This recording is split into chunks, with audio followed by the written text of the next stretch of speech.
阿守，你帮我看看后面，是不是有个变态在追我？裴水没等到阿守的回答，等问到第3遍之后，裴水才恨恨地咬牙。关键时候，阿守那鬼根本就帮不上忙。裴水感觉一阵香风扑来，他的4条腿就被一只纤长的玉手托住，一道力量压在了他的背上，骚气的红袖露出小半截赛血的肌肤。抓我，咬死你个小妖精！裴水一嘴下去，刺破了雪嫩的肌肤。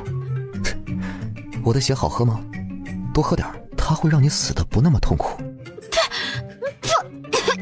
你能听懂我说话，可真是个宝贝。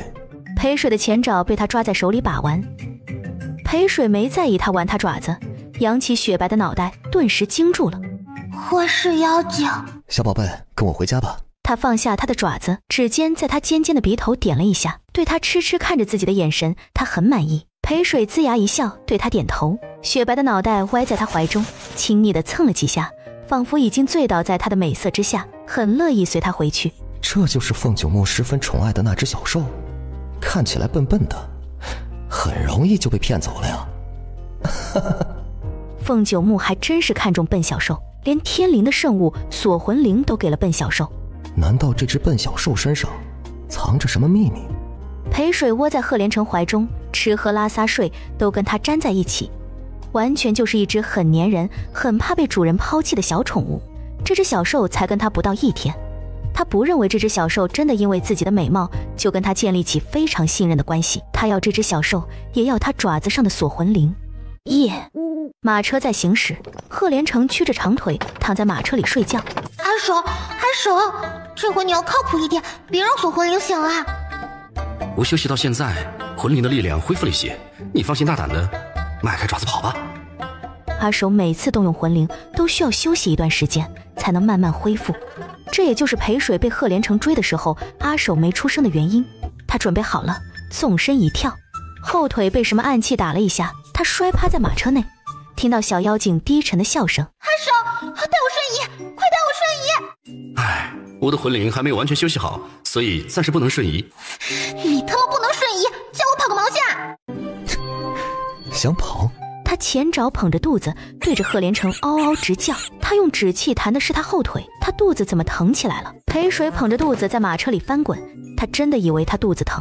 他伸手把他抱了起来，刚抱到怀中，他的手就湿了，尿味冲天。贺连成倾国倾城的脸突变，手指一抖，把小兽抛了出去。裴水摔在马车里，骨头都快被摔散架了，但他不后悔。他滚动的身体朝马车尾部滚去，裴水顺利地滚下马车。这天黑得正好，适合他躲藏。他随便找个草丛躲起来，等小妖精出来都很难找到他。然而想法很美好，现实太骨感。贺连成在下一秒就出现在他的惊恐的兽眼里。小宝贝，你是自己过来，还是要我过去抱你啊？裴水看怪物似的看着贺连成，他都在他身上撒尿了，他还敢抱他呀？想要我过去抱你？贺连成大步走来，仿佛没看到不断后退、一脸嫌弃的小兽。你今天才跟了我，让你在这么短的时间内接受我，也确实为难你了。不过感情是可以培养的，跟我回去，我会好好的待你。他暗自翻了一个白目，他和他培养感情做什么？他又不是他老婆，用得着培养感情吗？天仙阁，玉成公子回来了。是玉成公子回来了。姑娘们雀跃的欢呼声把小兽吵醒了。你们快看玉成公子的怀里，他带回来的小宠物好可爱呀！哇，真的哎，它好白，眼睛像黑葡萄似的，好漂亮啊！这是什么情况？这些女人全是贺连成的老婆？你妈，贺连成的叔叔也太厉害了吧！这是什么味道呀？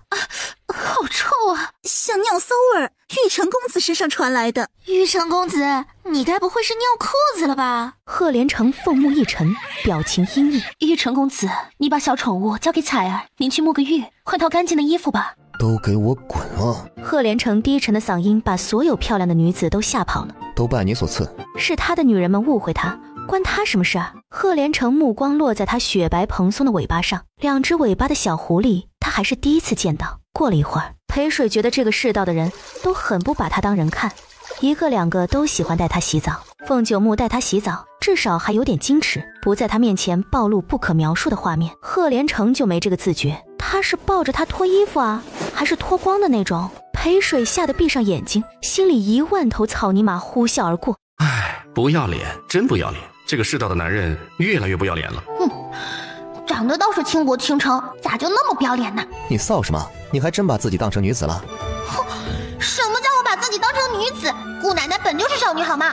小水，你用不着和他一般见识。裴水觉得阿守说的很对，他跟这妖精似的男人没什么好说的，他不就是对他不放心，又怕他跑了吗？哼，有什么大不了？反正他又不吃亏。小水，他不要脸，你可别跟着他不要脸，那样不好。有什么不好？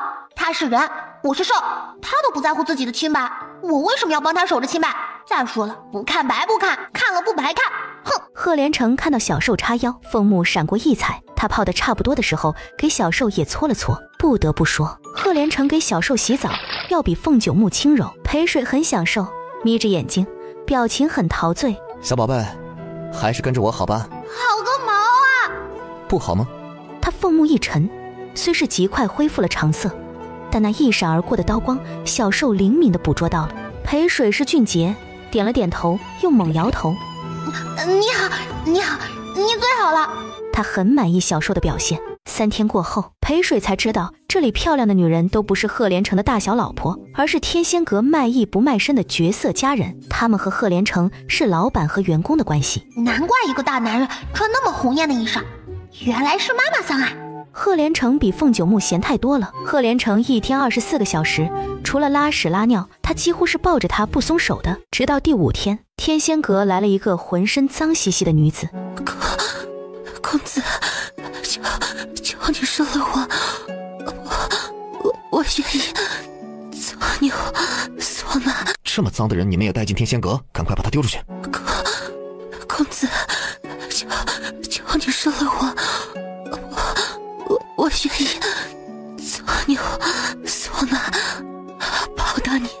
哼，又脏又丑的牛马，本公子不需要，把他给我丢出去。天仙阁的壮丁来了。裴水忽然指着被拎出去的女子，对着赫连城吱吱叫。这小东西同情心泛滥了，还是看上了那个又脏又丑的女人。赫连城想到把小东西带来的这3天，他黑溜溜的兽眼一直盯着天仙阁的美人看，即使在他怀中，眼珠子也貌似掉在了美人身上。赫连城觉得这兽可能是公的。没眼力的东西。裴水很着急，他要的女子就快被壮丁拎走了。那女子她身上有亲切的味道，她身上有她的段尾。小宝贝，你想要女人，我这里漂亮的女人多的是，随你挑选，要几个都行。裴水里都没有理赫连城，嗖的一下从他腿上跳了下去，对壮丁张牙舞爪，凶悍的呲牙。玉成公子，你看这小兽不让阿大过去。裴水等了好一会儿都不见赫连城松口，他也等得不耐烦了。此时裴水爬到了阿大的胸口，凶狠的呲牙露出锋利尖细的犬齿。别人不知道，阿大知道，小兽爪子按住的地方是他脖子的动脉。凶猛的野兽最喜欢咬猎物的脖子。赫连城凤目闪过一道奇异的流光，这就是凤九木宠爱他的原因。宝贝，真是一个小宝贝。我的小宝贝喜欢就留下吧。到了晚上的时候，今日我为你破例，小宝贝，你准备怎么报答我？这还要报答呀？忽然裴水脑中闪过一道光影，难道真被阿守说中了？赫连城有练兽癖？我操！吾就说他有练兽癖吧，你不信？现在信了吧？我早就觉得他不是什么正常的男人，哪有正常的男人每天都穿一身红衣，把自己弄得跟花孔雀似的，还抱着你睡觉？你又不是女人，你是只兽。正常的男人会每晚抱着兽睡觉，他肯定是有特殊的癖好。小水，你以后要离他远点，最好是尽快的拿到段尾，你就能彻底的远离他。赫连城捕捉到小兽惊恐的眼神，又看到他慢慢的退出他的臂弯，仿佛把他当成了十恶不赦的坏人。本宫再不济也不会对你有任何想法，你这只色兽，别把本宫想的和你一样龌龊。你哪只眼睛看到我色了？哪只眼睛看到我龌龊了？裴水闭上眼睛，做了3个深呼吸。冲动是魔鬼，冲动是魔鬼。本宫稀罕你，你以后就待在本宫身边吧。待在我身边，包你锦衣玉食，享之不尽，美人也随便你挑选。你若是喜欢美男，我也可以。裴水想都不用想，用力的摇头拒绝。大哥，你稀罕我什么？我改还不行吗？赫连城嘴巴里那句未说完的我也可以找无数美男随你挑选，硬生生的被小兽摇头拒绝的动作卡在了喉咙中。睡吧。裴水哪睡得着？他脑中反复着贺连成说的那句：你若是喜欢美男，我也可以。不知过了多久，他沉沉的睡去。进入梦乡的时候，裴水脑中闪过一个疑问：本宫不是皇上的老婆吗？贺连成自称本宫是个什么鬼？裴水醒来已经是第2天了。到了下午时分，裴水被贺连成放下来一会儿，他热成狗。等贺连成解手回来，他迫不及待地跑到贺连成脚边，敏锐地嗅到他靴上不太好的味道。贺连成，你尿到脚上啦？贺连成不太理解小受的滋生，看到小受指了指他的腰部，挂着一块没有图案的正方形白玉。不错，这是寒玉。我自小体质偏寒，受不得炽热。我父亲花了重金得到了这枚寒玉，3伏天戴在身上也不会觉得热。裴水撇了撇嘴角，凤九木还说这锁魂铃是宝物，他觉得里面就住着一坑货，不如贺连成的寒玉实在。这天热成狗了，他披着这么厚的毛，别说活到明年开春，还不一定能熬过这个夏天呢。裴水表面上看似很乖顺，其实不然，他只是苦于没有机会逃走而已。凤九木对他有什么目的不会遮掩，不像这个贺连成，他完全不知道他什么目的，自己对他又是怎样的价值。还有他的天仙楼似乎也不像表面那么简单。他想好了，从那个女人身上拿到断尾后，他就赶紧的离开这个鬼地方。又过了几天，不知牡丹在门外对贺连成说了什么，贺连成就逐渐的忙了。开始2天他还能大半天陪着小受，后来陪小受的时间越来越少。贺连成，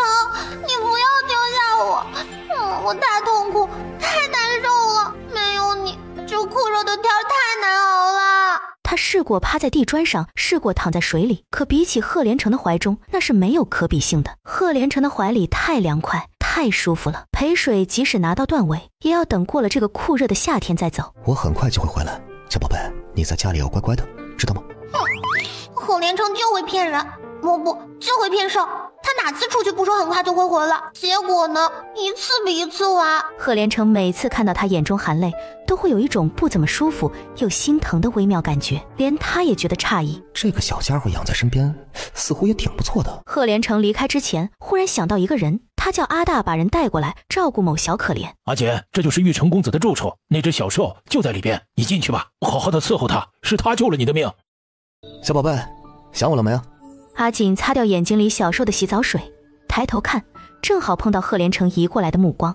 仔细你的皮子，把我的小宝贝皮泡坏了，本公子就把你身上的皮子一块块的割下来。阿锦瑟瑟发抖，裴水愤怒地捶打盆中的水。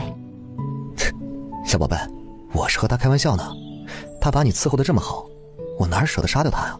这小家伙为了女人居然对我发火呢。贺连成抱着小兽转身走了没几步就停了下来。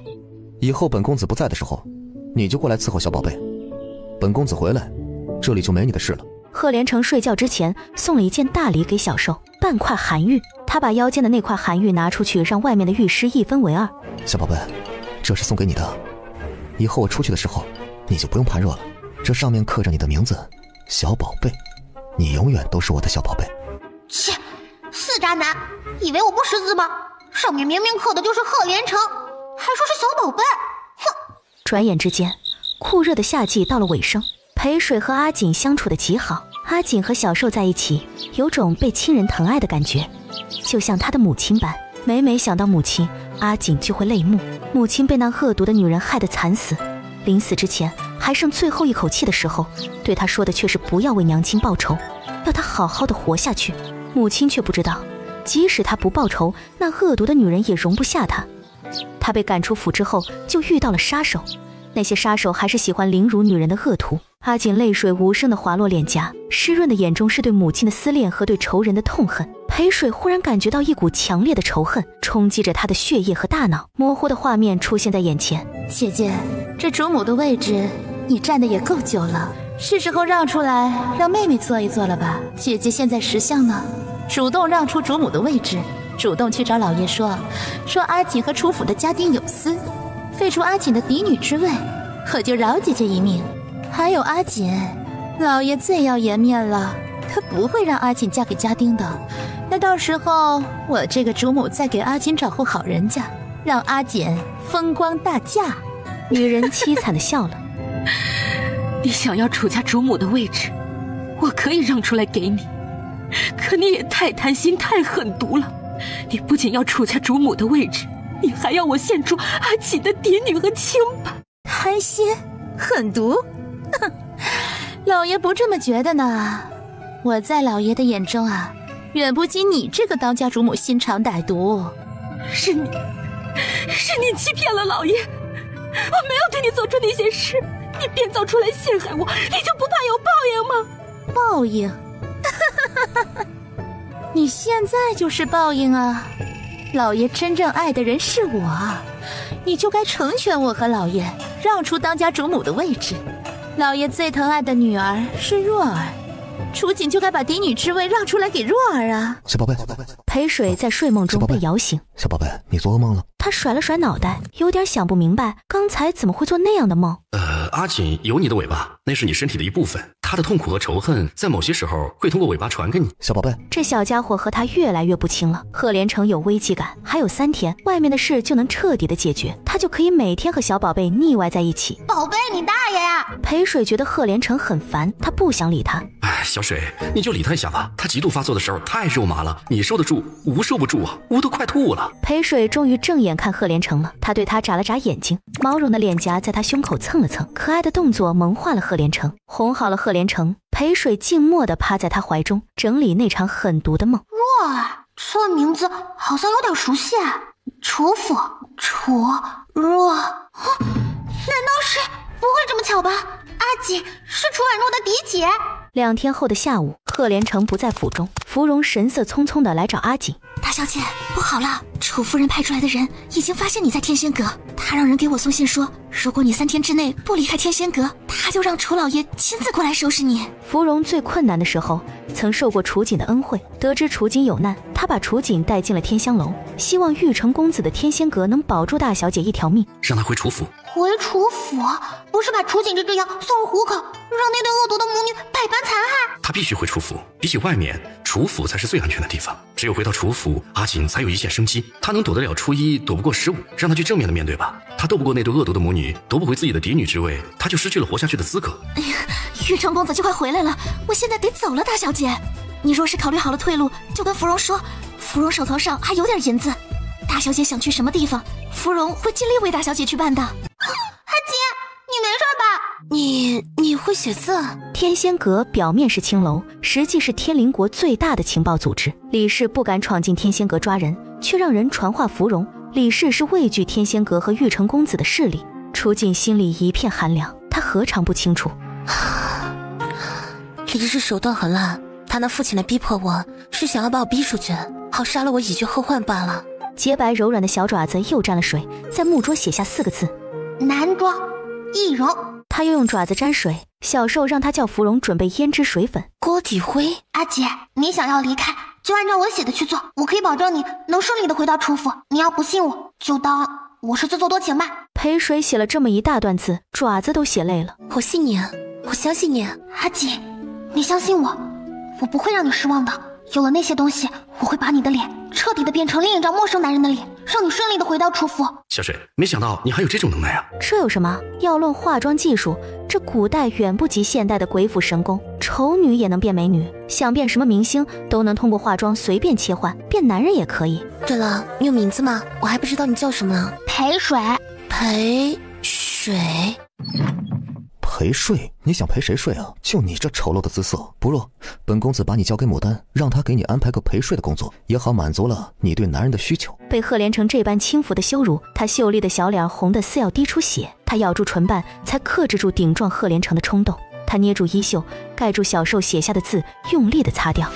他的小动作怎么可能逃得过赫连城的法眼？欲要质问楚锦之时，一个白团子跳到了他怀中。赫连城，你不要欺负阿锦。小宝贝，你是不是想我了？你今儿可真热情啊！他很是兴奋，嘟起嫣红的唇，凑上去亲他。赫连城快要亲到小兽的嘴，被小兽爪子给堵住了。赫连城被小兽无情的拒绝，心里受到了10000点的伤害。凤目瞄到阿锦，还不滚出去！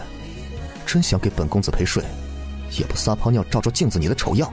赫连城对人从没这么刻薄过，对天仙楼的姑娘们平常也是好颜色，可不知为何，赫连城总是看楚锦不顺眼，他总有种不好的感觉，这个来路不明的女人迟早会把他的小宝贝勾引跑，这种感觉近日愈发的强烈。楚锦攥紧了手指，低着头默默地走了出去。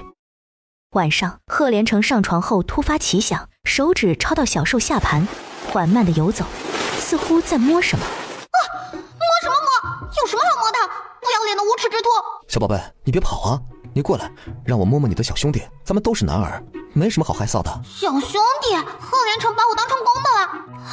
贺连成是练兽癖加断袖啊！闹腾了1-2个时辰，贺连成没能得手。好了，我不勉强你什么，小宝贝，乖乖睡吧。阿水，你究竟是人，还是修炼了100年、习得人世间的语言和文化的兽神？他把爪子放到嘴里舔了舔，用口水在破桌的空处写下一个人。神怎么会变成小兽？楚锦心中有很多疑问，他却没有这个时候问，他懂得分寸，安静地听小兽指挥。这真的是我吗？准备好了吗？马上就要走了。可以了。小兽吱吱2声，楚锦眼前一花，也就片刻之后，他脚下一个踏空，就从半空中掉下去。老大，这是个男的，不是楚锦那娘们儿。我眼瞎了吗？需要你提醒。那个老大，我不是那个意思。我想说的是，他既然不是我们要找的楚锦，那就放了他吧。天仙阁的人，我们可得罪不起啊。放了他？他回天仙阁给楚锦通风报信怎么办？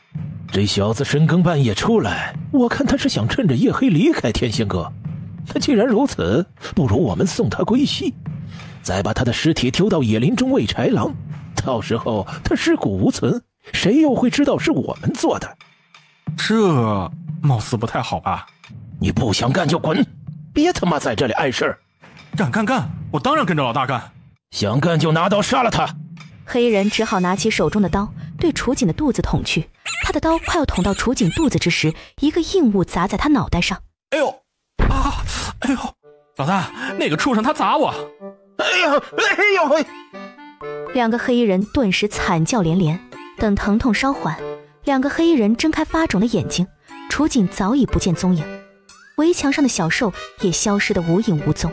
你是谁？不认识我了吗？兽儿，我是你的嫡姐啊！楚锦敛去眼中的恨意，抬起衣袖，擦掉脸上的妆容，仿佛变脸般露出原本的容貌。楚锦，你还没死是吗？我怎么舍得死在你前头啊？你诅咒我死！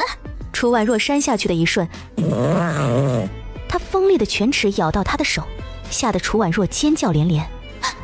这不是穆王爷的爱宠吗？他怎么会跟楚锦在一起的？楚锦，你好恶毒，带只凶猛的小畜生来咬我！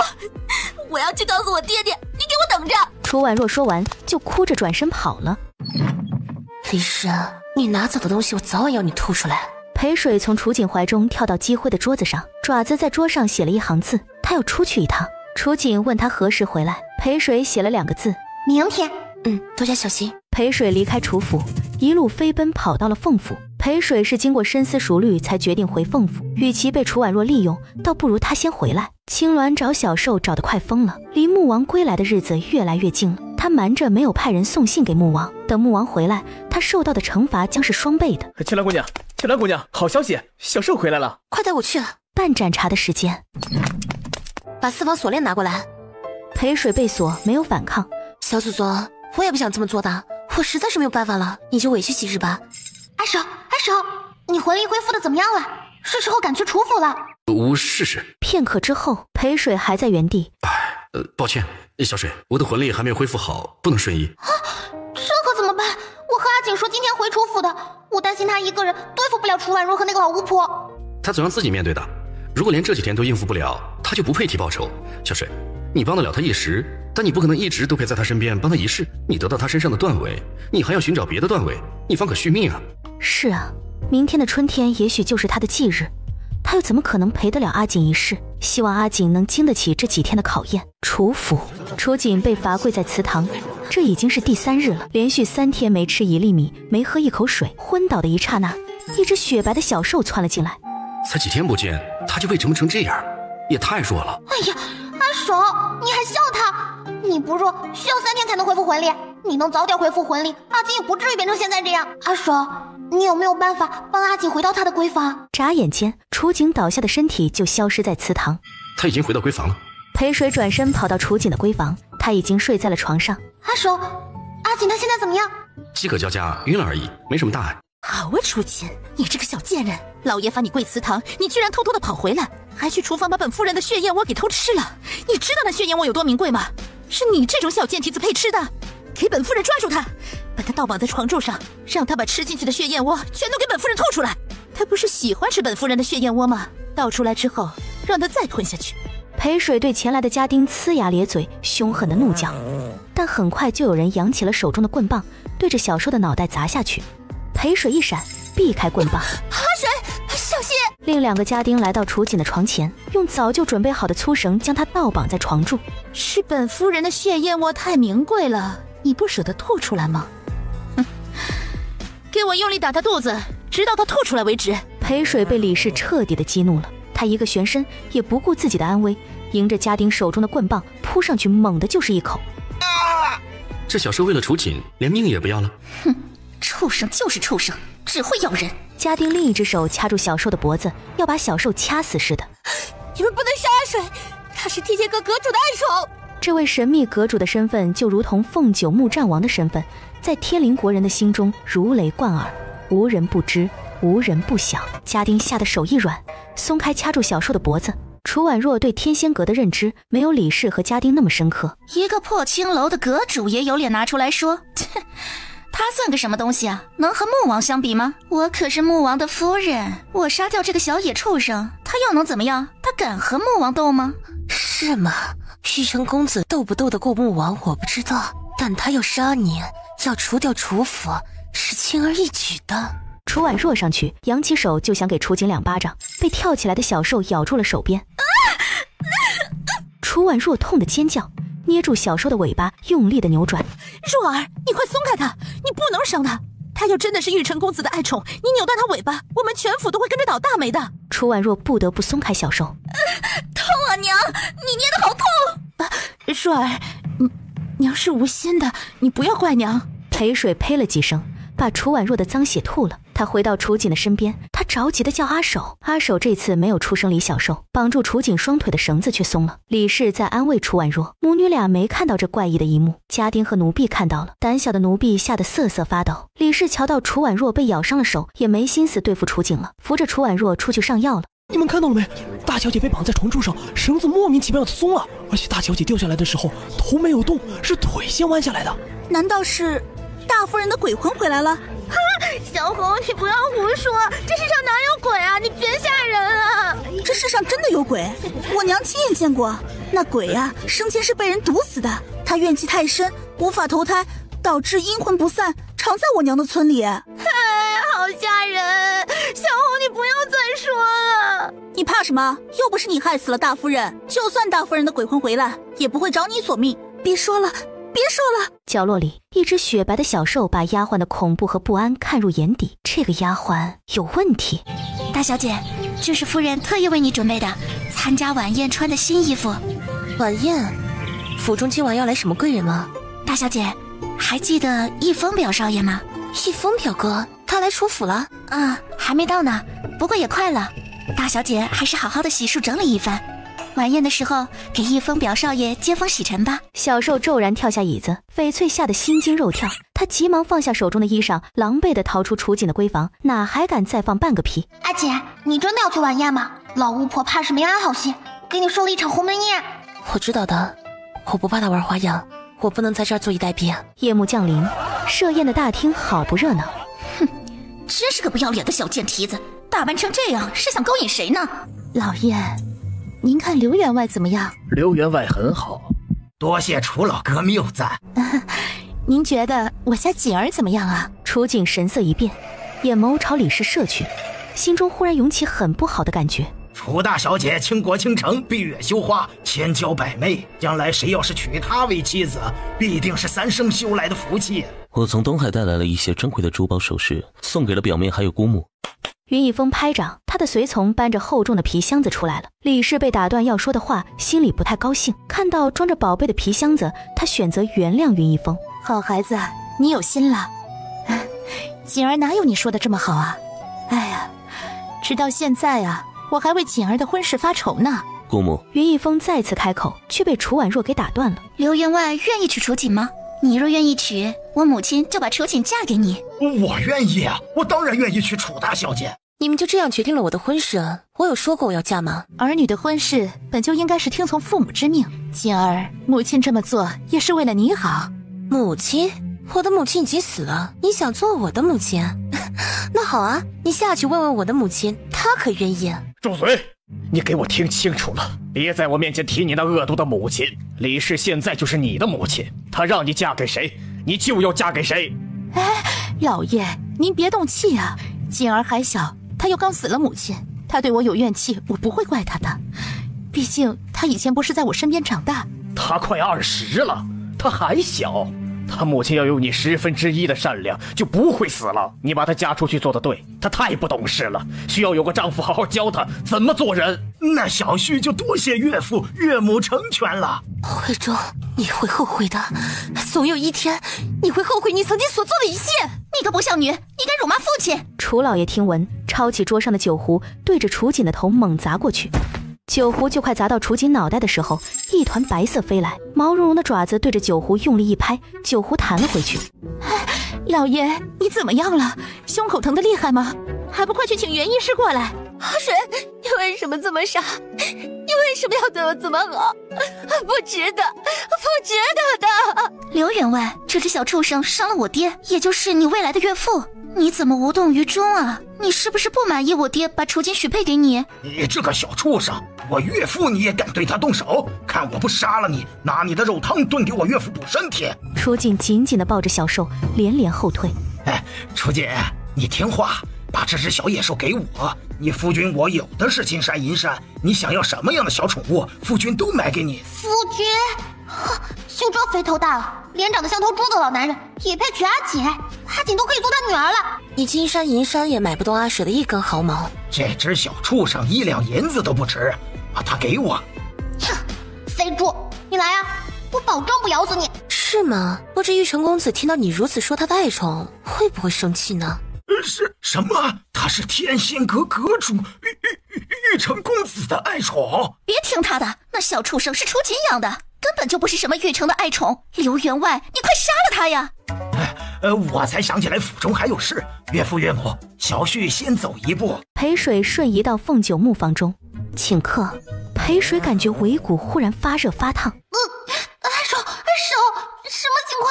好像有火在烧我的屁股，好疼好疼啊！阿守也不知道什么情况。阿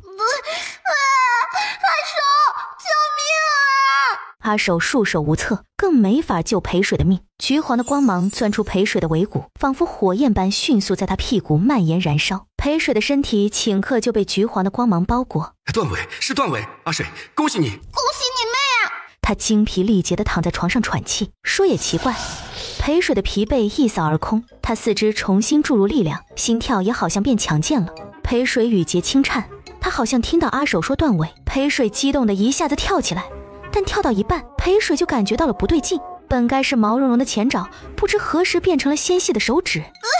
裴水惨叫一声，身体斜摔在床上，房门猝不及防地被推开。裴水本能地抬头，看到进来的人是青鸾。你是什么人？嗨，青鸾，你不记得我了？我应该记得你吗？青鸾姐姐，你忘了吗？我是大明湖畔你失散已久的妹妹清水啊！青鸾一怔，转瞬之间，青鸾看到床上裹着被子的少女忽然凭空消失了。该死的，她怎么就糊涂的被那陌生少女给骗了？此刻，裴水吊在凤王府的墙外。哎呦，好疼啊！阿守，你也算顺义的老司机了，你能不能稳点啊？阿守也想稳，可他魂力不够，能把他带出来很不容易了。当他歪着身子准备离开的时候，发现一个浓稠的黑影站在树旁。阿守，我好慌，这里有鬼，快带我走！小水，我魂力用完了，所以你自求多福，多保重吧。对，我跟你讲啊，我是凤九木的老婆，你不知道老婆是什么意思吧？我告诉你，老婆就是夫人的意思，你要动我一根汗毛，凤九木不会放过你的。黑影走出树荫。贺连成，你是凤九木的夫人，这大半夜的不穿衣服裹着被子，你是出来欣赏夜景呢，还是准备出来给凤九木头上添一点绿啊？找野男人苟合？哎哎呦，你不要说的这么直接嘛！要是被凤府的人听到我出来找你这个野男人，那多不好啊！你脖子上戴的是什么？贺连成眼看就要看清他胸口是不是他给小受的韩愈，谁晓得他忽然扑进他怀中。快来人啊！救命啊！有采花贼啊！采花贼想要强暴凤九木的老婆啊！他稍一松手，他的小手就挣脱了，用力地推了他一把。贺连成被推得猛然后退一步。裴水踢完贺连成，转过身撒腿就跑。凤九木的老婆很好，他记住了，下次不要落在他的手上。阿守，你的魂力恢复一点了吗？帮帮我，把我送到阿锦的房间吧。我试试吧。楚锦被突来的声音惊醒，看到闯入他闺房的少女，他愣了愣。阿姐，你是阿水？是啊，我是阿水，意不意外？惊不惊喜？刺不刺激？是阿水，把韩愈是贺连成送给阿水的，是真的，我不是在做梦。阿水，你变成人了。裴水发现他手腕一大块青紫，像被人十分用力捏出来的。是谁？是谁昨晚又欺负你了？没有人欺负我，是我不小心碰到了主角。阿水，我去帮你拿一套衣裳。哦，阿姐，你的衣裳真好看，我从来都没有穿过这么好看的衣裳。阿水喜欢就好。阿水，贺连成在找你，你看到他要小心一点。你手腕的伤是贺连成干的好事吧？你不用替他隐瞒，我昨晚和他碰上了，我踹了他一脚。阿水，他有没有伤到你？他没机会伤我，我踹了他一脚后就跑了。楚锦彻底的惊呆了，阿水好厉害！凤王府，凤九木回来不见小受，俊脸沉的像府里所有人都欠了他800万两似的。凤九木也在找本宫的小宝贝，那就是说小宝贝没有回凤王府。哼，那真是太好了。本宫就说嘛，凤九木还没本宫容色好，小宝贝不会抛弃本宫去找凤九木的。就在裴水给楚锦拿食物的途中，一个男人闯进了楚锦的闺房。西风表哥，你来干什么？静儿，表哥知道你不想嫁给刘员外，你的心里还有表哥的，对不对？放开我！我的心里早就没有你了，你快放开我！静儿，你才怨表哥当初没有对你伸出援手，表哥也不想啊。当初姑母出事，表哥也很难过，表哥想来的，但那是表哥，我被困在海岛，海水就像是会吃人的怪物，表哥差点死在海岛。静儿，过去的事就让它过去吧，今后表哥会代替姑母照顾你，好不好？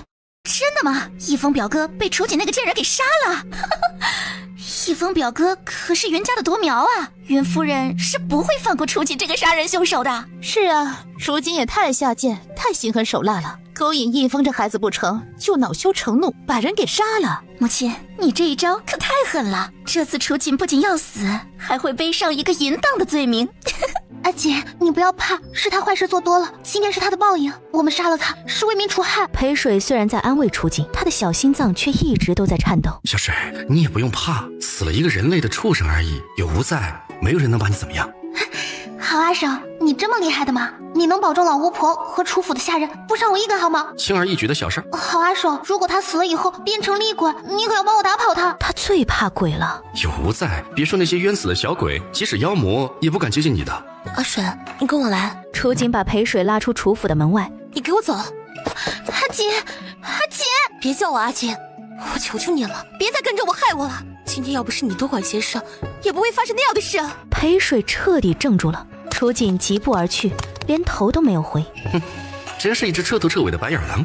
你那么帮他，出了事儿他却反过来怨你多管闲事儿。小水，我们走，你已经得到了他这儿的断尾，没必要再帮他了。是生是死都是他的命。阿守，你能帮我一个忙吗？不能，我魂力很低，帮不了你。裴水没走多远就被人打了后颈，昏倒在地。裴水醒来，看到李氏母女。你们找我做什么？你这个小贱婢，你竟然和楚锦一起害死本夫人的一封亲侄，本夫人要把你交给云家抵命。我不知道你在说什么。李氏扬起手，又要狠狠地给裴水2个巴掌。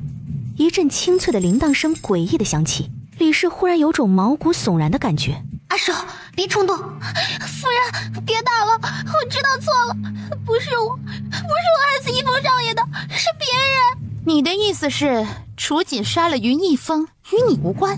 裴水用力点头。你这话对本夫人说没用，本夫人救不了你的命，你留着对云夫人说吧。你要是聪明，把责任推得干净，本夫人倒是可以救你一命。你推不干净了，别说本夫人了，就是大罗神仙也救不了你。夫人，我知道该怎么做了。那最好不过了。玉成公子，您的小宝贝真的不在我这里，您杀了我，我也没法把它还给你。没办法把小宝贝还我，是吗？楚锦下巴就像快要被卸下来似的，疼得他浑身冒冷汗。好，我看你嘴巴能硬到何时？不说是吗？他有的是办法叫他开口，手掌漂亮一挥，楚锦的身体瞬间飞出去，砰的一声砸在床上。哼，舒不舒服？本公子可以帮你多舒服几下。你杀了我，我也不会把阿水的下落告诉你的。阿水是自由的，他不是你的宠物。阿水？他叫阿水？是他告诉你他叫阿水的？是我给他取的名字。阿水真难听，还是小宝贝好听。你这蠢婢也配给本公子的小宝贝乱起名字？下次再让本公子听到你喊阿水，本公子就割掉你的舌头。赫连城有种预感，那只狡猾的小兽就在楚府的某个角落。阿水，阿水，阿水。雌雄莫辨的低幽声线飘来，裴水听到有人在叫他。怎么又是他？赫连城，刚才女鬼叫魂般的声音是赫连城发出来的。赫连城是怎么知道我叫阿水的？哼，还真是冤家路窄，没想到我们这么快又见面了。凤九木的老婆。嗨，朋友，好久不见，你还好吗？哼，我不是采花贼吗？要采你这朵浑身是刺的小野花，怎么能是你朋友？你这朵小野花也够狠，上次用力踹了我那里一脚，想我永无子嗣啊！这笔账我们也该好好的算一算了。他伸手来，他吓得躲，没躲两下就被赫连城抓住了。还想跑？大门可在我身后，即便你有穿墙术，你也不可能再从本公子手中溜走。裴水在心里翻了一个白眼，要不是为了阿锦，他早就让阿守带他瞬移跑了，还会给赫连城机会在他面前装逼。大哥，我知道错了，我上次不该踢你呢，可我也是迫不得已才那么做的。你大人不计小人过，你就原谅我那一次吧。大哥，你这个脏东西，你给我滚开！大哥，我真的是有苦衷的。他得空的一只手伸到他后颈的领口，他捏住菱角一扯，裴水右边的锁骨和香肩凉飕飕的。去你妈！去你妈！你骂我？没有，我在夸你。你说不说都不重要了。一般骂我的人会有两种下场，一种是割掉舌头，一种是废掉四肢。你选哪一种？别，有话好说，我没骂你，我绝逼没有骂你。你被我踢了下面，你不爽对不对？那我让你报仇，我让你踢回来，这样总成了吧？小水，你怎么让他踢你那儿啊？哎呀，没什么的，踢一下又不会死，总比他这样割我舌头、废我的四肢好啊！楚府的这个柴房也真是够偏的，我那么大声的哭嚎都没有人听到。我可以带你离开。裴水心中摇头，他离开了，阿锦怎么办？不要脸！赫连城手指微松，裴水趁机猛地抽回小脚，心里还没来得及高兴，不稳的身体就朝后倒下去，一只温暖的大掌及时拖住了他的后背。裴水抬手捂住胸口，一脸戒备地瞅着他。你想对我怎么样？我可是凤九木的老婆，我和凤九木彼此都深爱着，我宁死也不会从了你的。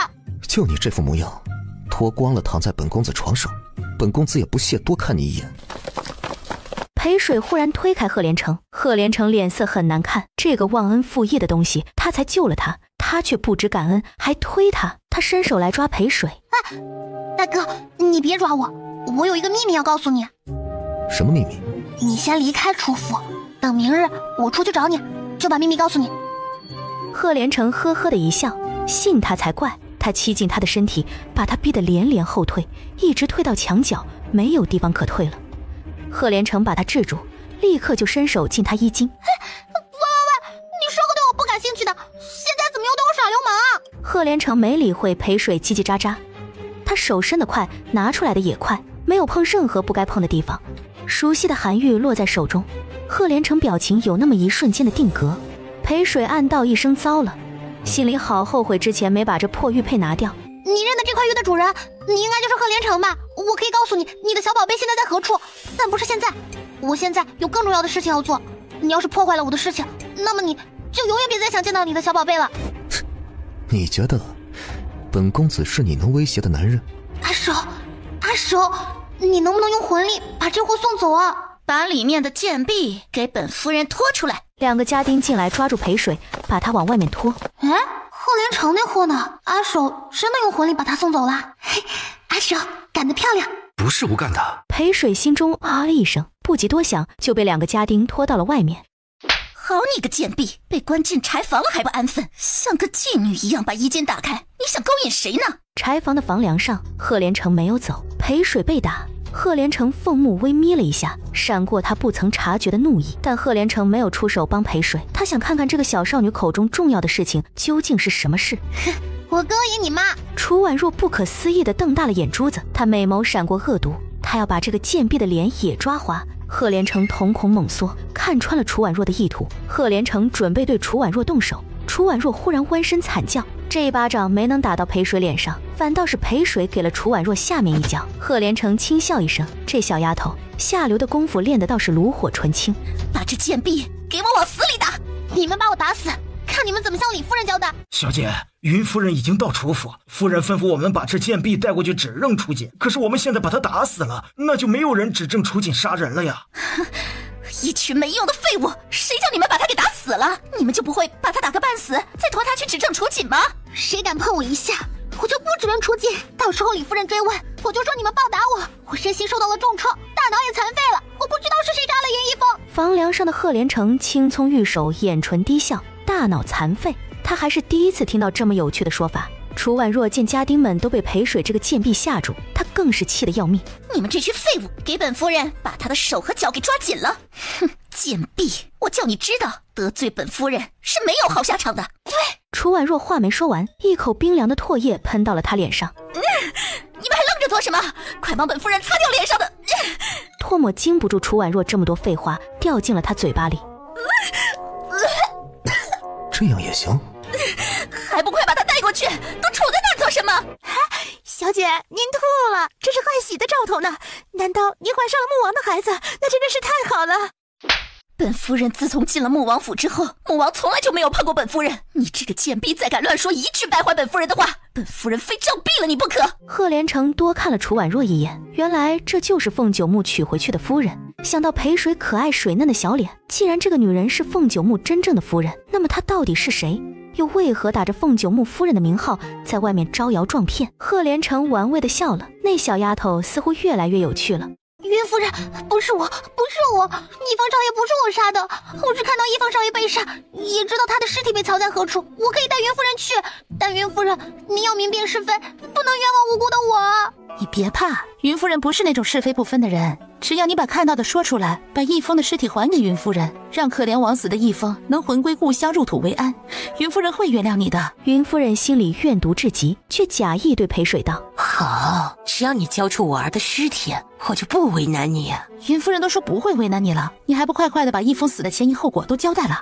易峰表少爷来的那晚，带了很多宝物送给二小姐，二小姐也非常开心，喝了很多酒。贱婢，你只需说易峰是怎么被楚锦害死的，乱扯婉若做什么？我接下来说的就是易峰表少爷是怎么被二小姐害死的。该死的贱婢，你乱说什么呀？你想帮助楚锦隐瞒真相，诬害我的婉若吗？你信不信本夫人现在就撕了你的嘴？我没乱说，云夫人要是不信的话，我可以带云夫人看易峰表少爷的尸体，他就在二小姐的床底下。贱婢，楚锦给了你多少好处，你要如此恶毒的害婉若，我要撕了你的嘴巴！楚夫人，您还是冷静点的好。我家少爷在你楚府出事，我家夫人悲痛欲绝，不查明凶手，为我家少爷报仇雪恨，我们云府是绝对不会善罢甘休的。带我去二小姐闺房。大夫人，您不要怪奴婢，奴婢也想帮你，利用这次机会杀了楚锦。可奴婢刚才在柴房的时候，看到了死去大夫人的鬼魂，她浑身都是血，脸上的伤疤更是狰狞可怕。她向奴婢扑来，说奴婢恶毒，帮着大夫人您一起害大小姐，她要掐死奴婢。奴婢真的好怕呀！翡翠的心一慌，她怎么知道大夫人死的时候被毁了容貌？这件事只有二夫人和她知道，就连二小姐都不知道。难道她真的看到大夫人的鬼魂了？贱婢，你满嘴胡说！本夫人视楚锦如己出，疼她都来不及。府中上至老爷，下至奴才，谁人不知，谁人不晓啊？怎容得你挑拨我们母女感情？你说你看到姐姐的鬼魂，更是荒诞。这个世界上怎么会有鬼啊？即使有鬼，我和老爷在府中这么久，怎么从未见过姐姐的鬼魂呢？反倒是你，姐姐的鬼魂不是要掐死你吗？你怎敢好端端的站在这儿？你别轻信了这个贱婢，这个贱婢是楚锦带回来的人，现在她想反咬我一口，给楚锦脱罪。大夫人，去世的大夫人有句话要我带给你。大夫人说她死得好惨，下面好冷，她要报仇，她要索命，所有害过她的人都要去地下陪她。不是我，不关我的事，不要找我报仇啊！裴水空洞的眼神转向翡翠，是你喂我喝了毒药，害死了我。不是我，那碗毒药不是我下的，是楚夫人，是她逼迫奴婢，让奴婢给您灌下毒药，冤有头债有主，大夫人，您就饶过奴婢吧。夫亲，你听到了吧？是你身边这个女人逼迫翡翠用毒药害死了我的母亲。贱婢，楚姐给了你什么好处，让你在老爷面前害我？夫人，奴婢是迫不得已的，是大小姐，她强行给奴婢吃了一颗毒药，如果奴婢不按照大小姐的指示诬陷夫人，奴婢就会毒发身亡。夫人，楚老爷缓缓回神，他怀疑的目光看着楚锦。我何时小姐给你施毒药了？你的谎言也太拙劣了，只要请一个医生一查便知。老爷，您别怪阿锦，都是因为我来了楚府，分走了老爷一半的宠爱，又给老爷添了2个儿子1个女儿，才导致阿锦心中对老爷不满。后来姐姐的死又给阿锦造成了刺激，阿锦恨我没有怨言，但是阿锦，你恨我就好，不要恨老爷。你娘没有替楚家生下男丁，老爷如果不娶我，就会断了楚家的香火。你作为楚家的女儿，难道想看到楚家在这一代后继无人吗？老爷对你娘已经够好了，是你娘太贪心太恶毒了，她容不下我，这才激怒了老爷，她怪不得任何人。刚才发生什么事？我怎么了？脑子好像瞬间失去了一些记忆，我不会是中邪了吧？翡翠刚平静下来的心脏又惊恐不已。一定是你这个贱婢唆使阿锦，叫他杀害一峰，把脏水泼到本夫人身上，现在又装神弄鬼，利用阿锦死去的母亲给本夫人按个杀害原配的罪名。你以为这样就能把阿锦夺回嫡女的位置吗？别做梦了，若儿现在是穆王的夫人，她嫡女的身份即使皇上也撼动不了。把这贱婢杖毙，楚锦交由云夫人处置。楚锦如坠冰渊，这就是他的父亲。暗处，赫连城似笑非笑，似乎不把裴水的死活当回事。楚婉若姗姗来迟，扬起手掌要狠狠地打烂裴水的脸，却忽然被一只手抓住了杨琪的手，脸被连环巴掌打得左右摇摆。你这个贱人，你勾引了凤儿，害死了凤儿，我要打翻你这张贱脸，我要你给我凤儿偿命！啊！你住手！害死云逸峰的是楚锦，你应该打死楚锦才对呀！你不准打我女儿！你住手！趁着他们乱，你赶紧带人去拿尸体。尸体真的在楚婉若床底下找到了。夫人，少爷的尸体确实是在楚婉若的床底下找到的。凤儿，你死得好惨啊！云逸峰的尸体不是在楚锦的床底下，怎么可能在我的床底下？你这个杀人凶手，你还我儿命来！楚婉若吓得转身就跑，楚府的奴才堵住了云夫人。你们这些狗奴才还不退下！夫人，您要保重身体，为少爷报仇啊！再说一遍，云逸峰不是若儿害死的，他是楚锦和他身边的贱婢合力害死的。翡翠亲眼所见，云夫人，你若是非不分，错怪好人，你儿才真的死不瞑目。这是什么？侍卫抱着云逸峰的尸体蹲下，把从云逸峰袖中掉下的香帕捡了起来。楚婉若看到那香帕，红肿的脸骤然变色。你这个小贱人，还有什么好解释的？就是你害死了我的凤儿，我要让你给我凤儿偿命！偿命！这件事儿似乎并不像翡翠看到的这么简单，难道是若儿？难怪那日云逸峰失态，蛮横不顾一切的想要把他占为己有，原来是楚婉若在背后搞的鬼。这帕子上有春药，很强的春药，闻一下，烈女变荡妇，真男变淫棍，大家快屏住呼吸！烈女变荡妇，真男变淫棍。你把证物收好，这可是贱人勾引我们少爷的证据。楚府不是仰仗穆王爷吗？就是不知道穆王爷看到这香帕，还会不会维护这下贱的荡妇？不可以，你把香帕还给我。走，给本夫人拦住他们，不把帕子留下，谁也别想离开楚府。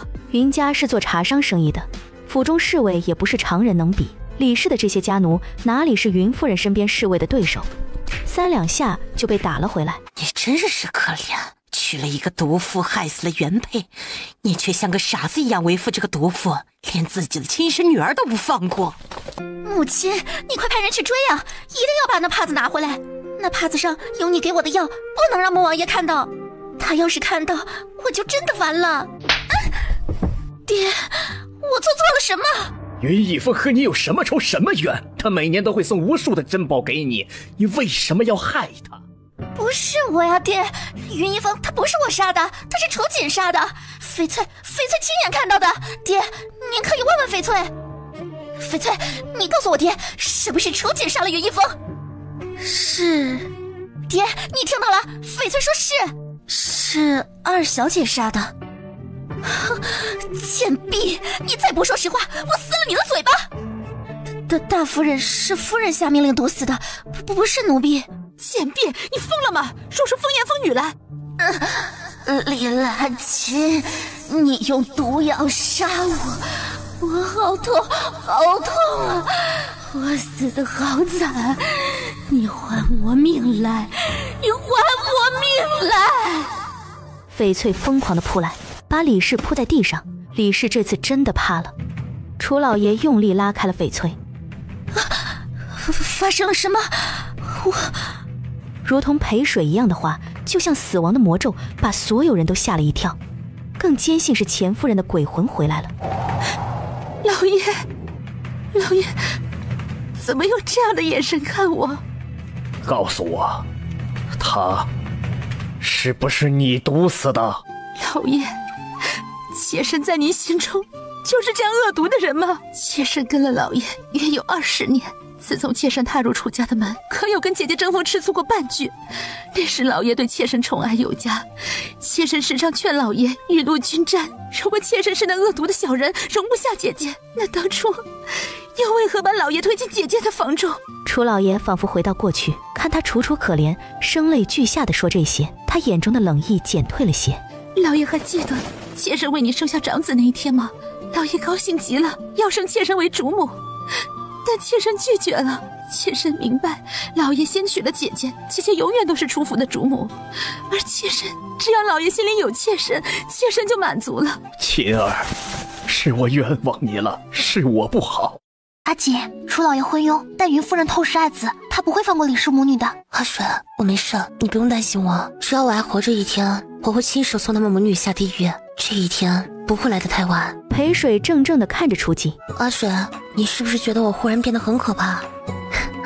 阿水，我要谢谢你，谢谢你为我做的那些，但以后不需要了。心里没有了羁绊，才会变得心狠手辣，才会对敌人更加的残忍。阿水，请你以后离我远远的，不要成为我心中的羁绊。说你要坚持留下来，还要做今天这样的傻事，我会先杀了你。阿锦，滚！永远不要让我再看到你！裴水眼睛里起了雾，他咬住唇瓣，转身逃似的跑出了楚府。我做错了什么？阿锦那样对我。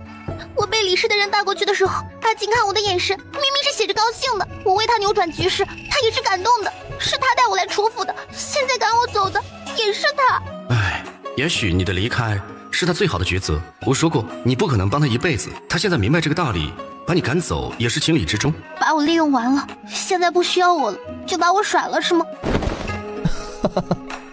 没错，你对他而言已经没有了利用的价值。说好听点，你是他的羁绊；说难听一点，你就是他脚边碍事的绊脚石啊！看你伤心的样子，本公子都觉得你好可怜，像被主人利用完抛弃掉的小可怜。小可怜，你可恨楚锦？你若恨他，你和本公子说，本公子可以帮你教训他，叫他后悔今天这般对你。不需要，那是我和阿锦之间的事，与你没有任何关系。你少在这里装好人！哼，不识抬举。裴水心情很差，他扭头走，被贺连成拦住了。让开！你被抛弃与本公子是没有关系，但你别忘了答应本公子的事情。本公子的小宝贝在何处？你的小宝贝还在凤九木手里，有本事去凤九木手里抢。我看你这样子也不是凤九木的对手，还是别去丢人现眼了。贺连成妖孽的脸瞬间变冷，他最恨别人说他不是凤九木的对手。哼，你可爱的脑袋活得太舒服了，可能需要本公子将它扭下来，才懂得痛苦是什么滋味。只准你刺激别人，不准别人刺激你，你个双标货！给一坨口水喷在贺连成妖孽的脸上，他忍着恶心把脸上的口水擦掉，揪着衣襟的手瞬间空了，他手中的陪水不知去向，那丫头就像凭空消失了一般。那丫头练的是什么功夫，竟然凭空消失了？双标又是何意？阿水，你身上的秘密真多，本公子对你的兴趣似乎快要超过小宝贝了呢。离开楚府又不能回穆王府，伤心过后剩下的只有饥饿。喂，臭讲书的，讲的客人全都打瞌睡了，你呀，滚回去种地吧。切，还说自己是科举落榜的状元，明年保证高中呢。我呸！讲的什么玩意儿？红叶，我交了半年租金给你的，你当初也答应让我说满半年，可现在还差1个月才到半年，你不能就这样把我赶走了呀！你还有脸跟我说这个？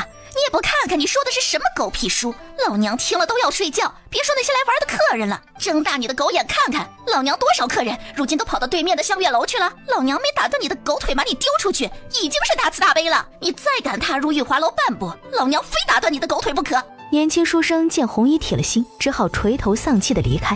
少年，一次受挫不代表永远的失败，你只是暂时的失败，不必担心，不要气馁。你需要一个引路人，给你光明的指引，带你走上成功大道，而我就是那个引路人，是你光明的指引者。少年，我们合作吧。年轻书生失望地摇了摇头，裴水表情很镇定，没有急着对年轻书生继续游说。我的祖父叫胡国华，胡家祖上是这里8乡有名的大地主，最辉煌的时期，在城里买了3条胡同相连的40多间宅子，期间也曾出过一些当官的和经商的，捐过前清的粮台、漕运的帮办。民谚有云，富不过3代，这话是非常有道理的。家里纵然有金山银山，也架不住败家子孙的挥霍。你这个故事很平淡，还抵不上我说的那些故事。唉，我已经投其所好，搜罗了各种野史，但那些客人还是不爱你。胡国华鬼主意最多，为了应付舅舅，他回家之后到村里找了个扎纸人纸马的匠人，就是烧给死人的那种。这个扎纸师傅手艺很精明，只要是你能说得出来的东西，他都能做得惟妙惟肖。他按要求给胡国华扎了个白纸糊表的纸女人，又用水彩给纸人画上了眉眼、鼻子、衣服、头发，在远处一看，嘿，真就跟个活人似的。后来呢？后来怎么样？你继续说呀。少年，现在你有没有兴趣和我合作？自我介绍一下，我叫裴水。男女有别，姑娘还是自重的好，更别在外面见到男人就说裴水。少年，免贵姓裴，非一裴，山水的水。裴姑娘，小生失礼，还请裴姑娘不要见怪。小生姓唐，名伯虎。唐伯虎？看裴姑娘稚嫩的样子，小生应该比裴姑娘大有10岁。裴姑娘可以叫小生唐大哥，也可以叫小生虎哥。虎哥，搞得跟黑社会老大似的，和他软弱好欺的形象完全不符，还是算了吧。一阵奇怪的声音从裴水肚子里传来。唐大哥，我很饿，你能请我吃顿饭吗？唐伯虎身上的银两不多，吃顿饭还是够的。裴姑娘，你说的故事很有趣，你可以告诉唐大哥那故事叫什么吗？鬼吹灯。唐伯虎请裴水吃了一顿饭，身上的银两几乎都用完了，晚上住哪儿是个问题。唐伯虎愁眉不展，同他说了：没关系，夜宿的问题包在我身上。他带着唐伯虎又来到了玉华楼。哎呦，这小美人真是个极品呢！多少银子？你开个价。这小美人呐，红姨我要了。多少银子都不卖。红姨，我是来和你谈继续讲书的事。不卖就滚，没得谈。红姨，如果这次我们讲的书不受客人欢迎，我便任由红姨处置，怎么样？不可。你说的可是真的？裴水点头。哎呀，好，红姨我呀，给你这个面子。他还剩1个月的时间，如果每天不能进账10两银子，那你以后啊就是我红姨的人了，得乖乖听红姨的话哟。什么？10两银子啊？红姨，你太过分了！我们之前说好的是每天5两银子进账。以前是以前，现在是现在，你都被我赶出去了，没有资格跟我讨价还价。裴姑娘，不要答应他，我们走，唐大哥不会让你活活饿死的。我答应红姨，每天进账10两。裴姑娘，你太冲动了，要是每天赚不到10两，你的一生就要毁在玉华楼了。你说的这是什么屁话？我红姨的玉华楼好歹也是京都数1数2的大青楼，来这里潇洒的皇宫贵族可多了去了，就连穆王也曾。红姨面色惊惧地捂住嘴巴。凤九牧也来潇洒过？哎呀，别乱说，被别人听到传到穆王耳中，你的小脑袋就不保了。红衣的脑袋也会跟着搬家。红姨，你放心，我保证不会乱说。凤九木是个脾气差劲，动不动就会砍人脑袋的闷骚。哎呦，我的小姑奶奶哟，你可不要再说了。孙红衣，我求你了还不成吗？唐伯虎看到红姨被裴水吃得死死的，心里终于松了口气。红姨留下这个把柄，他敢逼迫裴水，他就大声喧哗他今天说的话。裴裴，你搞什么鬼？我听到凤九木来了，我想去见识一下穆王的风采。哎呦，裴裴，我的小姑奶奶喂，你不能去呀！我为什么不能去？这里不是青楼吗？我装作送酒水的丫鬟进去好了，不会给红姨添麻烦的。穆王是过来找金秋姑娘的，他只见金秋姑娘一个人，别人呢谁都不能进去打扰。金秋姑娘，金秋姑娘是玉华楼的花魁，是被穆王包下来的人，她除了穆王谁也不接。哎呦，我的小姑奶奶，你就不要往穆王面前凑了。穆王啊，只喜欢金秋姑娘一个人，别人谁都看不上眼的。红姨，你觉得我和那些女子一样都爱慕凤九木吗？难道不是？我要爱慕她，我为什么不打扮得美美的？我要把自己弄那么丑？我想进去看看，那是因为他就是想看看平日里装作不食人间烟火的凤九木到了青楼是如何的浪的。因为你什么？见裴水避而不答，他笑了。哎呀，好了，不管你想怎么样，你都要打消心中对他的任何想法。红姨知道你是个好姑娘，你爱慕穆王也是常理之中的事儿。但是听红姨一句劝，除了金秋，别的女子爱上穆王都不会有好结果的。裴水回到房中，脑子里反复想起红姨的话。小雪，你想看凤九木笑话，我可以帮你。阿手，搞什么？顺姨也不打个招呼，她一点准备都没有。小水，我错了。把我摔那么疼，你当然错了。我不是这个意思。裴水从地上爬起来，感觉有人用犀利的眼神盯着他，他本能转眸看过去。当看到犀利眼神的主人是凤九木，裴水浑身的血液往大脑冲击。好阿手，快带我走！京城是凤九木的地盘，小水，即使你现在跑了，也是跑得了和尚跑不了庙。更何况你的人形维持时间就快结束了，要是被凤九木发现你身上的秘密，后果可想而知啊！你是谁？在门外偷偷摸摸做什么？我是来打酱油的，走错了地方，告辞。不说实话，别想走。好吧，既然已经被你们发现了，我也就不瞒你们了。我说实话，你长得那么帅，人家是来偷看你的。欧巴，我们来个爱的抱抱。金秋忍无可忍，轻功一动，抓住了裴水的手腕，把他甩到一旁。疯子，长成这样也配碰穆王？清脆的铃铛声危险的响起。阿手，不要，臭东西魔鬼！凤九木发现你，我就完蛋了。锁魂铃缓缓地安静下来。你手腕上是什么？金秋也发现了，过来又要拽起裴水，却不知被什么踢了一脚，额头猝不及防地磕在地上。凤九木吝啬的没有伸手拉他一把，更没关心他头上的伤势。凤九木尊贵的身体离开了椅子，到裴水身边，伸手一提，裴水的小身板就被提起，衣袖被推上，裴水顺势歪头倒在他怀中。欧巴，人家的小手手好不好看吗？你喜不喜欢吗？凤九木从未与哪个女子这般亲近，身子瞬间僵硬。看到他手腕上只是普通的银铃手环，他随手一甩，怀中的裴水像被丢垃圾一样甩出去。凤九木，你个小王八羔子，这样对你姑奶奶！哼，欧巴，你好坏啊，这样对人家。青叶，把他丢出去。青叶凭空冒出来了，把人丢了出去。欧巴，你不要这样对我，快开门啊！玉华楼怎有如此丑陋不堪、厚颜无耻的女人？青叶又提起拍门的裴水，将人丢远了一点。你再去骚扰我家主子，别怪我手下无情，杀了你！杀人是犯法的，你杀了我，你就会被抓去坐牢。犯法？天灵是王爷的天下，杀你就像捏死一只蚂蚁那么简单。不想死的就快滚！裴水好似真的怕了，低着头退后跑了。花痴虽然长得磕碜，那双眼睛还是挺好看的。他害怕的时候，倒和那只狡诈的小畜生很像。呵呵，那只不知天高地厚的小畜生，最好这辈子不要再被我和王爷逮到，不然非砍断他的四肢，扒了他的皮，抽了他的筋不可。没跑远的裴水耳尖的听到，哼，四青叶，你才长得可耻，你才像畜生，你才被砍断四肢，被扒皮抽筋，最好被做成化肥，给莫王府的花花草草当肥料。你活着就是一个害人精，不仅害人，还害兽。阿守，你说我做人的时间快到了，是什么意思？难道我又要变成兽了吗？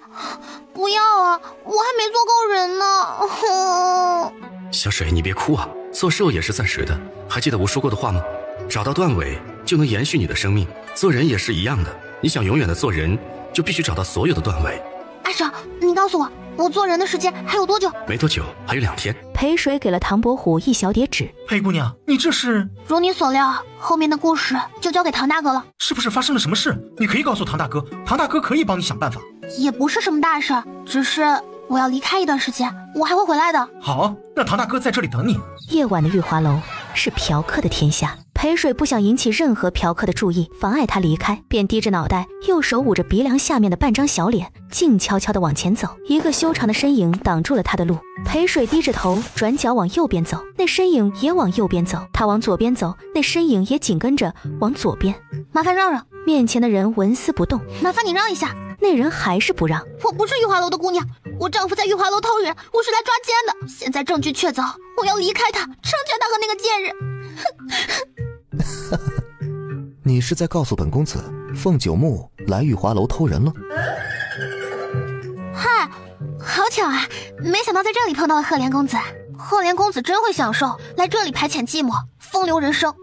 我还有事儿，就不打扰赫连公子享受美人的温柔乡了。再见。脚刚要踏出玉华楼的大门，后领就被人提起来了。裴水心凉了半截，双腿乱踢，后脚跟踹到身后男人的膝盖，他忽然松手，他身体骤然下沉，以为自己的脸又要和大地来个亲密的接触，一只手臂勾住了他细软的腰。赫连城夹着裴水在半空中飞。赫连城，你有病啊！你放开我，放开我！裴水恼怒的嘶吼，赫连城理都不理他。我错了，我不该骂你。赫连城，你放过我吧，我好难受，我实在不行了。你还跑不跑了？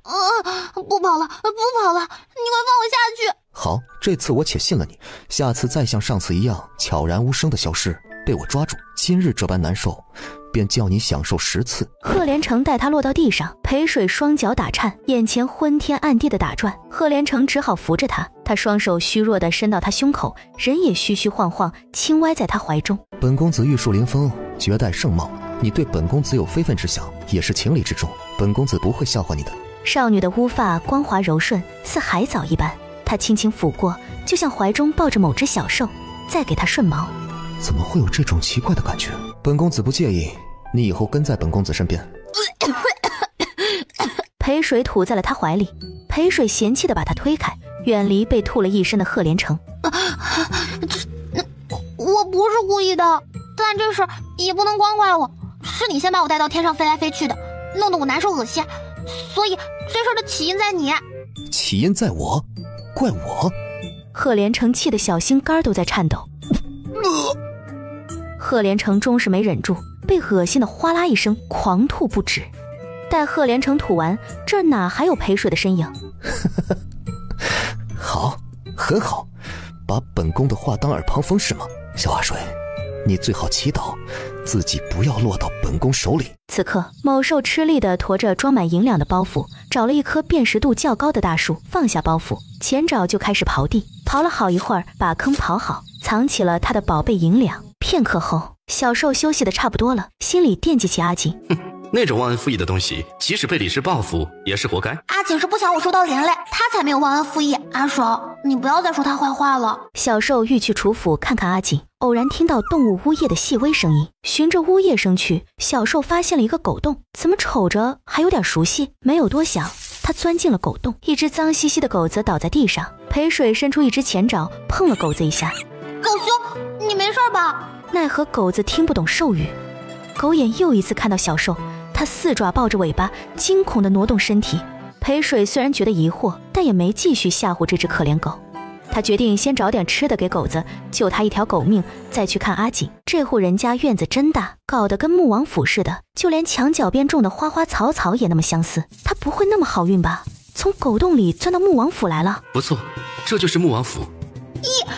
妈耶，吓死宝宝了！千万不要被穆王府的人发现，否则我就完蛋了。阿守，快带我离开！好受当不得。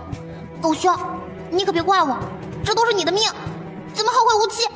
我今天已经用了2次魂力，现在所剩为0，无法再帮你了。没跑多远，裴水脚下踏空，陷进了坑中。我操，什么情况？穆王府什么时候有地坑了？我怎么不知道？难道是为了防我回来，故意在地上搞的陷阱？就这小小的坑洞也想抓我？哼，这鬼主意是谁想出来的？青翼还是青鸾，或是凤九木？哦，不管是谁，到底是太年轻啊，不是铁的对手。得意不过3秒，裴水的表情僵硬，他被不知从哪儿窜出来的网给网住了。阿守，救命啊！阿守默默无声，直到次日，小兽睁开朦胧的眼睛，便发现有人把他放下来了，拎着收紧的网线，喜颠颠地把他交给凤九木。赏。小兽这下就苦逼了，他在网中对凤九木咧嘴谄媚，冲着他笑。岂料凤九木看都没看他一眼。青叶，今日早朝你不必跟着本王，看好这只小畜生。你彻底伤透了穆王的心，这次谁也救不了你。轻易把小兽关进了铁笼里，上了锁。裴水瞅着盘子里血淋淋的东西，是一只被扒了皮的死老鼠。我听说狐狸会捕捉老鼠吃，我特意叫人抓来了老鼠。这只怎么样？够肥够大吧？切，够肥够大，你怎么不吃？可恶的青翼，故意整我是吧？这一饿就到了晚上，晚餐没变，轻易把中午那只死老鼠又放到小兽面前。我可以告诉你，以后你的食物就是这些老鼠，你不吃就得挨饿。哼，挨饿就挨饿。晚上，凤九木回来，裴水主动跟凤九木说话，想吸引他的注意。凤九木仿若没有听见，裴水锲而不馁，他没有回眸看他一眼，转身就离开了房间。轻易讨厌的脸又出现在小兽面前，裴水趴在笼中，仿佛在冥思，该怎样才能打动凤九木？阿守说，罩住他的丝网打结的头线对他的魂力有禁制，除非他从丝网中出来，否则他没法帮他离开穆王府。裴水想，凤九木应该是猜到锁魂灵有灵性，才会用禁制的头线制约阿守的魂力。要不要吃老鼠？裴水气愤地瞪了青翼一眼，对他竖起一根中爪。Fuck you！青翼不懂小兽这是干什么，但从他愤怒的眼神，青翼知道小兽这个动作8成是在骂他。不吃就继续挨饿。裴水好气，阿守也气，他安慰小兽，有朝一日禁制解除，他要这欺负裴水的小子好看。一连好几天，凤九木都没有理小兽，甚至连看都没有看他一眼。某兽陷入深深的绝望中。阿守，我会不会就这样死掉啊？不会的，小水不会死。会死的，人不吃饭，最多只能活1、2周。我已经快1个星期没吃东西了，我感觉自己快要撑不住了。小水，你不要胡思乱想，我可以几百年都不用吃饭，你才短短几天没吃，算不得什么。只要你的意念想要活下去，你就能活下去。是吗？也许我死了以后就能回到现代呢。阿守，我告诉你啊，我不属于这个时代，我也不知道我为毛会穿到这只兽的身体里。我在现代。阿守酸楚无比，他不想听裴水说那些，就好像他在交代遗言。小水，你想知道我长得什么样子吗？想。阿守，你能从锁魂灵中出来吗？我又不是九阴，怎么可能有3个头？我只能有1个头。长相嘛……裴水很想打起精神听下去，可他做不到了，脑袋一阵阵的昏眩，最终导致他昏了过去。青翼亲眼看着小兽晕在铁笼中，把昏厥的小兽拎出来，去烧一壶滚烫的水。啊，您这是要煮了小祖宗吗？青翼眼神杀过去，胖厨子吓得闭上嘴巴，不敢再多说半句，乖乖的打水烧水。你不该趁穆王离开的时候逃走，若不是你逃走，我至今都没有办法杀了你，给主子补身体。要怪就怪你自己，自作聪明但不够聪明，落得如今这么个下场。小水，你快醒醒！小水，快醒醒！阿守嘶吼，拼尽了所有的魂力，都没法伤到青翼，也无法把小兽带到安全的地方。小兽落入滚水的一瞬，一只手迅捷把小兽抢了过去。栾妹妹，你怎么来这里了？是主子饿了吗？你这么做，主子知道吗？主子没下命令，我怎么敢自作主张？栾妹妹，你快把它给我，滚水烫一会儿才好除毛，等水凉了，毛就没那么容易去干净了。既然是这样，那把它交给我吧，我去问主子，他喜欢吃红烧的，还是喜欢吃清蒸的？不好，青鸾没那么容易骗，主子已经在这小畜生身上耗费了太多时间，他不该再留在世上影响主子，杀了他，让他发挥地灵该有的作用，那是他最好的结果。青鸾，相信我，我这么做完全是为了主子好，你把他交给我。青翼，你是不是已经忘了自己的身份，忘了当初在主子面前立下的誓言？你忘记了没关系，我可以提醒你，你立誓永远效忠主子，永远不会背叛主子。若违此事，你便下阿鼻地狱，被万千恶鬼啃食，永不超生。主子既然没有下命令叫你杀了他，你私自动手，那便是背叛。青衣，你真的想下阿鼻地狱，受那无尽的痛苦吗？我没有背叛主子，我杀他也是为了主子。青鸾，你为何不能理解我的良苦用心？你应该和我站在同一条战线上的。只要为了主子，我们埋首血腥，下阿鼻地狱又何妨？疯子！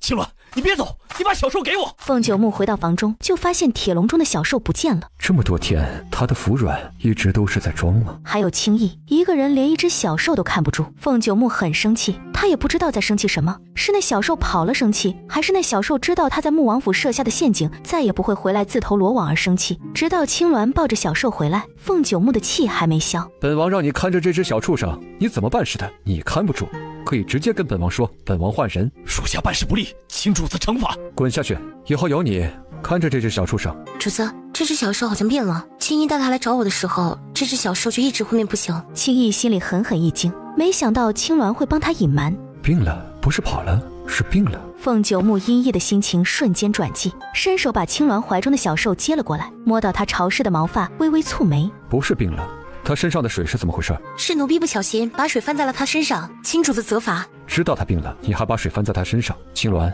你可真会做事。是错觉吗？他感受到穆王眼中冷冽的杀意。是我打翻的，王爷，你要责罚就责罚我，跟青鸾没有半点关系。哼，你们两个真是郎情妾意啊！本王成全你们，每人杖责20。凤九木抱着昏迷不醒的某小兽，马不停蹄地赶去孔府。他怎么样了？他怎么样了？你还好意思问老夫？老夫应该要问你，你把他怎么样了？本王没有把他怎么样。他只是几天没有理他，难道是……凤九木想到这些天都是青意在照顾这只小兽，他脸色骤然一沉。难道是青意对小兽做了什么他不知道的事情？他到底怎么样了？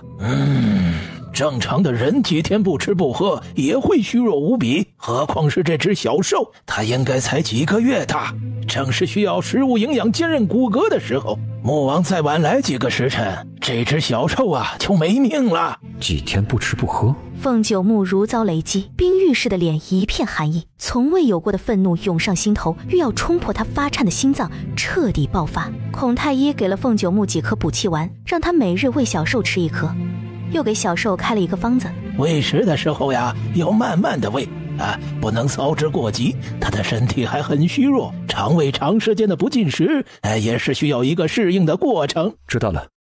转眼过了3天，裴水从昏迷中醒来，四周的一切都那么熟悉。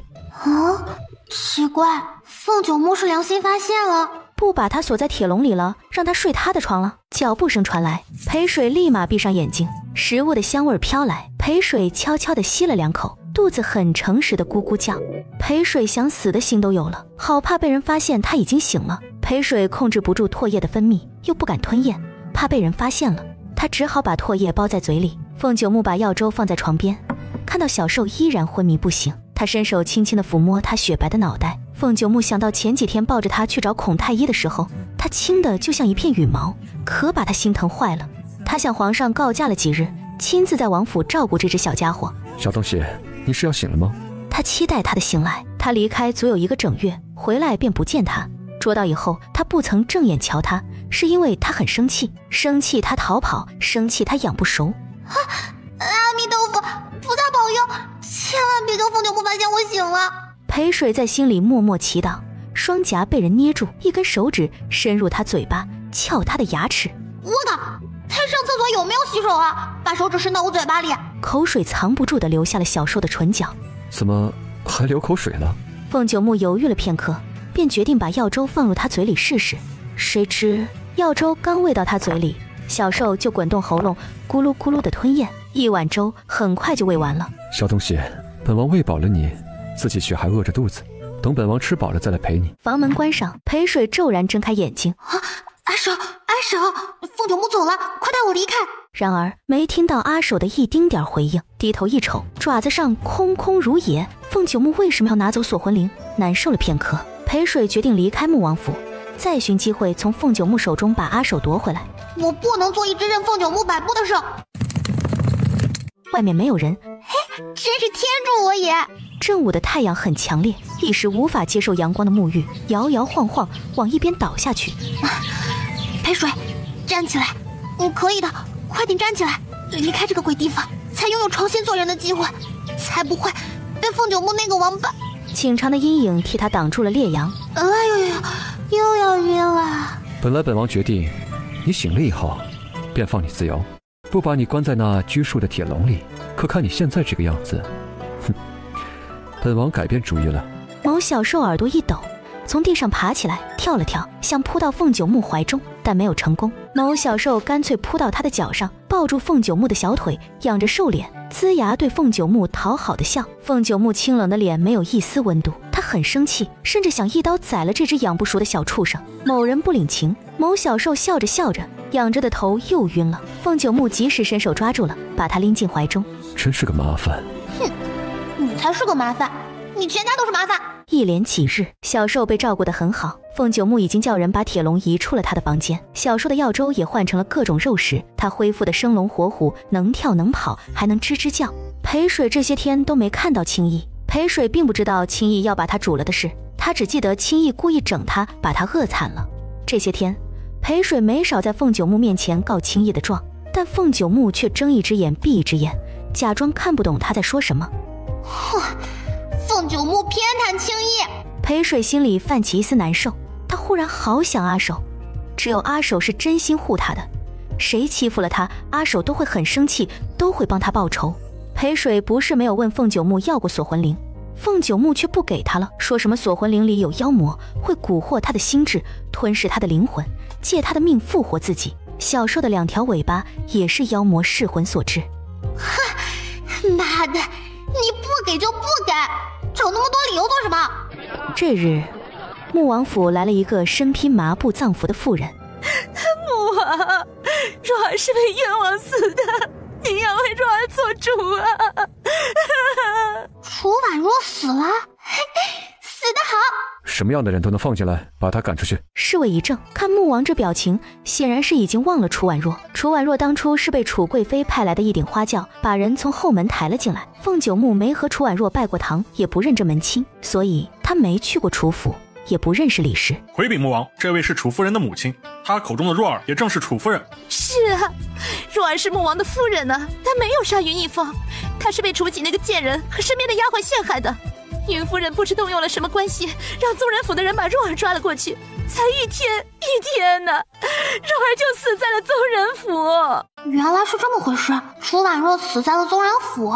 穆王，我求求您，一定要彻查此事，还若儿一个清白，一个公道，让那些诬陷她、杀害她的恶人们全部得到应有的惩罚。这一对歹毒的母女，楚婉若是死有余辜，李氏还有什么嘴脸来替楚婉若讨清白和公道？若真的要讨，李氏应该用自己的命去抵楚婉若的命。正因为楚婉若有李氏这么个恶毒的母亲，她才会变得恶毒。楚婉若淫乱穆王府，早就被本王赶出府，她的死活也与本王无关。你要为她讨清白和公道，来本王这儿，你来错了地方。李氏一怔，不敢相信的抬头看着凤九木。李氏忽然发现凤九木怀中抱着一只熟悉的小畜生。我知道了，穆王为什么对若儿这么薄情？原来穆王早就看上了楚锦那个贱人，难怪若儿会死在宗人府。我就说嘛，云夫人到底有什么本事，能让宗人府不畏惧兰贵妃的权势？原来这背后的人就是穆王。凤九木脸色渐渐变难看。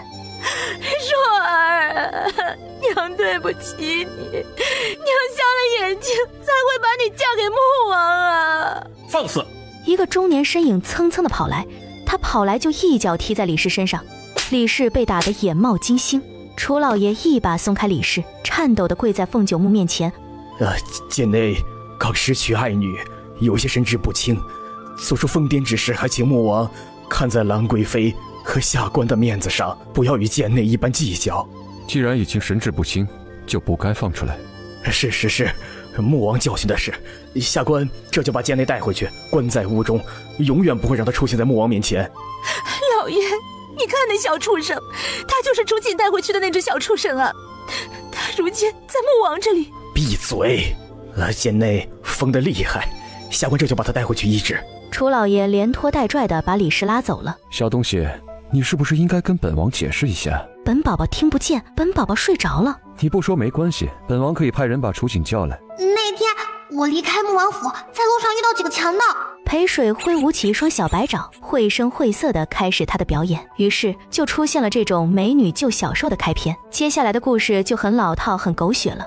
他受伤了，楚锦把他带回家，他发现楚府人人都欺负楚锦。为了报答楚锦的救命之恩，他咬了那些欺负楚锦的下人，还有楚婉若那个坏女人。爹怎么能那么狠心，对母亲下这么重的手？儿子要去找爹问清楚。别去，你去了，你爹会更加生气。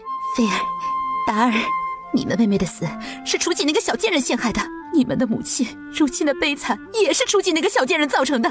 母亲，你放心，我们绝对不会放过楚锦。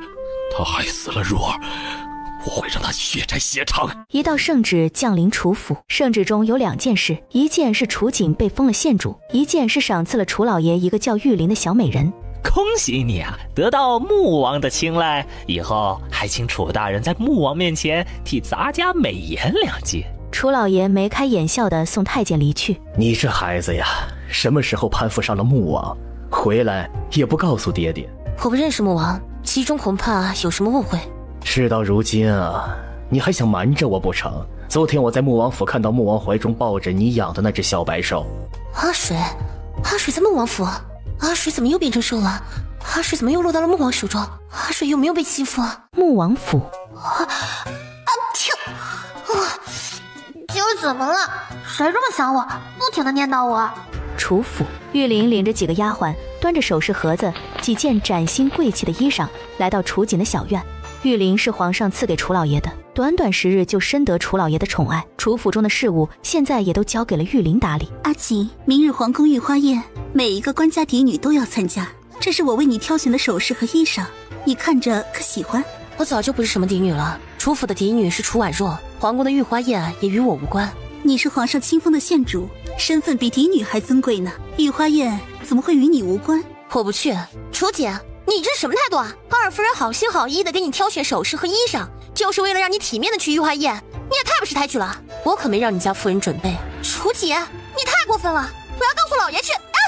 没规矩的东西，楚锦也是你能叫的。你记住，我最讨厌爬到主子头上来的奴婢，再有下次就不是一巴掌这么简单了。二夫人教训的是，奴婢知道错了。阿锦，以后我都不会再让任何人欺负你。回去告诉你的主子，我楚锦不需要任何人的帮助，叫你家主子不要欺负阿水。玉玲微愣，惊讶楚锦的聪明，这么快就猜到他是穆王安排来的。他困惑的是，阿水是谁？你是不是对我有什么误解？其实我知道，一下子让你接受我，你很难接受，这怪不得你。我今天来向你示好，是因为我真心想要和你好好相处。你只不过是皇上赐给我父亲的一个姬妾，而我的身份是县主，与你交好，岂不是跌了我的身份？做好你姬妾该做的事情，别妄想把主意打到我的头上来。很快，楚锦说的话传到了凤九木的耳中。主子，那楚家大丫头被封了县主之后，简直忘了自己是谁，飘上天了。奴婢想要接近她都很难呢。阿水，他叫小家伙阿水。小家伙，好熟悉的称呼，难道……你去给本王查清楚，楚锦和小家伙之间发生了多少本王不知道的事情。还有阿水，他怎知小家伙叫阿水的？凤九木有种预感，阿水绝不是楚锦给小兽起的名字，而是小兽本名就带一个水字。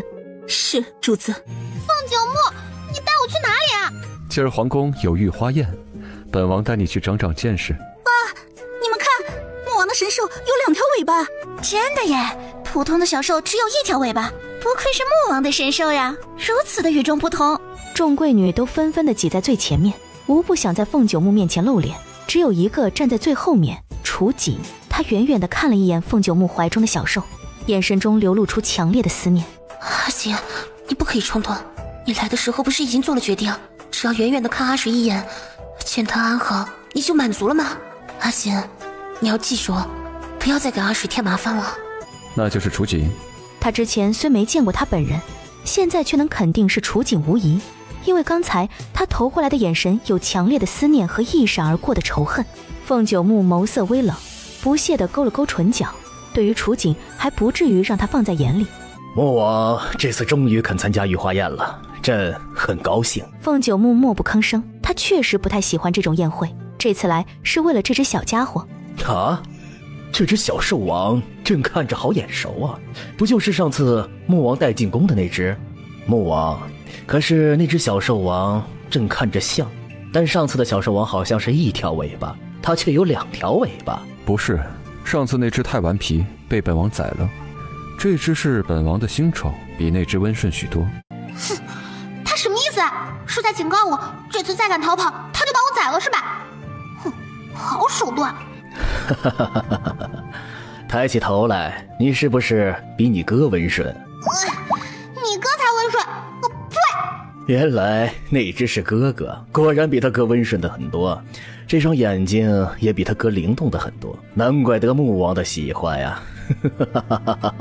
皇上瞅着小兽煞是可爱，伸手想要抚摸一下某小兽雪白柔软的脑袋。裴水瞅着某位皇上跟着凤九木一起睁着眼睛说瞎话，对皇上伸过来的手呲牙咧嘴，一副你敢摸我，我就咬你。还请皇上见谅，这只小家伙的胆很小，但凡见到陌生人靠近，他都会龇牙咧嘴吓唬陌生人。皇上瞬间了然，迫于凤九木的淫威，裴水的牙磨着磨着就消停了。他刚才是最近甜食吃多了，他紧张就会牙疼。本王叫你平时少吃点甜食，你不听，现在受罪了吧？你放屁！皇上和皇后、贵妃等人入座，凤九木也随之入座。好吃，真的好吃！时不时低下兽头，嘬一口金樽中的美酒。神奇的酒。少喝点，这酒后劲很大，你弱小的身板喝多了会晕死过去。弱小的身板？谁？是谁？裴水不服气，伸爪子把金樽从凤九木手中抢了过来，指挥一旁伺候倒酒的宫女，叫她把金樽倒满。宫女听到小兽的叫声，她怔了怔，不懂兽语，即使能猜到这兽想要干什么，她也不敢听小兽的话。给他倒。凤九木没再管小兽，让他喝个够。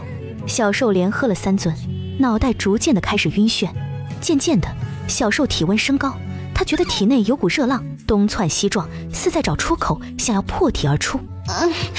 好难受，怎么回事？一股热浪冲破了某处，小兽的尾骨仿佛要被热浪煮熟，就像火烧屁股一般，疼得难以忍受。不是吧？他的断尾在这个时候回归？他最近一直待在凤九木的府中，好像没对谁做什么感天动地的好事儿。这断尾回归是怎么回事啊？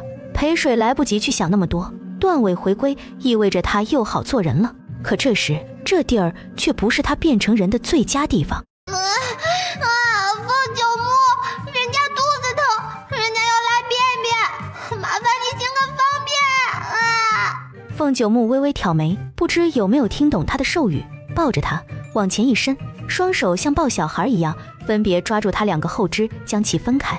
我操，他这是……裴水尾骨烫得要冒烟了，他紧紧地夹着尾巴，怕凤九木摸出个异常。裴水心急如焚，再这么下去，他就真的原形毕露了。小兽当机立断，扭头呲牙，作势要咬凤九木。他清冷的眸骤然一沉，某小兽蹬爪子踢开他的手，撒爪子在桌子底下到处窜。李诗诗妙曼柔韧的身躯在半空中旋转了数圈，待他双脚缓缓落地，完成最后一个完美动作时，一个东西忽然窜进了她的裙子里。是什么东西？是什么东西钻到我下面了？她惊吓之余脱口而出的话令人想入非非。大胆李诗诗，还不跪下！把皇宫当成什么地方了？是你污言秽语、发骚发浪的污秽之地！皇上饶命啊！臣女没有说污言秽语，刚才确实有一个东西钻入了臣女的裙底，臣女好害怕呀，这才会失言的，还请皇上和皇后娘娘明鉴。你不是故意的，朕看见了，恕你无罪，起来吧。凤九木腾然起身，大步走到李诗诗面前，把裙子掀起来。穆王，这里好像不太合适。青鸾，一个妙目女子瞬间就到李诗诗的面前，当着众人的面掀开了李诗诗的裙子。这一幕来得猝不及防，众人的目光还没反应过来，就已经把李诗诗裙底的风光一览无遗。李诗诗穿着一件短小的红色底裤，一双均匀有致的大长腿，除了腿毛有点长，别的没毛病。你这样羞辱我，你叫我以后可怎么活呀？青鸾鸾不同情李师师，她来献舞，群中却连一件长裤都不穿，此女怀着怎样的心思？明眼人一看就明白了。皇上对李师师的那点怜惜，因为腿毛事件荡然无存。主子，小兽不在他的群体。青鸾话音落下，凤九木的目光猛然射向某处，那里原本坐着的人是楚景，现在却不知去了何处。青鸾顺着凤九木的视线，也顿时明白了什么。奴婢现在就去找楚景。小兽的身体不断的发热，楚景紧紧地抱着他，赤烫的温度灼烧着楚景的双手，他咬紧牙关，忍着被灼烧的剧痛，一路奔跑，把小兽带到一间僻静无人的屋子。小兽浑身的毛炸开，他玲珑的身体被橘色包裹，宛如置身火海，疼得嗷嗷直叫。楚景再也无法承受那橘色火焰，他松手的一瞬间，他的身上着了火。楚景吓得直扑胸前和手臂上的火焰，他无暇顾及被烧红的双手，骤然瞪大眼睛看着眼前神奇的一幕。若是这一幕被别人看到，肯定会惊悚的尖叫，以为自己见到了妖怪。随着少女耳朵变成人类的玉耳，她的身体从半空中忽然降下，楚景神色一紧，想也未想，伸手接住少女的雪白的身躯。阿水，阿水，裴水没有醒来的迹象。什么人？出去！进来的人是青鸾。青鸾扫了一眼楚景身后，没曾想楚景竟有这种不为人知的癖好。把他交出来，我立刻就走。我不知道你在说什么，这里没有你要找的东西。不肯说是吗？打断他的双腿，将他挂在御花宴的荆棘树上，直到那小畜生来救他为止。凤九木跨入屋中，他进来的一霎，空气凝结成霜。楚景感觉到冷，他与他对视了不过1秒，就败下阵来。凤九木发现了楚景身后的秘密，伸手一挥，楚景的身体就像皮球一样滚到了一边。少女没了支撑，坐起的上半身软软的倒在地上。凤九木扫了一眼，目光定格在她乖巧的睡颜，无关她精美绝伦的脸蛋，只因她此刻的样子，她好像在哪里见过。啊！楚景的叫声打断凤九木的思绪，他再次扑过来，后面一个水字及时打住。她不是主子离开的那段时间，这个没穿衣服的女子不知怎么潜入了主子的寝房，后来奴婢追出来，却发现她神奇的消失在王府。奴婢派人查遍了整个京城，也没有查到她的行踪，却没想到今天在皇宫发现了她。主子，这个来路不明的女子不简单。楚景听到青鸾的话，他背脊一僵，难道那几次阿水是去了穆王的府邸？阿水和穆王之间究竟是什么关系啊？一道劲风席卷，楚景娇弱的身躯又一次像被踢走的皮球。你想对他做什么？他是无辜的，你放开他！传言是真的，凤九木不喜女色，即使阿水不着寸缕的在他眼前，他清冷的脸上依旧没有任何与玉有关的表情。裴水浑身的热浪退去，身体刚舒服点，就感觉到有一只冰凉的手摸他脖子，随之楚景尖利的声音把他彻底唤醒。你选择他，还是本王圈养的那只小畜生？凤九木，你他妈说谁是小畜生？凤九木，你他妈疯了！某水贝齿挤出几个字，垂了垂眼眸，看到他手腕下的风景，某水彻底惊呆了。凤九木，你这个臭流氓！放肆！穆王岂是你污蔑的？青鸾姐姐，麻烦你给我拿一套衣裳。主子，他这样也不好看，您看要不要给他拿一套衣裳，再把他带回去好好审问一番？凤九木皱了皱眉，眼神盯着眼前蜷缩成一团的少女，与他的眼神四目相撞。他微微一怔，冰冷般的冷冽眼神逐渐散去寒意，漫上些许疑惑。看什么看？没见过美女啊！凤九木不屑地撇开眼睛，他怎么会把这种无知傲慢的少女看成他养的那只小兽？凤九木觉得这少女连小兽的一根脚趾头都比不上。去拿。裴水穿好衣裳，主动对凤九木道：我知道你要找的小兽在哪里。喊什么呀？这件事与你无关，是我出的主意。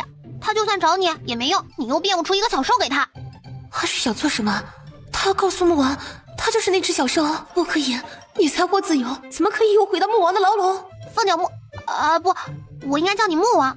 你放了楚景，我保证把小兽给你找回来。你看怎么样？凤九木缓缓转过头，看了裴水片刻，纯净的眼睛不含一丝谎言的成分，且闪烁着自信的光芒。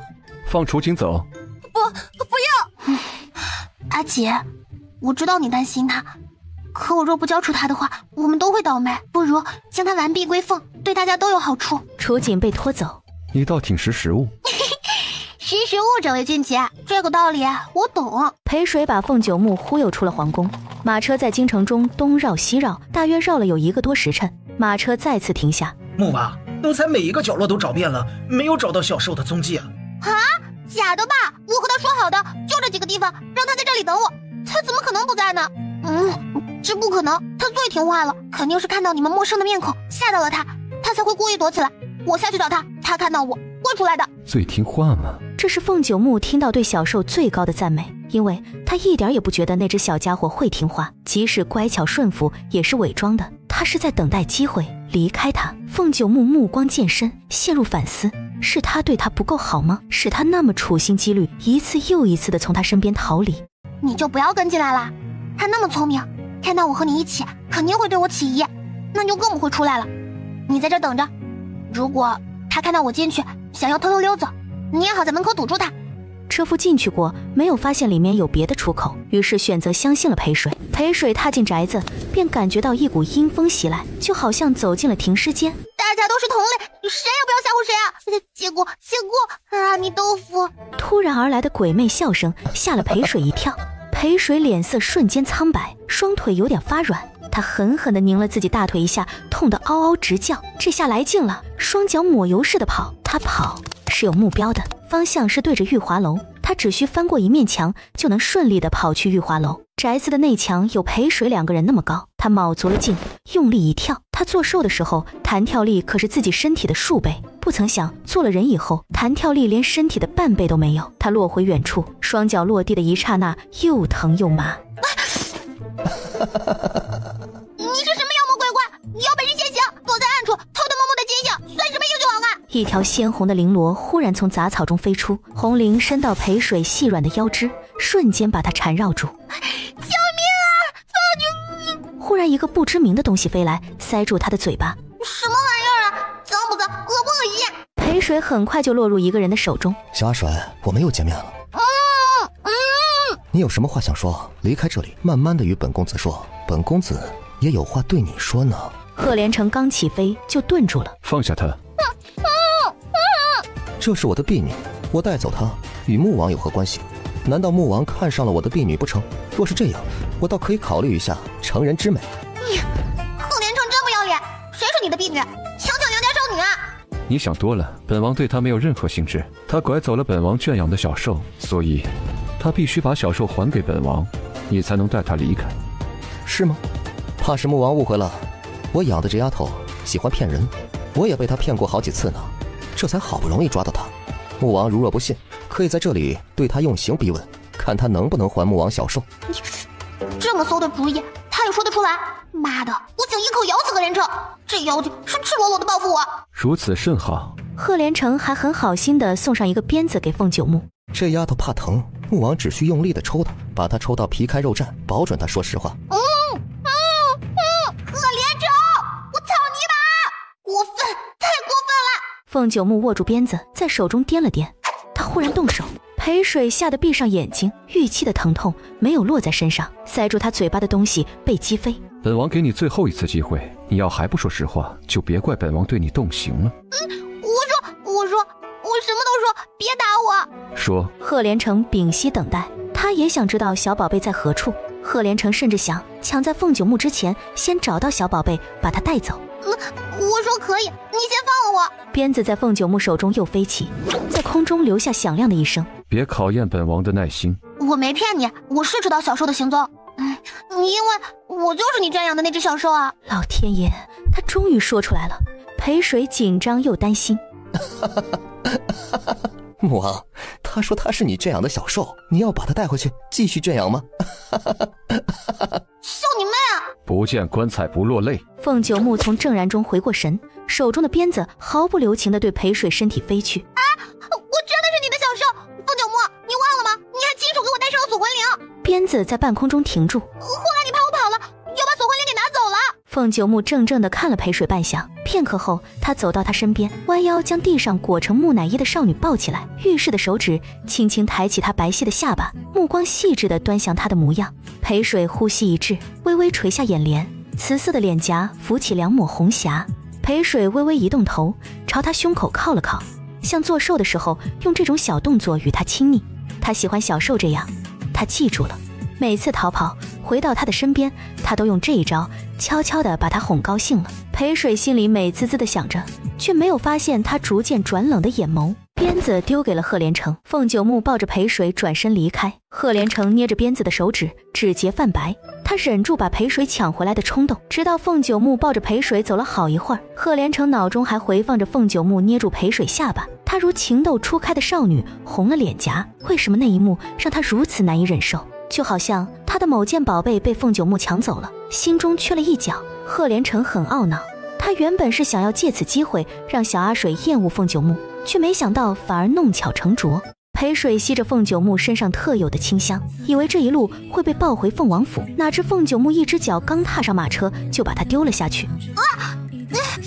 凤九木，你！一只白靴的鞋底板对准地上嗷嗷直叫的脸。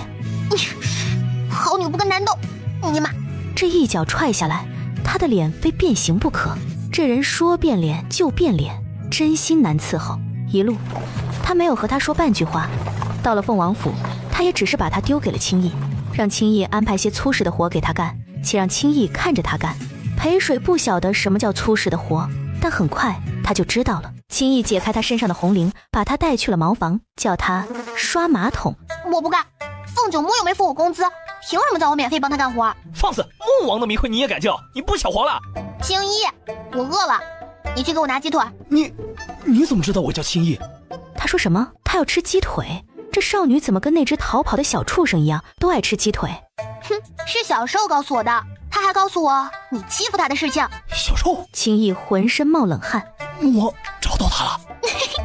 你去问穆王啊。青逸嘴角抽了抽，他怎么感觉眼前这个外表好看的少女，内心和那只小畜生一样的狡诈邪恶？穆王叫你安排差事给我做，可没叫你饿着我，我现在手上一点力气都没有，我要吃饭。青逸只好去给裴水拿吃的。裴水狼吞虎咽的吃了，青逸以为他可以干活了，谁知道我的房间在哪里？我困了。你的活还没干，吃饱了就想睡觉，他是猪吗？主子从哪儿找来这么一个极品的奴婢？我困了，没有力气干活，而且我今年才13岁，正是长身体的时候，如果睡不好，我就会发育不好，个子也长不高。青逸，你忍心摧毁掉一个天真烂漫的小女孩吗？那你赶快把马桶刷完，去休息。哼，你不给我安排房间，那我自己去找了。可以，别怪我没有提醒你，找不到房间你回来求我都没有用，今晚就睡在茅房吧。谢谢你的提醒啊。裴水懒洋洋地丢下一句话，转身走了。不久之后，裴水找了一个比较中意的房间，还有一个小院子。裴水早就看上了这别致的小院，它一直空着，而且每天都会有人来打扫，住着不要太舒心啊。一个空置的屋子居然放这么多宝贝，这里的宝物都很精美，反倒不像男人喜欢的，更像是刻意为心上的女子准备的。裴水有点心塞，他做小受，跟在凤九木身边那么久，竟不知道凤九木有心上人。是青逸不给我安排房间的，也是青逸说我可以选的，那我就暂时的选择这里，就算凤九木找麻烦也找不到我头上，可不是我故意害青逸啊，谁叫青逸那么缺心眼，给我安排一个刷马桶的差事。黑夜褪去，迎来了新的清晨。青逸去了茅房，以为在那儿会看到某个苦逼的少女，可他错了，裴水不在，地上也没有被人躺过的痕迹。青逸找了好一会儿，在膳房找了裴水。小裴妹妹，一只鸡腿够吃吗？不够吃你再拿，吃光了也不打紧，我再烧。胖大哥，你人真好，谢谢你。裴水发现了走过来的青逸。嗨，早上好，你也来膳房找吃的？吃完了就去干活，别想偷懒。青逸说完便离开了。胖大厨回头看到青逸的一霎，他快要吓死了。膳房是杜绝给下人开小灶的，他很怕青逸会禀告穆王，把他赶出王府。难道是青逸也喜欢小裴妹妹？小裴妹妹长得那么漂亮，喜欢她的男人肯定不少。我又胖又穷，怎么能竞争得过像青逸那样优秀的男人？唉，难受，香菇。裴水不愿意刷马桶，青逸又来找他干活，他直言自己宁愿死也不会刷马桶的。他想见凤九木，他想问问凤九木为什么要这么对他，难道就因为他在皇宫逃跑了一次，他就要这样的惩罚他？想见穆王？你不用想了，穆王说过不准你再出现在他的面前。总之我不会刷马桶的，想要我干活那也得给相等的工资，不给工资我也不会给你们白白的打工。你跟我谈条件是吗？好啊，从现在开始你吃每一顿饭都要付出相等的钱，我会嘱咐胖大哥，从下一顿开始就收你银子，没有银子你就挨饿，我看你能挨多久。午膳的时候，裴水到了膳房，胖大厨为难的看着他，果然不给他午膳了。胖大哥，我不会要你为难的，今天你给我烧一桌好菜，按10两银子的标准。小裴妹妹随手都能掏出10两，说明家世不简单。我是又凶又胖的粗人，哪配得上小裴妹妹呀？那我这就给你烧一大桌。不过小裴妹妹一个人好像吃不完那么多，有点太浪费啊。没事，我请全府所有跟我一样被凤九木奴役的人一起吃。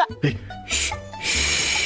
小裴妹妹，这样的话，你下次可不能随便的说啊，得罪了穆王的后果不堪设想啊。裴水无所谓的耸了耸肩，凤九木还得罪他了呢。凤九木回到王府已经中午，正是用午膳的时候。他用完，口有些渴，便坐在椅子上等下人来收拾，顺便给他倒杯茶。迟迟不见下人，凤九木皱眉，起身走出去，扫了一眼四周，不见半个下人的影子。这些人都到哪儿去了？王府的下人是不是不够用？够用，够用。本王可没看到一个能用的下人。青鸾这才注意到没有下人来收拾饭桌，是奴婢的使者。没有下一次。凤九木扶了一下袖摆，冷声说完便大步走了。青鸾费了一些功夫才找到下人。你们好放肆啊，敢私自用王府的食材在这里偷吃。不要怪他们，这一大桌的菜是我出的钱，我请大家吃的。青鸾姐姐，你还没吃午饭吧？你也来和我们一起吃啊。主子不是把他带回来让青衣好好看着他吗？青衣怎么回事？放任他在这里胡作非为，还带着王府所有的下人一起，都不准吃。凤王府不是你们自己的家，想怎么样就怎么样。你们在这里领1天的钱，就要把1天的事做好，否则就要被赶出王府。众人吓得纷纷做鸟兽状散了。青鸾姐姐，就算大家都是来凤王府工作的，也不能连个吃饭和午休的时间都没有。难道凤九木这个主子是人，我们就不是吗？我们把他伺候的吃饱了喝足了，我们只不过想要好好吃个饭，又怎么不可以了？难道就因为这个就要把我们都赶出王府？众人脚步放慢，都觉得裴水说的有道理。青鸾觉得裴水喝醉了，在这里讲疯话。下人们吃个饭，吃的全都不见了，还有理了？跟喝醉的人，青鸾认为没有必要和他争执。万恶的资本主义！如果这件事的后果必须找个人来承担，那就我来承担吧。把我赶出王府，我没有半句怨言。众人纷纷好感动。我会把你说的禀告王爷，至于你的去留，就让王爷来决定吧。青鸾甩手离开。小裴，你怎么能这么好？我感动的快要哭了。我也是，我舍不得你走。你不要走，这顿饭是我们一起吃的，我们一起去穆王那请罪，让小裴留下来。一起去，让小裴留下来。大家的好意，小裴在这里心领了。但是这件事是我考虑不周，连累了大家，害得大家被青鸾批评。小裴，不怪你。我知道大家把小裴当朋友，即使小裴一人犯的错，你们也想帮小裴一起承担。你们实在让我感动万分。可你们越是这样，我越无法心安。自幼妈妈教导我，一人做事一人当，做人就要做个有担当的人。我不敢忘记妈妈的教导，所以今天谁也不准去穆王那儿替我求情，谁替我求情，我就跟谁急。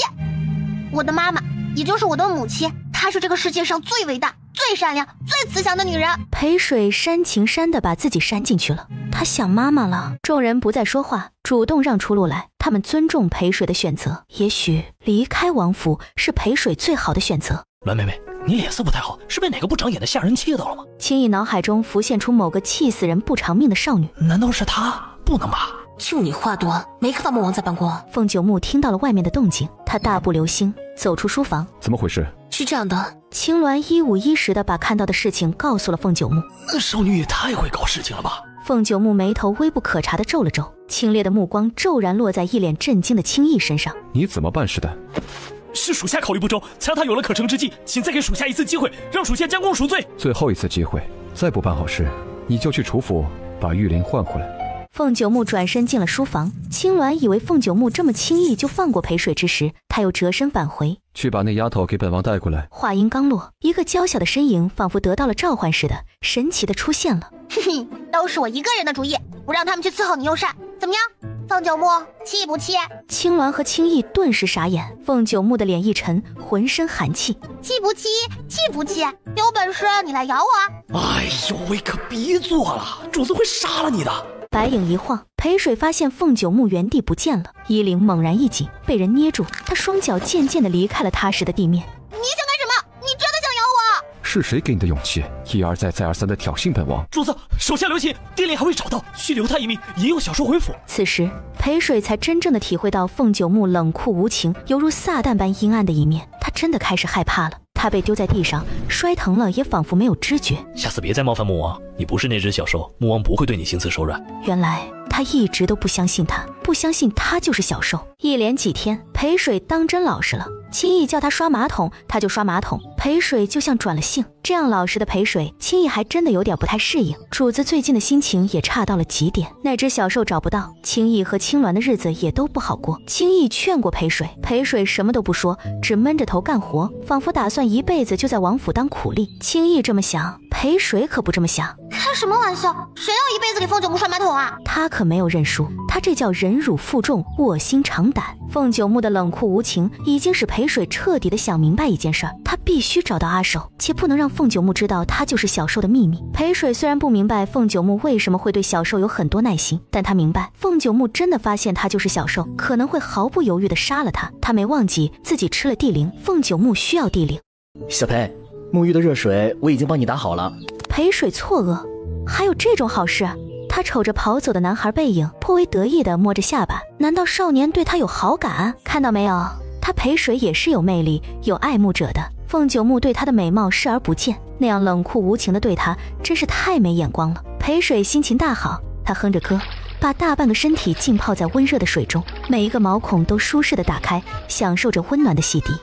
在你面前撒个娇，爱就喵喵喵喵喵。一个小厮就把你迷倒了。裴水小脑袋飞快地扭转，把四面八方、上上下下都扫了一遍，不见赫连城那妖孽的鬼影子。赫连城，你还有没有一点羞耻心啊？堂堂一个大男人，偷看女孩子洗澡。小阿水，凤九木待你不好，你穿上衣服跟我走吧，我会好生待你。凤九木对我好不好，关你什么事？我为毛要跟你走？你觉得我会相信你，好生待我这种鬼话？他没记错的话，上次这厮还叫凤九木用鞭子狠狠地抽他，他可是很记仇的。你就这么喜欢凤九木，宁愿帮他刷马桶，也不跟我走？裴水不打算把自己的卧薪尝胆告诉他。我就喜欢凤九木，怎么样？我就愿意帮他刷马桶，也不愿意跟你走。你现在明白了我的心意，可以走了吧？赫连城那妖孽的面孔冷冷地板着，腾然出现在他眼前。你想干什么？赫连城，我劝你善良，别对幼小的我伸出你罪恶的爪子。我的例假还没来呢。你要真敢动我，我咬舌自尽，也不会让你得逞的。赫连城凤目瞅着浴桶中缩成一个粽子的小人儿，他很聪明，把该遮的遮得严实。一个还没长熟的青色果子，本公子提不起半点兴趣。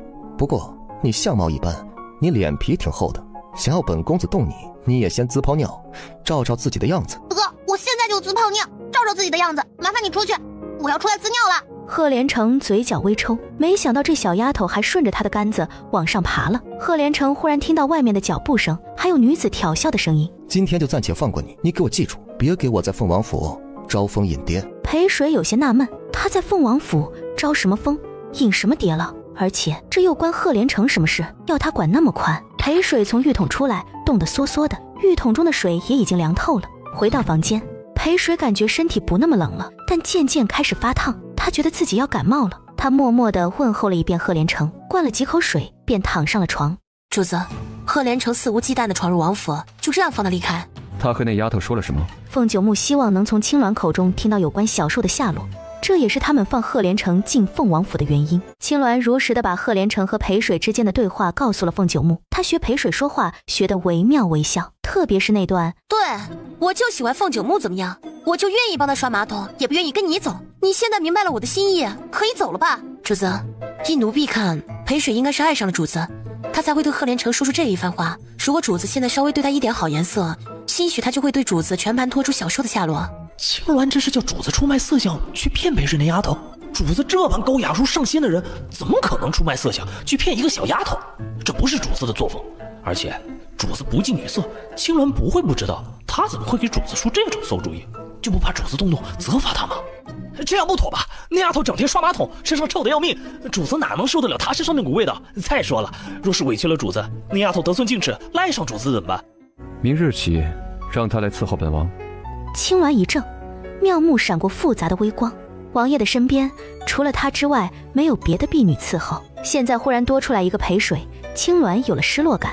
虽然这主意是他出的，但真正来临的伺候，青鸾有些后悔了。他看着冷仙般气质金贵高雅的主子，眸子闪过一丝迷恋的痛苦，却在下一瞬埋葬心底。他不该痴心妄想，也没有那个资格。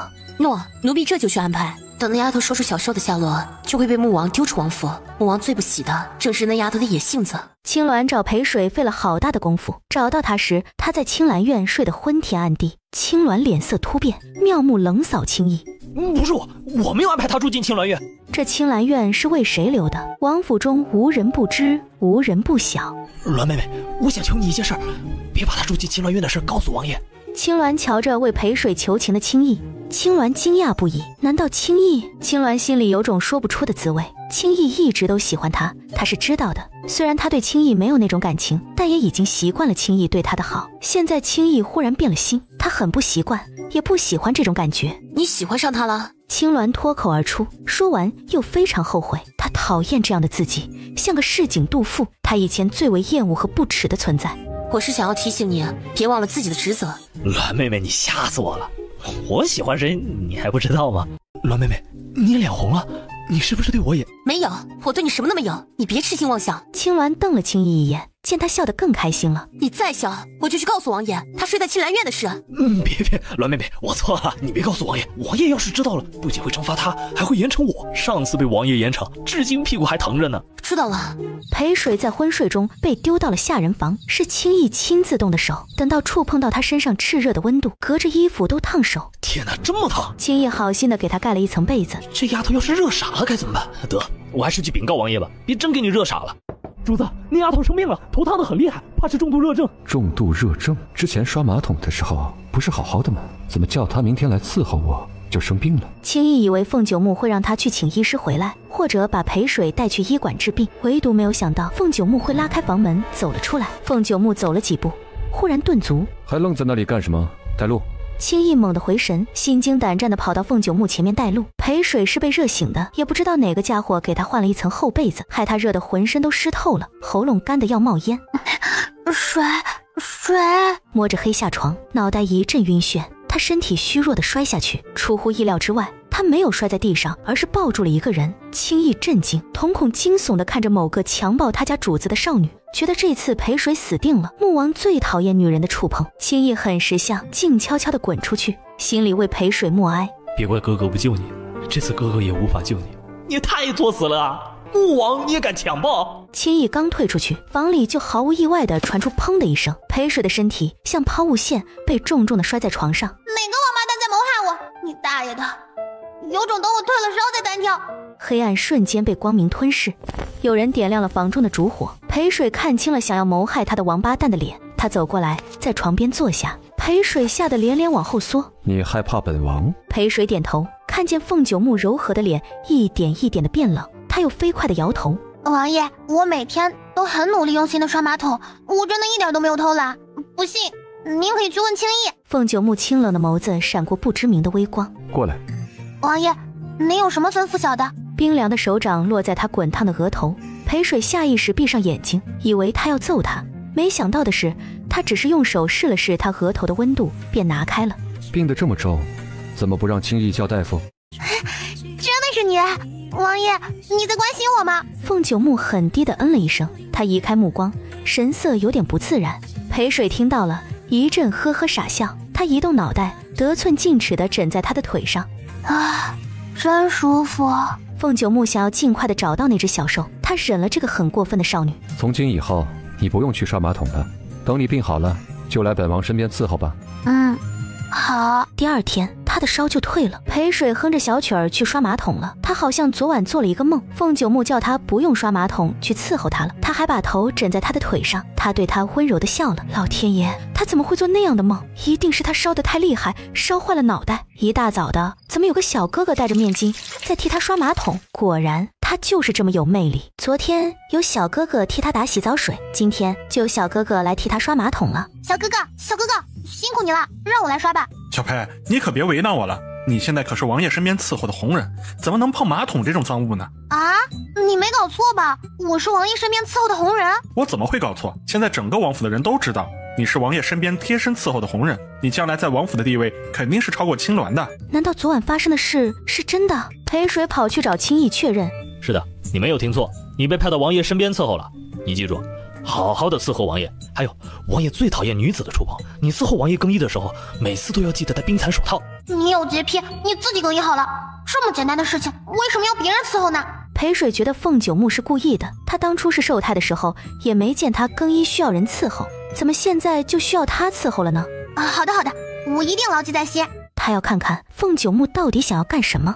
对了，还有，你擅自住进青兰院，你可知道这件事要是被穆王知晓，会有多严重的后果？什么后果？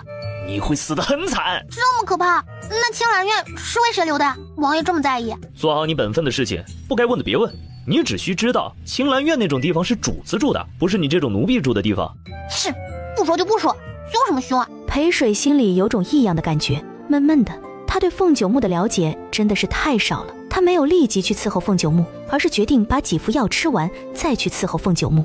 他上床睡觉，到了半夜睡得特别累，感觉有什么东西压在他的身上。裴水苦苦挣扎，却怎么也醒不来。到了第二天，裴水醒来，浑身疲倦，就好像一夜没睡似的。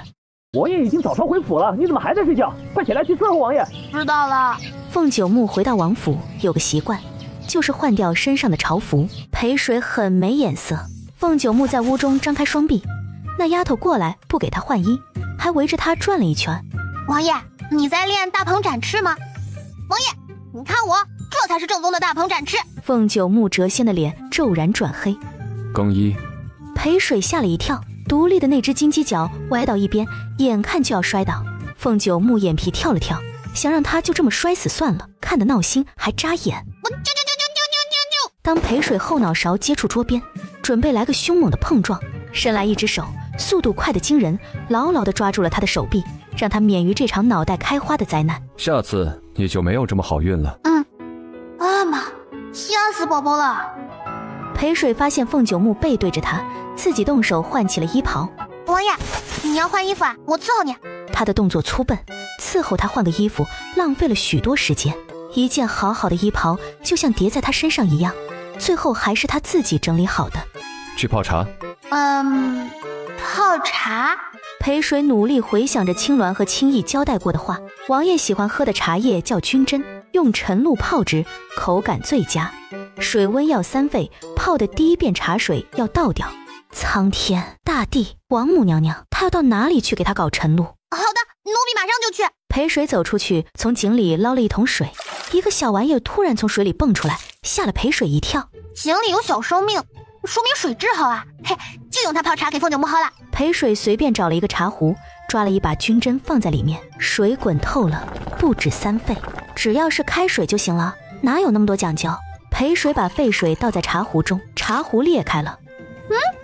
这什么鬼茶壶，一点也经不起烫。收拾了破损的茶壶，他在门外左看看右看看，没有人，太好了。他悄摸摸地把弄坏的证据给销毁了。裴水又泡了一壶，给凤九木端过去。怎么到现在？裴水是他见过最糟糕的丫鬟。我是第一次伺候人，业务还不熟练，体谅一下嘛。听到第一次，凤九木糟糕的心情驱散了些。业务？这生僻的词，他为何从来都没有听过？业务就是事务。王爷，您请用茶。王爷，您怎么不喝呀？倒掉，去把茶杯洗了再过来。茶杯在这儿放置了一夜，他居然洗都不洗就倒茶给他喝，洁癖！凤九木杀伤力很强的眼神忽然扫过来。我这就去，洗得干干净净的过来。他麻溜地跑出去，这次洗干净了。奴婢给您的茶杯全身上下洗了一遍澡。王爷，您看这茶杯身上还在滴水呢。把他身体擦干净。裴水嘴角抽动了一下，拿起帕子把茶杯身体擦干净，又送到凤九木面前。凤九木刚喝了一口便喷了出来，裴水被喷了一脸。你在本王茶里加了什么东西？我没有啊。他说话的时候，水珠竟被含入了嘴中。凤九木脸一热，你下去吧。轻易出现在门外，瞅着一脸水的裴水。你怎么了？脸搁水里了？你才把脸搁水里了，你全家都把脸搁水里了。你什么你？你有本事你把我调去刷马桶。他宁愿刷马桶，也不愿意再伺候凤九木了。凤九木很想一挥手臂，让他永远的滚去刷马桶。想到这么做之后，少女会对他怨气横生，那么便更不会说出小受的下落。凤九木忍住了，他保证等找到小受，让他刷马桶刷个够。是夜，裴水睡着了，他脸色潮红，喘着气，身上好累好累，像有人压着他。暗夜中，鬼魅的身影斜倚在裴水身边，鬼美的眼眸把少女娇态揽进眼底。小妖物！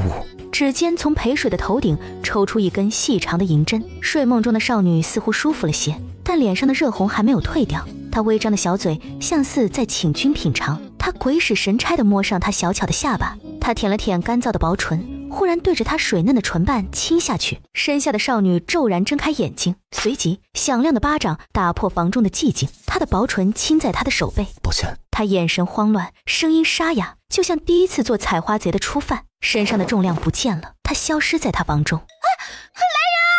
有贼！有采花贼！片刻，众人纷纷涌来。发生了什么事？有人垂涎我的美色，夜里潜进我的房中，想要轻薄我。没走远的某男险些脚下一滑，摔一跤。他夜里潜入他房中，是因为白天王府守备太森严，他的一举一动都会被别人盯住。他来也是为了帮他好吗？至于刚才那件事，他是被鬼迷了心窍才会做出那样的举动。这王府太不安全了，我不管，这事发生在凤王府，凤九木就得负全部责任。青衣，你必须把这件事立马告诉凤九木，让他赔偿我的精神损失费。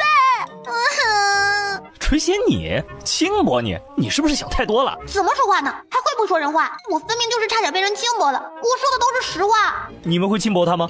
不敢不敢。你再想想，是不是梦游了？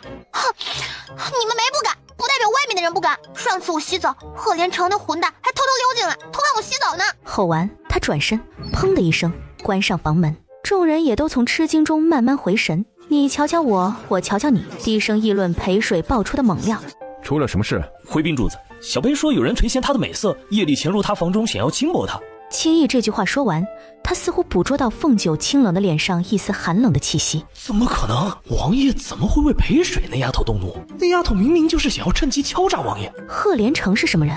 那家伙眼高于顶，会瞧上裴水，10成10是为了小受而来。裴水气呼呼的上床，在被窝里咬着手指。轻易真是太可恨了，他长得有那么不堪吗？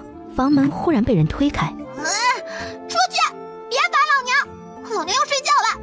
哐的一声，裴水被吓了一跳。老虎不发威，你真的当我是Hello Kitty？他噌的从床上蹦起来。你们是耳朵聋了还是耳朵聋了？我说了，我要睡觉，听不懂吗？如果听不懂，那就是你智商有问题，你应该去找大夫开点补脑的药。怎么是王爷？我肯定是在梦游，哈哈哈哈。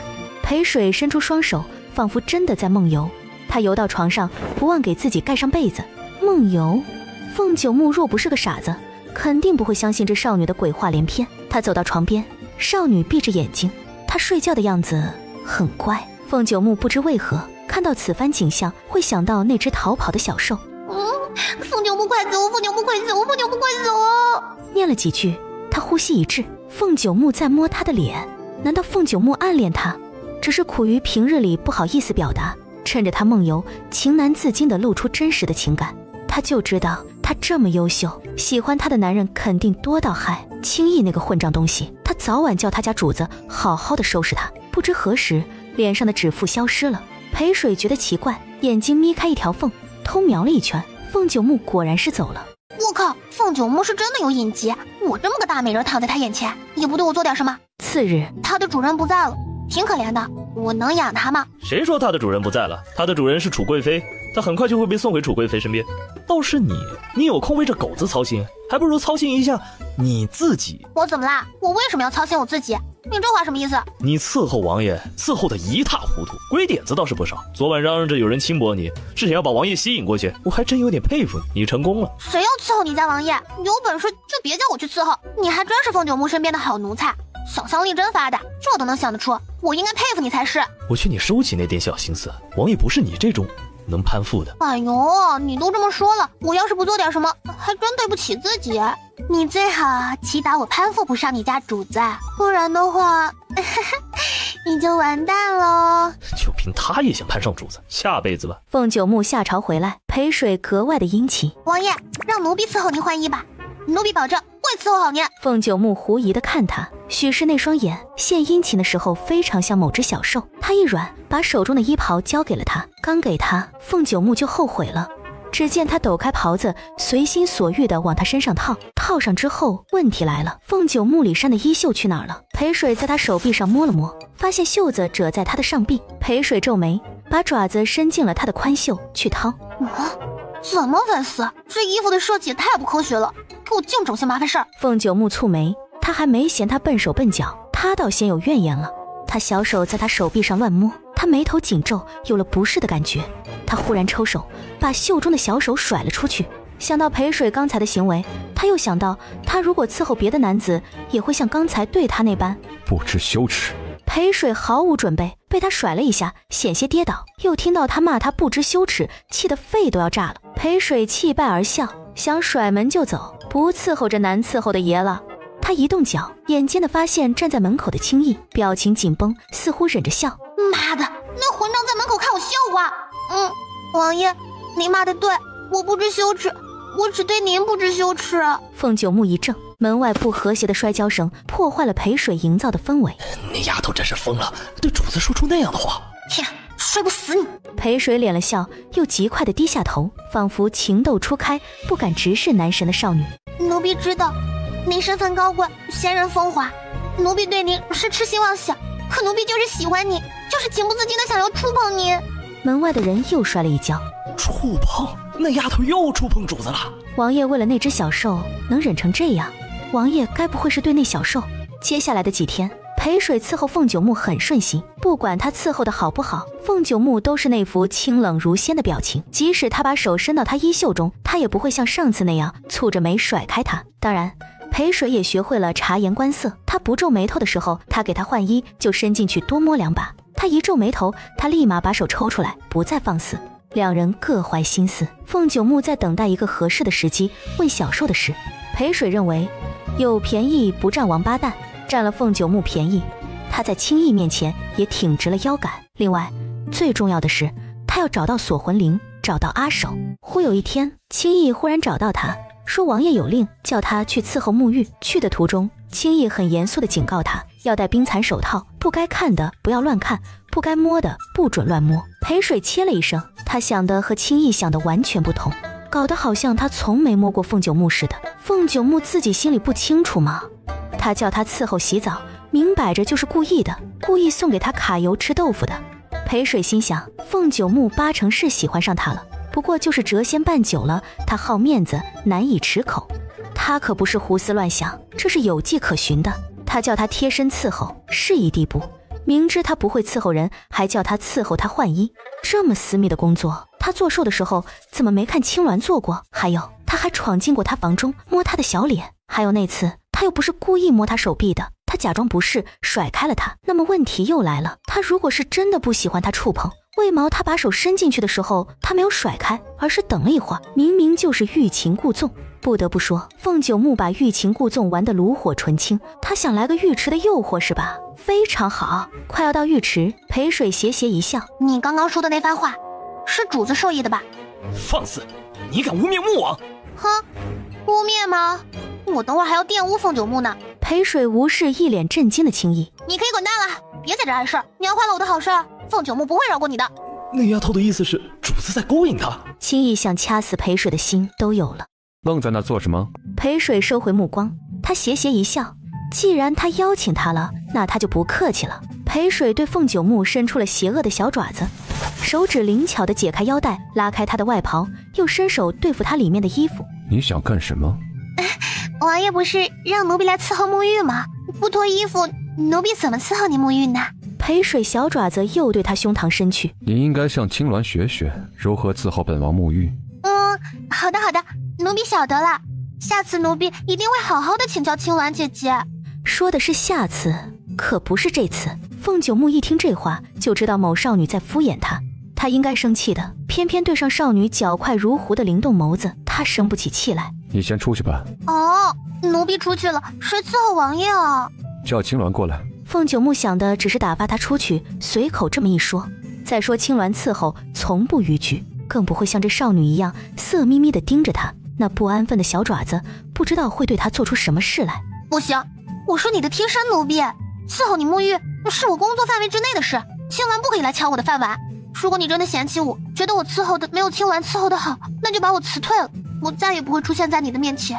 凤九木看着他，这少女在吃味，他忽然心头生出异样的感觉。他看了他片刻，他起身，突然站在他的面前。裴啊，你可想永远地留在本王身边？浴池外，一男一女站在外面，两人都有功夫。凤九木对裴水说的话一字不差地传进两人耳中。青鸾的脸瞬间苍白，青逸发现青鸾异样，他他以为是青鸾在担心裴水会抢了他的工作。那丫头永远都不可能取代你的位置，主子问出小兽的下落，就会把他丢出王府。是这样吗？你听到了吗？主子叫他裴儿，只是一个称呼而已。王爷这么做可不是为了那只小兽吗？你也知道那只小兽对王爷有多重要。真的只是为了那只小兽？是真的。王爷对那只小兽的宠爱，你也是亲眼看到的。你说的没错，王爷只在乎那只小兽，任何女子都入不了他的眼。青鸾在嫉妒那只小兽？轻易甩甩脑袋，一定是他看错了。青鸾妹妹怎么会嫉妒一只小兽呢？浴池内，是真的吗？王爷想把我永远留在身边？凤九木蹙眉，他可不是这个意思，他是在问他想不想，没说他想。虽然听上去貌似差不多，但实际上却是两个截然不同的含义。不要脸，真不要脸，痴心妄想！少女眸光闪亮，期待地看着他。凤九木没做解释，抬手轻轻捏住他小巧的下巴，他的气息似有似无地洒在他的脸上。裴水瞄了一眼他的胸膛，眼珠子又盯上了他的薄唇，忽然觉得有点口干舌燥，想亲上去吸一口。这些凤九木全部看在眼里。这个色胚，那只小兽对本王非常重要，你带本王找到它，和它一起留在本王的身边可好？本王不会伤害它，它是本王的爱宠，只是性子比较贪玩，时常溜出王府，找到他的狐朋狗友。外面坏人那么多，本王担心他落入坏人手中，被剥皮卖肉。你可明白本王的一片苦心？裴水表情很僵硬，凤九木也真够扯的。为了找到小兽，他连美男计都使上了，他不好好的配合他一下，都觉得对不起自己。王爷，对不起，是奴婢误会你了。以为你跟贺连成一样，都认为小兽出了地灵是大补之品，要杀了小兽熬汤。什么？贺连成要杀了本王爱宠熬汤？你怎么知道的？是贺连成说的，还是小兽告诉你的？疼！裴水呼腾的声音拉回凤九木理智，他手指松了松。是小兽告诉我的，他很害怕贺连成，他躲在一个隐蔽的地方，不敢出来。他躲在何处？我也不知道具体的地方，但小兽告诉我，让我拿着锁魂铃去找他，锁魂铃能带我找到他。裴水仿佛没有看到凤九木逐渐发青的脸，他狐疑地问道：锁魂铃真有那么神奇？他有没有告诉你怎么使用锁魂铃找他？他让我对锁魂铃虔诚地唱一首歌。什么歌？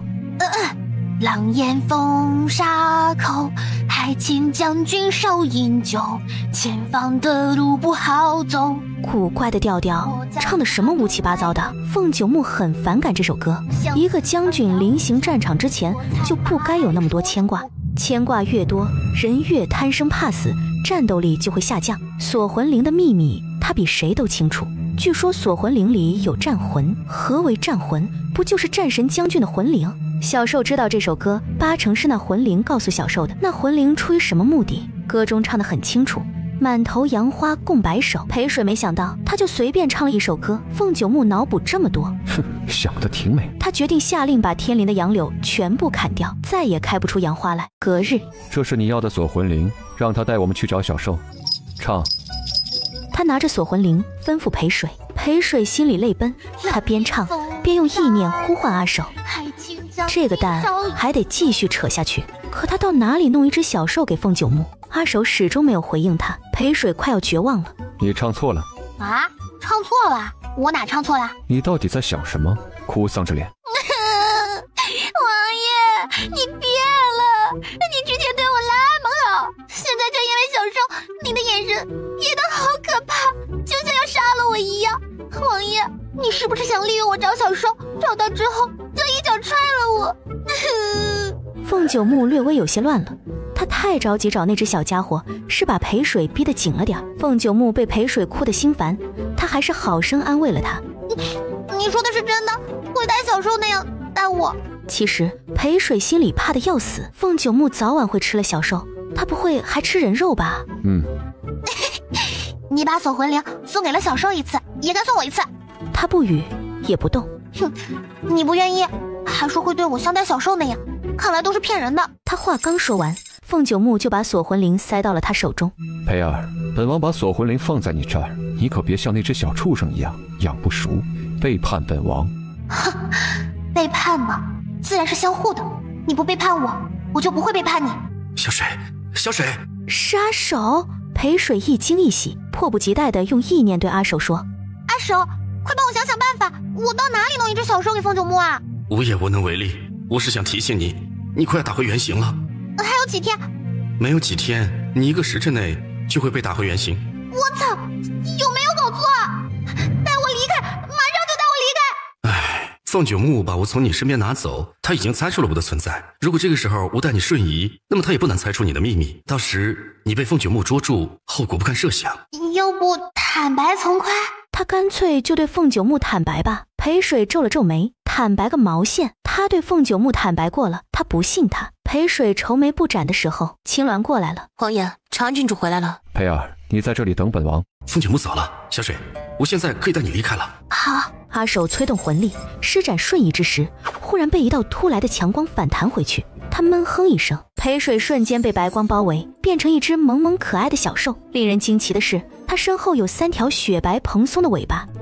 小阿水，妖孽的声音充满了兴奋，把裴水吓了一跳。楚锦叫你阿水，你又恰好有我送给小宝贝的韩玉，我早该猜到你就是我要的那只小兽。贺连成目光灼灼地瞅着他，小宝贝又多了1条尾巴，他惊喜不已。最让他雀跃的是，凤九木还没有发现裴水身上的秘密。贺连成很庆幸，今儿他潜入凤王府，想来看看裴水。正巧凤九木离开，他看到如此令人震惊的一幕。小宝贝，跟我走，我可以保证不伤害你，每天给你喂好吃好喝。阿守，快带我离开！阿守也想，但他遭到了反噬。小水变身一刹那的白光爆发出强大的力量，阿守一阵心惊，他隐约觉得裴水体内潜藏着某种强大的能量，只有在他变身最虚弱的时候才会忽然爆发，保护主体。如果裴水能将这力量运用自如，那他将会变得很强大。我的魂力遭到了反噬啊！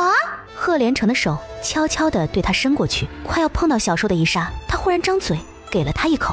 软的不行，喜欢吃硬的是吗？某兽还想掉头跑，却一把被贺连成逮住了。放开老子！小宝贝，你最好乖一点，不要叫，不然我就堵上你的嘴巴。我不介意亲你的原形。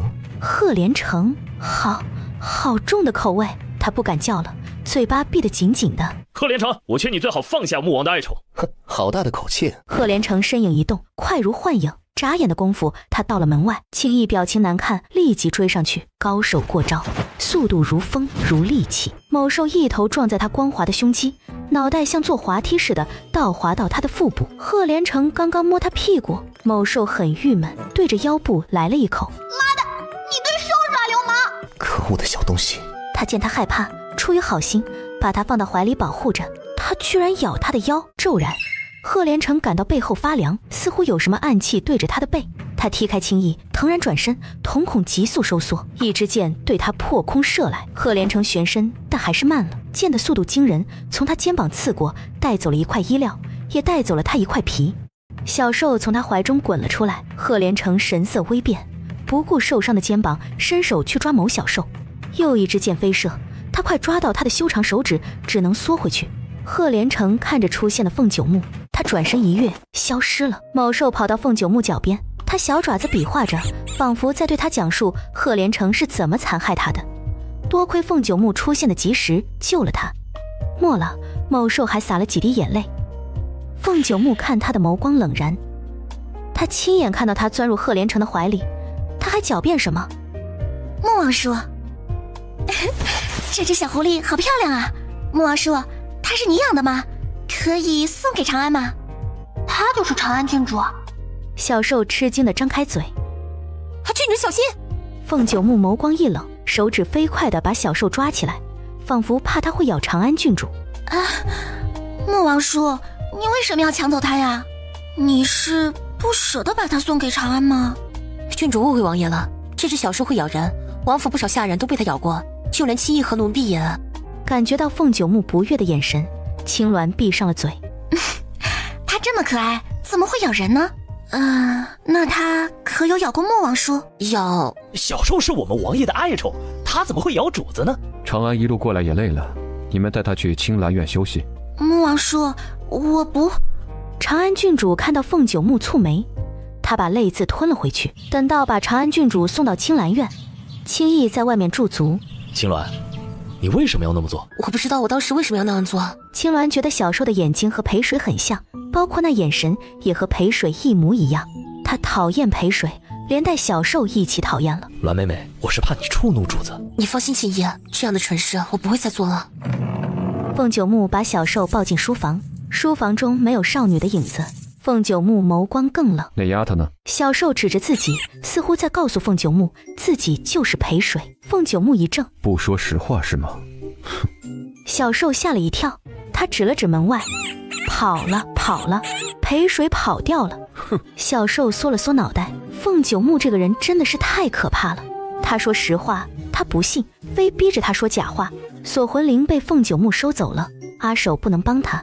他好好玩啊，穆王叔，能把他给长安玩玩吗？不要！哎呀，王叔，他是本王的。凤九木冷着脸拒绝了长安郡主。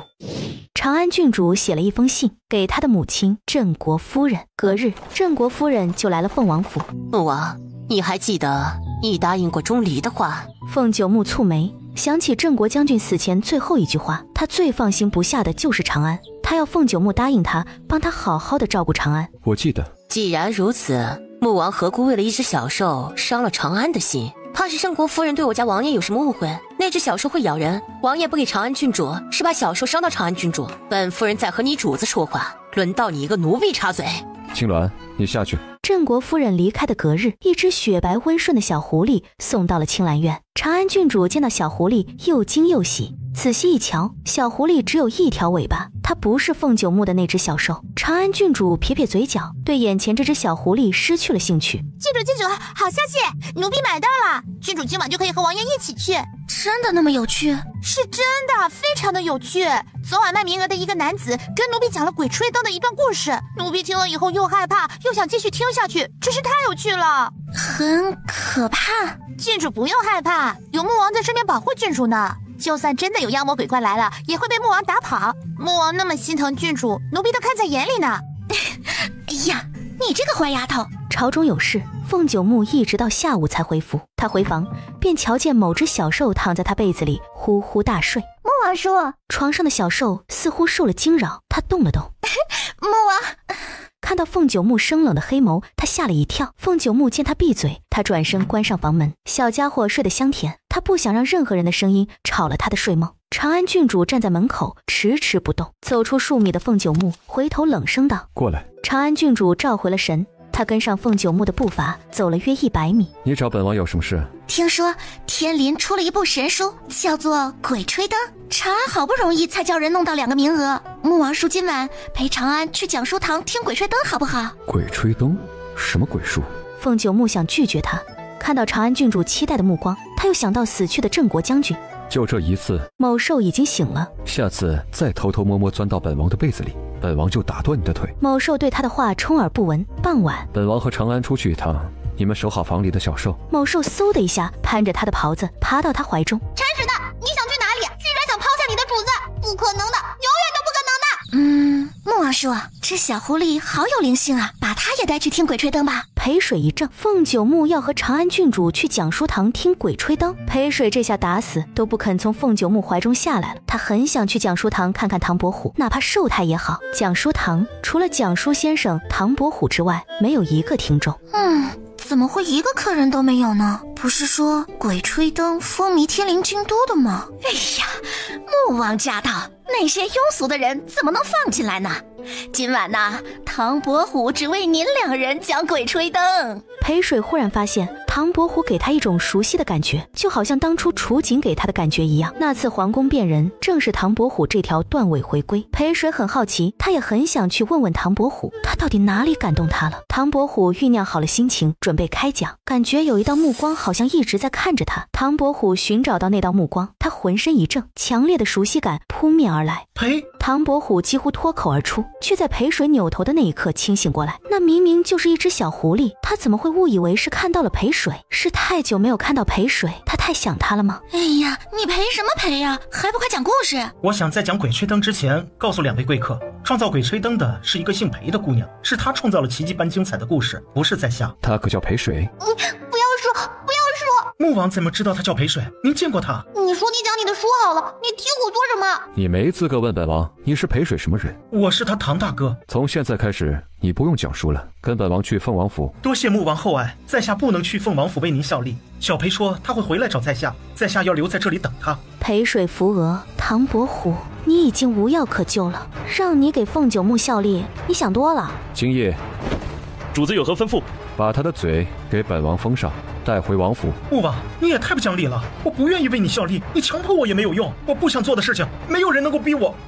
唐伯虎嘴巴被堵上，轻易抓他就像老鹰抓小鸡那么简单。凤九木抱着小兽走出讲书堂，长安郡主紧跟在他身边，心里很不舒服。裴水是什么人？穆王叔那么在意他？不好了，走水了，走水了！大家快救火啊！救什么火？救命要紧，大家快跑啊！穆王叔，我怕。凤九木蹙眉，对长安郡主的触碰很排斥。他正要把手臂抽出来，怀中的某小兽先他一步，小爪子飞快地拍过去。穆王叔，他打我。等回府，本王狠狠教训他一番。他要真的想教训他，现在就可以，为什么要等到回府？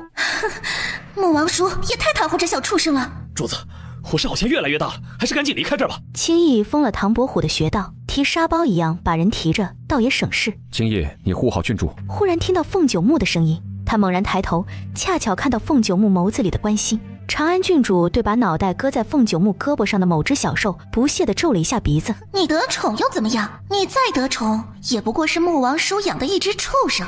你能变成鲜活的女人吗？你永远都无法和本郡主相比。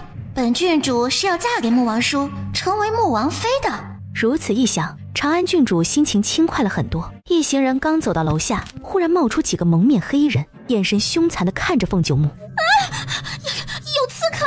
穆王叔，长安好怕呀！主子真不该和长安郡主来这里听什么鬼吹灯。这长安郡主怕是脑袋缺根筋，自报家门，不是告诉刺客你们要杀的人就是我，快点来杀了我吧！主子，您带长安郡主先离开这儿。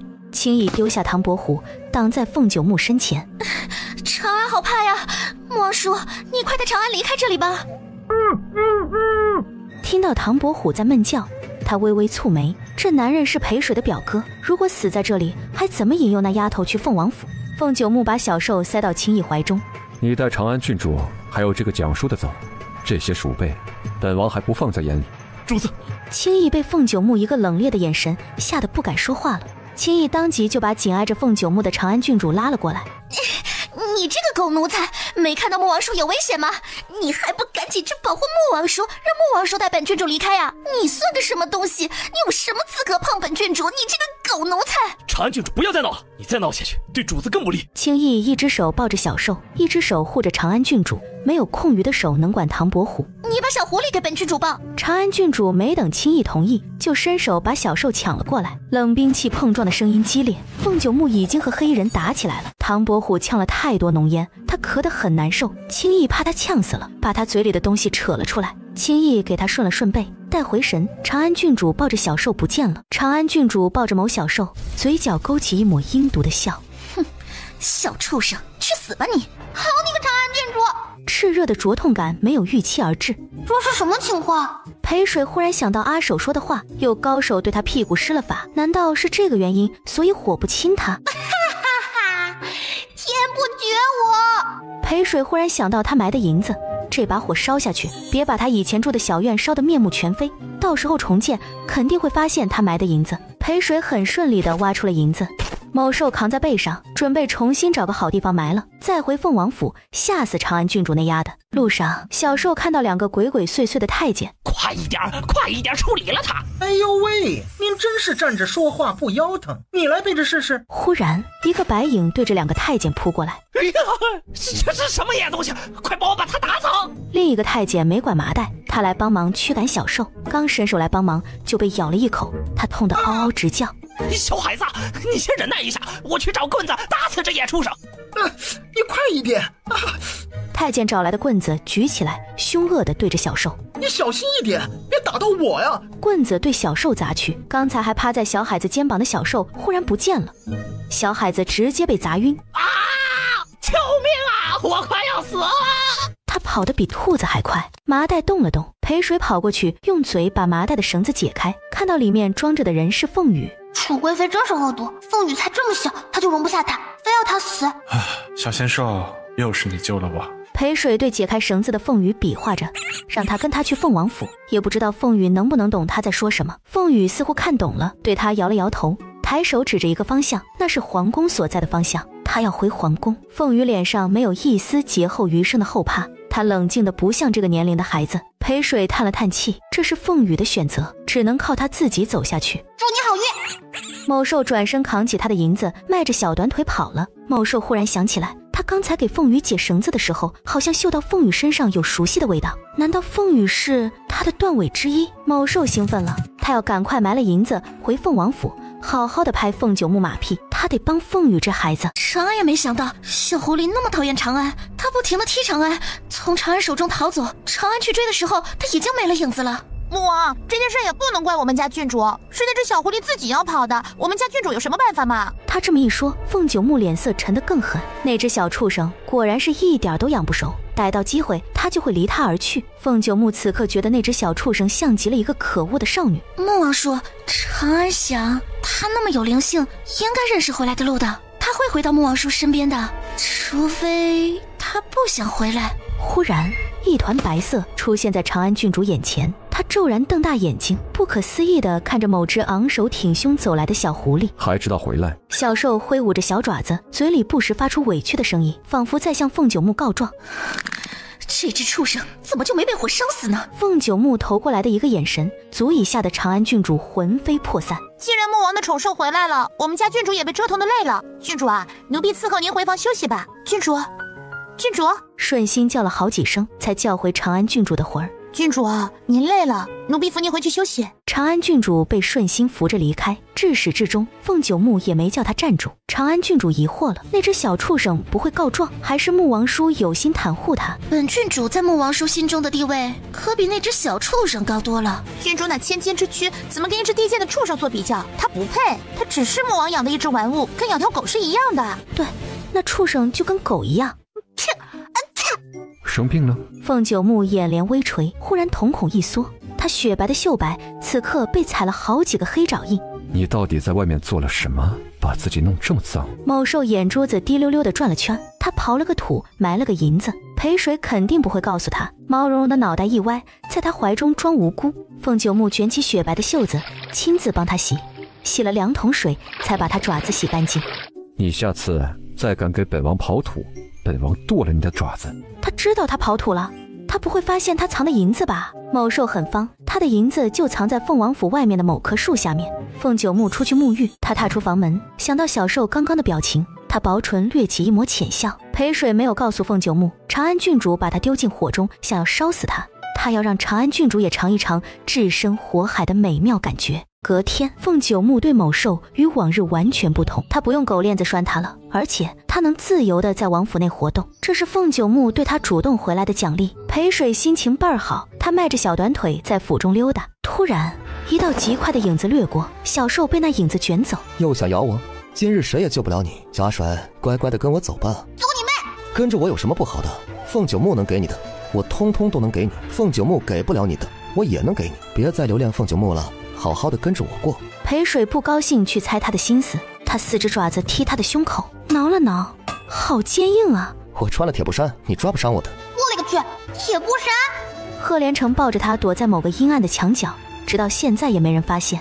裴水很方，他才知道凤羽拥有断尾，琢磨着怎么拍好凤九木马屁，帮那孩子拿回断尾，重新做人呢。贺连成这个时候来捣什么乱？裴水不踹他了，对贺连成打了一个停的爪式。小阿水，你想对我说什么？裴水2只前爪抱住他捏他嘴巴的手，他顺着小兽的爪子把手心摊开，便看到小兽在他手心里写字。你究竟想要我帮你做什么？直接说吧。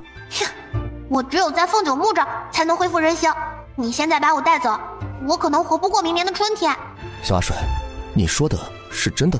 他喉咙有点发紧，凤木盯着他的兽眼，想要从里面捉到一丝说谎的成分，但他失望了。小兽瞳孔清澄明亮，又闪着淡淡忧伤的光芒。贺连成放了他，妖孽转性了。一连几天，裴水在王府都很乖，每天到凤九木下朝的点，他还会去门口迎接凤九木的马车。小家伙，你又在打什么鬼主意？本王劝你安分点。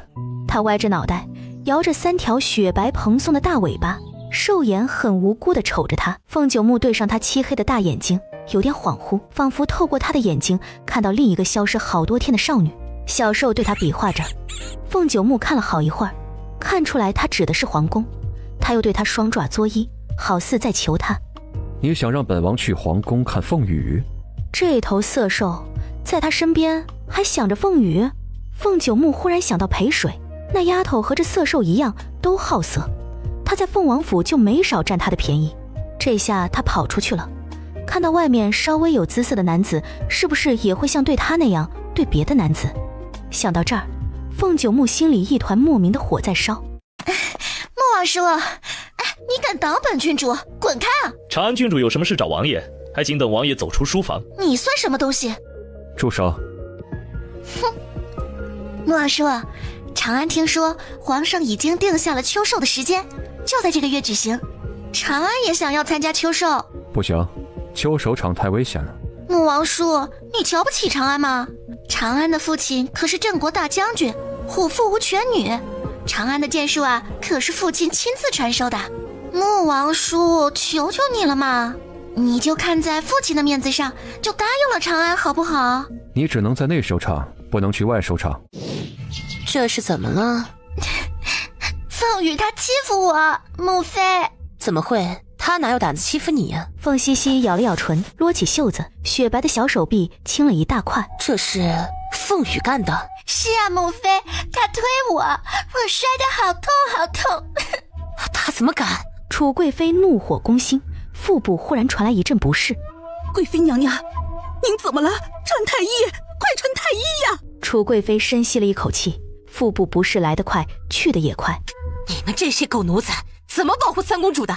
让凤羽那个小杂种把三公主气愤成这样，你们不会动手打那个小杂种吗？该死的小杂种，命还真大，上次居然没死在宫外。娘娘饶命！奴才们也想教训四王子，但是穆王在呀，穆王袒护四王子啊！穆王还说什么？穆王还说，以后谁欺负四王子，就让四皇子双倍的还回去。好你个凤羽，别以为能倚仗穆王欺负本宫的女儿，本宫总有机会把你活活弄死。皇宫中发生的事情，某只小兽一无所知，所以这几天他一直在求凤九木，在凤九木怀中卖萌打滚翻跟斗。小东西，你在本王怀中再敢想着凤羽，本王就扒了你的皮。青翼一脸懵逼，他好像越来越不了解王爷了，好人都做了，还要在小兽面前嘴硬。青翼忽然觉得他家王爷好像有点傲娇。凤九木陪某小兽在王府内遛弯，长安郡主也牵着一只小狐狸出来遛弯。裴水一瞧长安郡主牵的那只狐狸，顿时瞪大了兽眼，那也是一只三尾狐，只是他同胞的眼睛怎么含着泪水，好像很痛苦的样子。穆王叔，你看你送给长安的小狐狸，现在是不是和穆王叔的小狐狸很像啊？凤九木敷衍了嗯了一声，他的目光始终落在裴水这只小兽身上。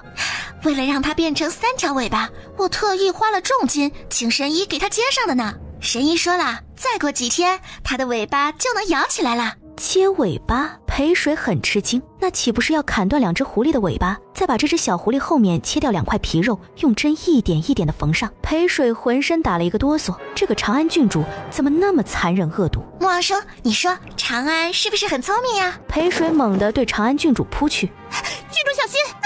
裴水不准备放过长安郡主，他转头又对长安郡主扑去，一只修长洁净的手忽然抓住了某只暴怒的小兽。长安郡主吓得花容失色。郡主您没事吧？您别吓奴婢。顺心叫回了长安郡主的魂。啊，是顺心，你的脸。郡主，奴婢没事。某只干了坏事的小兽似乎对抓他的人非常不满，他冲着长安郡主一阵狂叫。别闹！凤九木脸色不太好的沉声道。穆王叔，这只小兽好可怕呀，它要害长安。他只是和你开玩笑。开玩笑？这只畜生都把顺心的脸抓花了，这还叫开玩笑？哼，偏袒！穆王叔也太偏袒这只畜生了。他有什么好的，让穆王叔这般袒护他？长安如果觉得在凤王府委屈，那就回去吧。啊，穆王叔，长安错了，你不要赶长安走啊！凤九木不想再听长安说话，抱着某只小兽回了房。你今日发什么疯？裴水被丢得猝不及防，小兽气呼呼的闭目，凤九目一怔，眸色渐深。这小东西抓伤人闯祸，他是一点都不能说他了。他的脾气现在不是一般的大。本王宠着你，不代表你可以在王府为所欲为的伤害别人。今日抓伤的只是长安身边的丫鬟，如果真伤了长安，他有没有想过后果？镇国夫人会饶过他？长安郡主是战死的镇国将军唯一的独女，就连皇室公主也不敢轻易得罪。这小东西倒好，竟然想抓花长安的脸。裴水捏紧了小爪子，他一定要尽快的拿到凤羽身上的段位，尽快的变成人。裴水决定等凤九木去参加秋寿，他偷偷的溜进皇宫去找凤羽。时间过得很快，眨眼就到了秋寿的日子。凤九木去参加秋寿，吩咐青逸照顾好小寿。青鸾过来，看到青逸没跟在凤九木身边，你怎么还在服装？守着这位小祖宗。主子糊涂啊，你也糊涂了。这里不用你守，你去保护主子。这还不快去！主子出事，你担得起吗？青逸神色一凛，骤然想到王爷体内的余毒，他脸色骤变。青逸这边刚走，安静的王府被一道尖锐的声音划破：有刺客，快来人呐！有刺客！声音是从青兰院那边传来的。青鸾皱了皱眉，守在王爷的房门外没有动。杀人了！刺客杀人了！青鸾妙目阴沉，这刺客也太会选时间了。裴水在睡梦中被尖锐的声音吵醒，从窝里跳下来，他迈着小短腿跑出来，忽然一双手把他抱进怀中。外面有刺客，你在房里别出来，危险！骤然一道长影划过，铁鞭击中青鸾的后背，他身子一个踉跄，嘴里喷出一口长血。他把小兽丢进屋中，擦了一下嘴边的血。你们好大的胆子，凤王府也敢闯！今天皇宫秋寿，穆王不在家，哥几个缺钱，来凤王府借点钱花花。识相的滚开，别挡哥几个财路，否则把你这小娘们儿卖进勾栏院。放肆！哟，小娘们儿生气的样子还真好看。水牛、黄牛，你们搞定这小娘们儿，我去拿值钱的东西。他们老大大摇大摆地走进凤九木房间，牛眼扫的不是房中值钱的东西，而是地上的小兽。黑布里的厚嘴冷冷一勾，他伸手去抓小兽。我勒个去！大兄弟，你不是抢财吗？你他妈抓我做什么？我不及凤九木房中任何一件摆饰值钱啊！他吓得一蹦起来，没想到这一蹦得非常高，直接蹦到房梁上了。小兽没想那么多，顺着房梁刨开房顶，他嗖的一声飞了出去。小兽飞得很远，惊呆了他的兽眼。怎么回事？他什么时候变这么厉害了？变成飞天兽了？一道飞色闪过，把小兽接在怀中。裴水仰头对上一张极为妖孽的脸，感觉如何？是不是身轻如燕，脚步如飞啊？你得感激我。感激他？他成飞天兽跟他有什么关系？裴水在他美目的注视下，浑身都不自在，就好像他此刻不是一只兽，而是少女。水牛把青鸾按在地上，想趁机摸他两把。老大忽然窜出来，把人给劈晕了。还愣着干什么？快跟上老大！抓不到那畜生，郡主不扒了我们的皮！三头较牛的黑衣男人健步如飞，他们也是江湖上的高手，很快就追上了抱着小兽的贺连成。倒不是贺连成轻功不如三人，而是贺连成抱着小兽在空中深情对视，就差花瓣雨营造浪漫气氛了。喂，我看你长得挺漂亮，把你怀中的小畜生给我们，我们饶你一死。大哥，你去抓小畜生，我们去弄那个绝色男子。混账！你连男人也不放过，以后出去了别说是我兄弟。大哥，三弟，这个漂亮的男人嘲笑我们，杀了他！领头牛目光一寒，手中很重的铁鞭犹如灵蛇破空飞出，铁鞭打到他衣角的那一瞬，赫然一个金色的令牌出现在领头牛眼中。领头牛表情巨变，他扑通一声双膝跪地。公主恕罪，金牛不知尊驾是公主大人。黄牛和水牛彻底惊呆了，扑通两声和金牛成一条直线跪在地上。你想弄本宫？没有，水牛不敢。不敢？贺连成一脚踢在他胸口，水牛倒在地上，浑身抽搐。装什么死？滚过来，跪着。刚才还在抽搐的水牛乖乖地滚了过来，老实的跪着。裴水雪白的脑袋扭了过来，瞅着地上比孙子还乖的三头牛。刚才他听到有人叫他公主，难道贺连成是女扮男装某国的公主殿下？不对啊，他带她洗过澡，他亲眼看到他胸前是一马平川。贺连成又走到黄牛面前。公主，我没要弄您，我说要放了您呢。是吗？你没要弄本宫，你还夸了本宫。是啊，我还夸您漂亮。一脚踹过去，黄牛的身体飞出去。他不解地看着贺连成，五脏移位，口中喷出长血。漂亮是夸女人的，本宫最讨厌别人夸本宫漂亮。贺连成又走到金牛面前，我有罪，公主踹我吧。你倒是个明白人。一脚飞去，金牛被踹飞。裴水认识贺连成以来，从来没哪天觉得贺连成有今天这么帅过。黄牛和金牛识相的滚过来，跪在贺连成面前。本宫累了，你滚到这边来。水牛滚过去，贺连成一了飞袍，坐在水牛背上。是谁要你们抓本宫的小宝贝？是长安郡主。哼，你们什么时候变成长安郡主的狗腿子了？老母亲病了，急需要一笔银子，这长安郡主给的银子多，我们就接了这活。还是3个孝顺的儿子。长安郡主还说什么了？金牛面色有点为难，江湖上接活的杀手要守规矩的呀，他们可是守规矩的杀手。不说，你们在本宫面前还想守江湖的破规矩啊？大哥，我们是公主大人的人，守什么破江湖规矩？你不说我说。贺连成给了黄牛一个算你识相的眼神。长安郡主要我们抓住这小畜。感觉到贺连成眼神变冷，他甩了自己一个大耳光子。呸！是我说错了，是公主的小宝贝。长安那死丫头让我们抓住宫中的小宝贝，把她丢进皇宫的狩猎场当活靶子，让皇宫贵族把她射成刺猬。怎么感觉公主大人的眼神越来越冷？黄牛害怕的抖了抖，他说的可都是长安郡主的原话呀。尼玛，长安郡主也太恶毒了，想出这么损的招。小宝贝，你想报仇吗？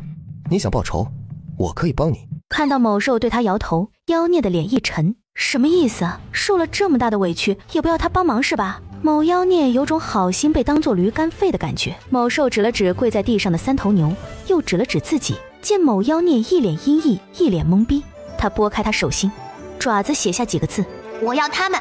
你要他们？难道本宫还比不上这3头蠢牛？他又低头在他手心里写道：我想尽快变成人，所以我要去皇宫，需要他们帮我。贺连成微怔，这3头牛有什么本事帮他变人？须臾，他想通了，大概是因为凤九木秋寿的缘故。小阿水说过，他在凤九木身边才能变成人。贺连成顿时胸口堵得慌，为什么是凤九木，不是他？他迟迟不开口。某兽的小爪爪摇他的手指，葡萄似的大眼睛像个小可怜，萌化了贺连成的心。哼，本宫与小宝贝的对话你们都听见了，从此刻起，你们的使命就是保护本宫的小宝贝。本宫的小宝贝智慧超群，他能分辨善恶，你们随他入宫都要听他的，明白吗？明白。黄牛遵命。片刻之后，一只小兽在前面飞，3个粗犷的黑衣大汉紧跟在后面飞檐走壁。哟，你们快来看，这是我们的4皇子，他今天也来参加秋寿了。二皇兄，你可千万别得罪他，4皇子现在倚仗皇叔，他可不会把你放在眼里。你呀，还是闪远一点，别惹了他，他会打你的。倚仗皇叔是吗？去告状啊！我凤南君可不怕你。凤羽胸口一阵钝痛，他难受而愤怒地看着凤南君。就你也配参加内寿？你这个废物皇子，你会剑术吗？你连弓箭都拿不稳了。本皇子要是你，今日就会躲在自己的宫里，不出来丢人现眼。可惜啊，他根本就没有这个自觉。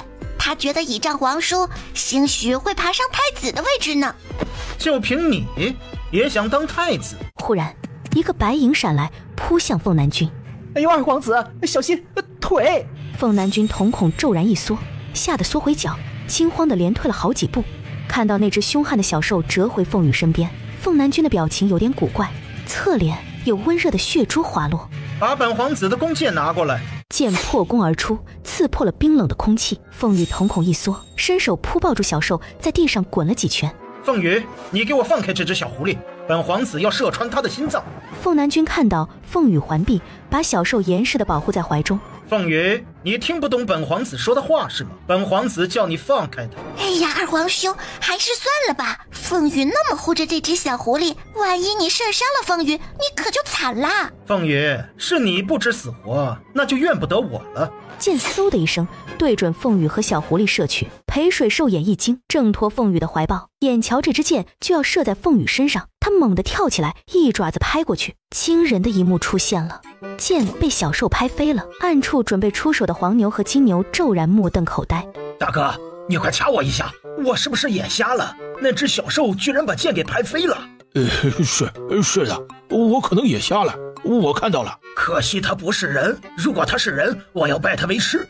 这一招也太厉害了，太威风了。凤南君瞪大眼睛，一只狐狸能拍飞他射出去的箭。凤南君不信这个邪，抽出箭对着小兽射去。小兽飞起一爪子，灵敏的身影快得就像一道白光，箭再次被拍飞。凤南君连射好几支箭，一次比一次快，但都毫无意外，全被小兽拍飞了。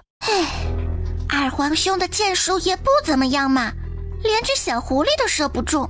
哎呦，二皇子，别射了，这只小狐狸好像成精了。成精了又能怎么样？本皇子照杀不误，滚开，别扯本皇子！凤南君怒火膨胀，用力推开阻止他的小太监，弓箭对准小狐狸，嗖的一声，凶猛地射出去。白眼一闪，这次小兽没有拍飞箭。当他嘴里叼着箭落在地上，所有人都惊呆了。大哥，你说他叼着二傻子的箭是想干什么？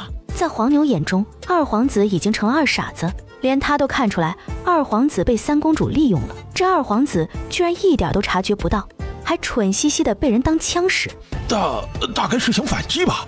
只见那小狐狸叼着剑扭过头，扭到可以移动的最大位置，猛地一甩脑袋，嘴里横着的箭骤然飞射出去。凤南君手中刚拿来一支箭，准备再射某只小狐狸，却被飞来的箭吓得魂飞魄散。他手一抖，弓箭全部掉在地上。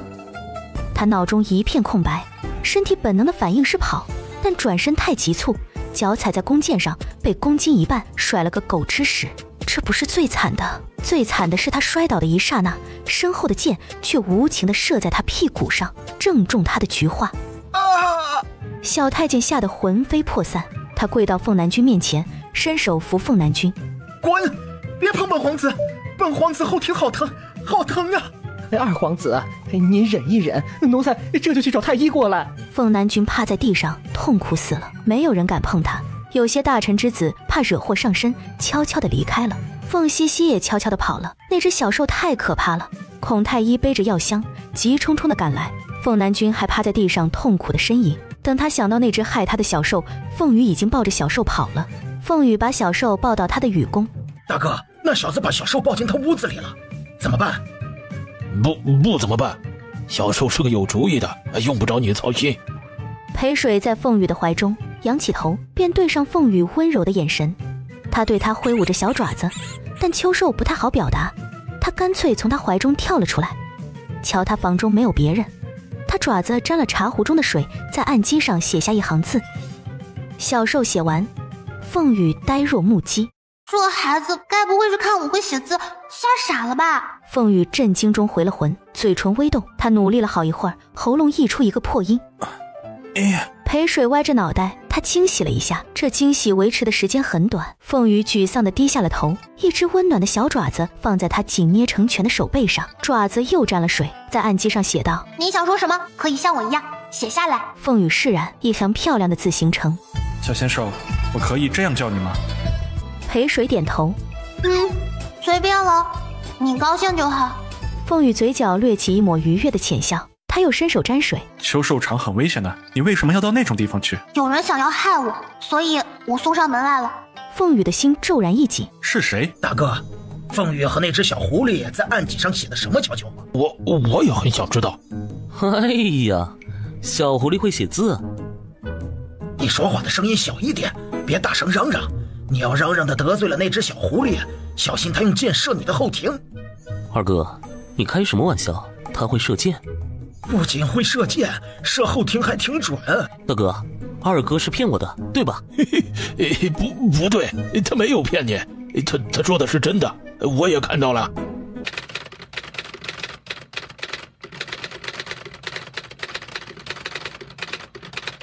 转过来。他迟迟不动。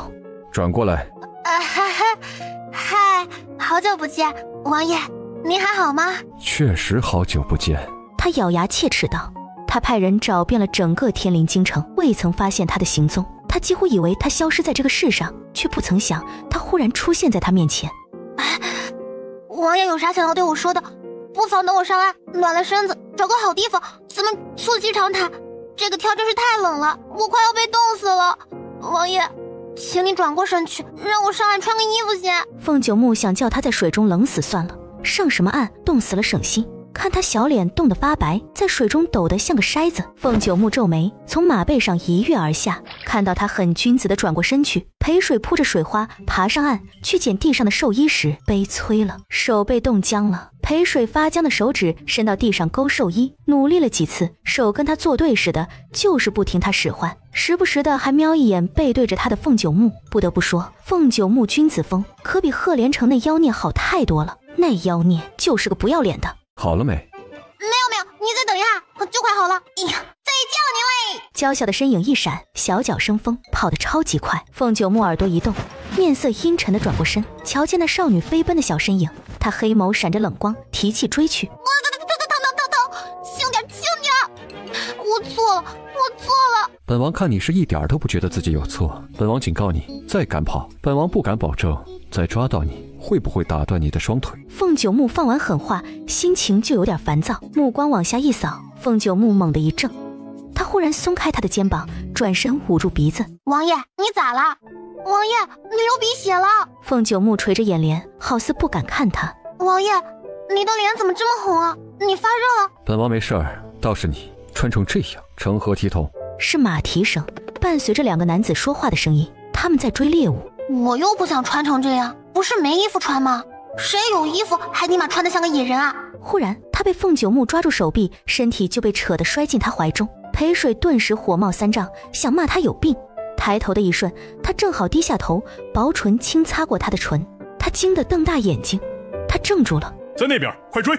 马蹄声将近，凤九木最先回魂，他抱着他转身朝马蹄声相反的方向而去。木王，好巧啊！他认出了凤九木的背影。丹早就听闻木王剑术高手，剑无虚发，百步穿杨。今日难得好机会，就让丹见识一下木王好剑术。哎，木王，你别跑啊！等等丹，驾！一双纤瘦的藕臂从凤九木双肩伸出，圈住他的后颈。富察丹见状，骤然瞪大眼睛，差点怀疑自己是不是搞错了。木王不近女色，他怎么可能在秋寿场抱着光着手臂的女子？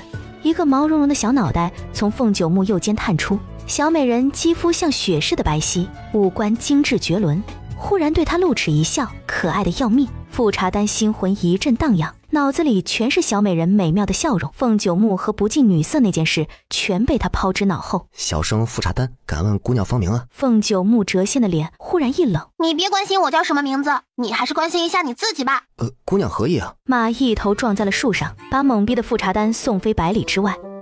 正巧富察丹摔在了凤九木的前面，仰起头来就被一只大脚忽然踩在脑袋。他听到哗的一声，好像披风被人蛮横地抢走了。你点我穴道干嘛？你想对我做什么？你想对本王做什么？我怎么知道？你们男人的心思都是龌龊的，想要女人的身体，却又不想对女人负责。我可告诉你啊，你今天碰我一根手指头，你就得对我负责。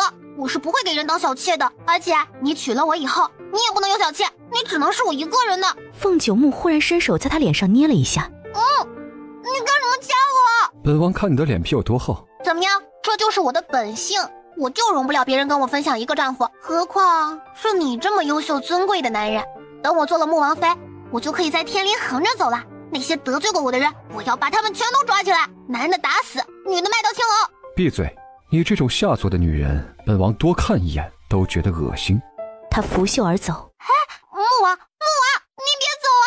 我的穴道还没解开呢，你解开穴道，让我服侍你啊！瞧着凤九木头也不回的走了，他嘴角微微扬起，没高兴一会儿，裴水就悲催了。救命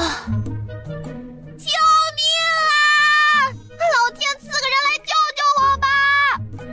救命啊！无限循环，叫得嗓子都快哑了。救命啊！富察丹被踩了头，没有放弃找凤九木。现在他倒不是想要见识凤九木的剑术了，他想问问凤九木那个漂亮的小美人。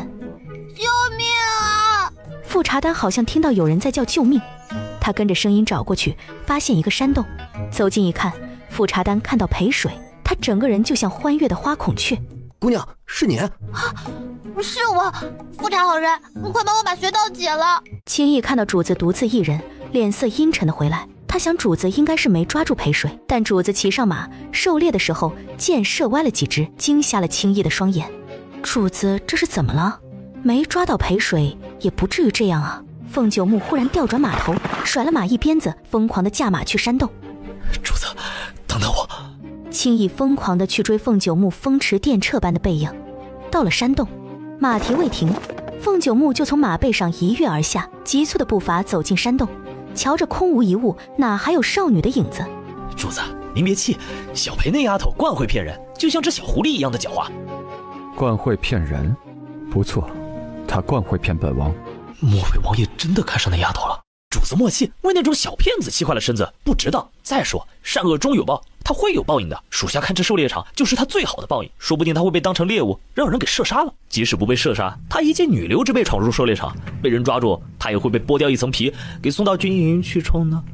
你再胡说八道一句，本王就把你当成猎物，或是军营做军妓。王爷不要啊，人家是男的，怎么做军妓？给本王滚去找那小骗子，找不到他，你就滚去军营，贡献下你的后庭。轻易惊恐地瞪大眼睛，想要狠狠地抽自己2个大耳光子。他为什么要做那番话来试探小骗子在王爷心中有多重要？属下一定找到裴姑娘。小裴姑娘，你和穆王之间是什么关系啊？你干嘛问我这个？不瞒小裴姑娘，单对小裴姑娘一见钟情，再见倾心。单想，如果小裴姑娘未许配人家，单就上门提亲。裴水险些从马背上摔下去。小裴姑娘，你没事吧？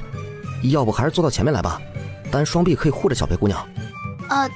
不用了，你还是顾好你自己吧，别又把马骑的撞在树上。不会了，不会了，小裴姑娘请放心，单绝对保证小裴姑娘的安全。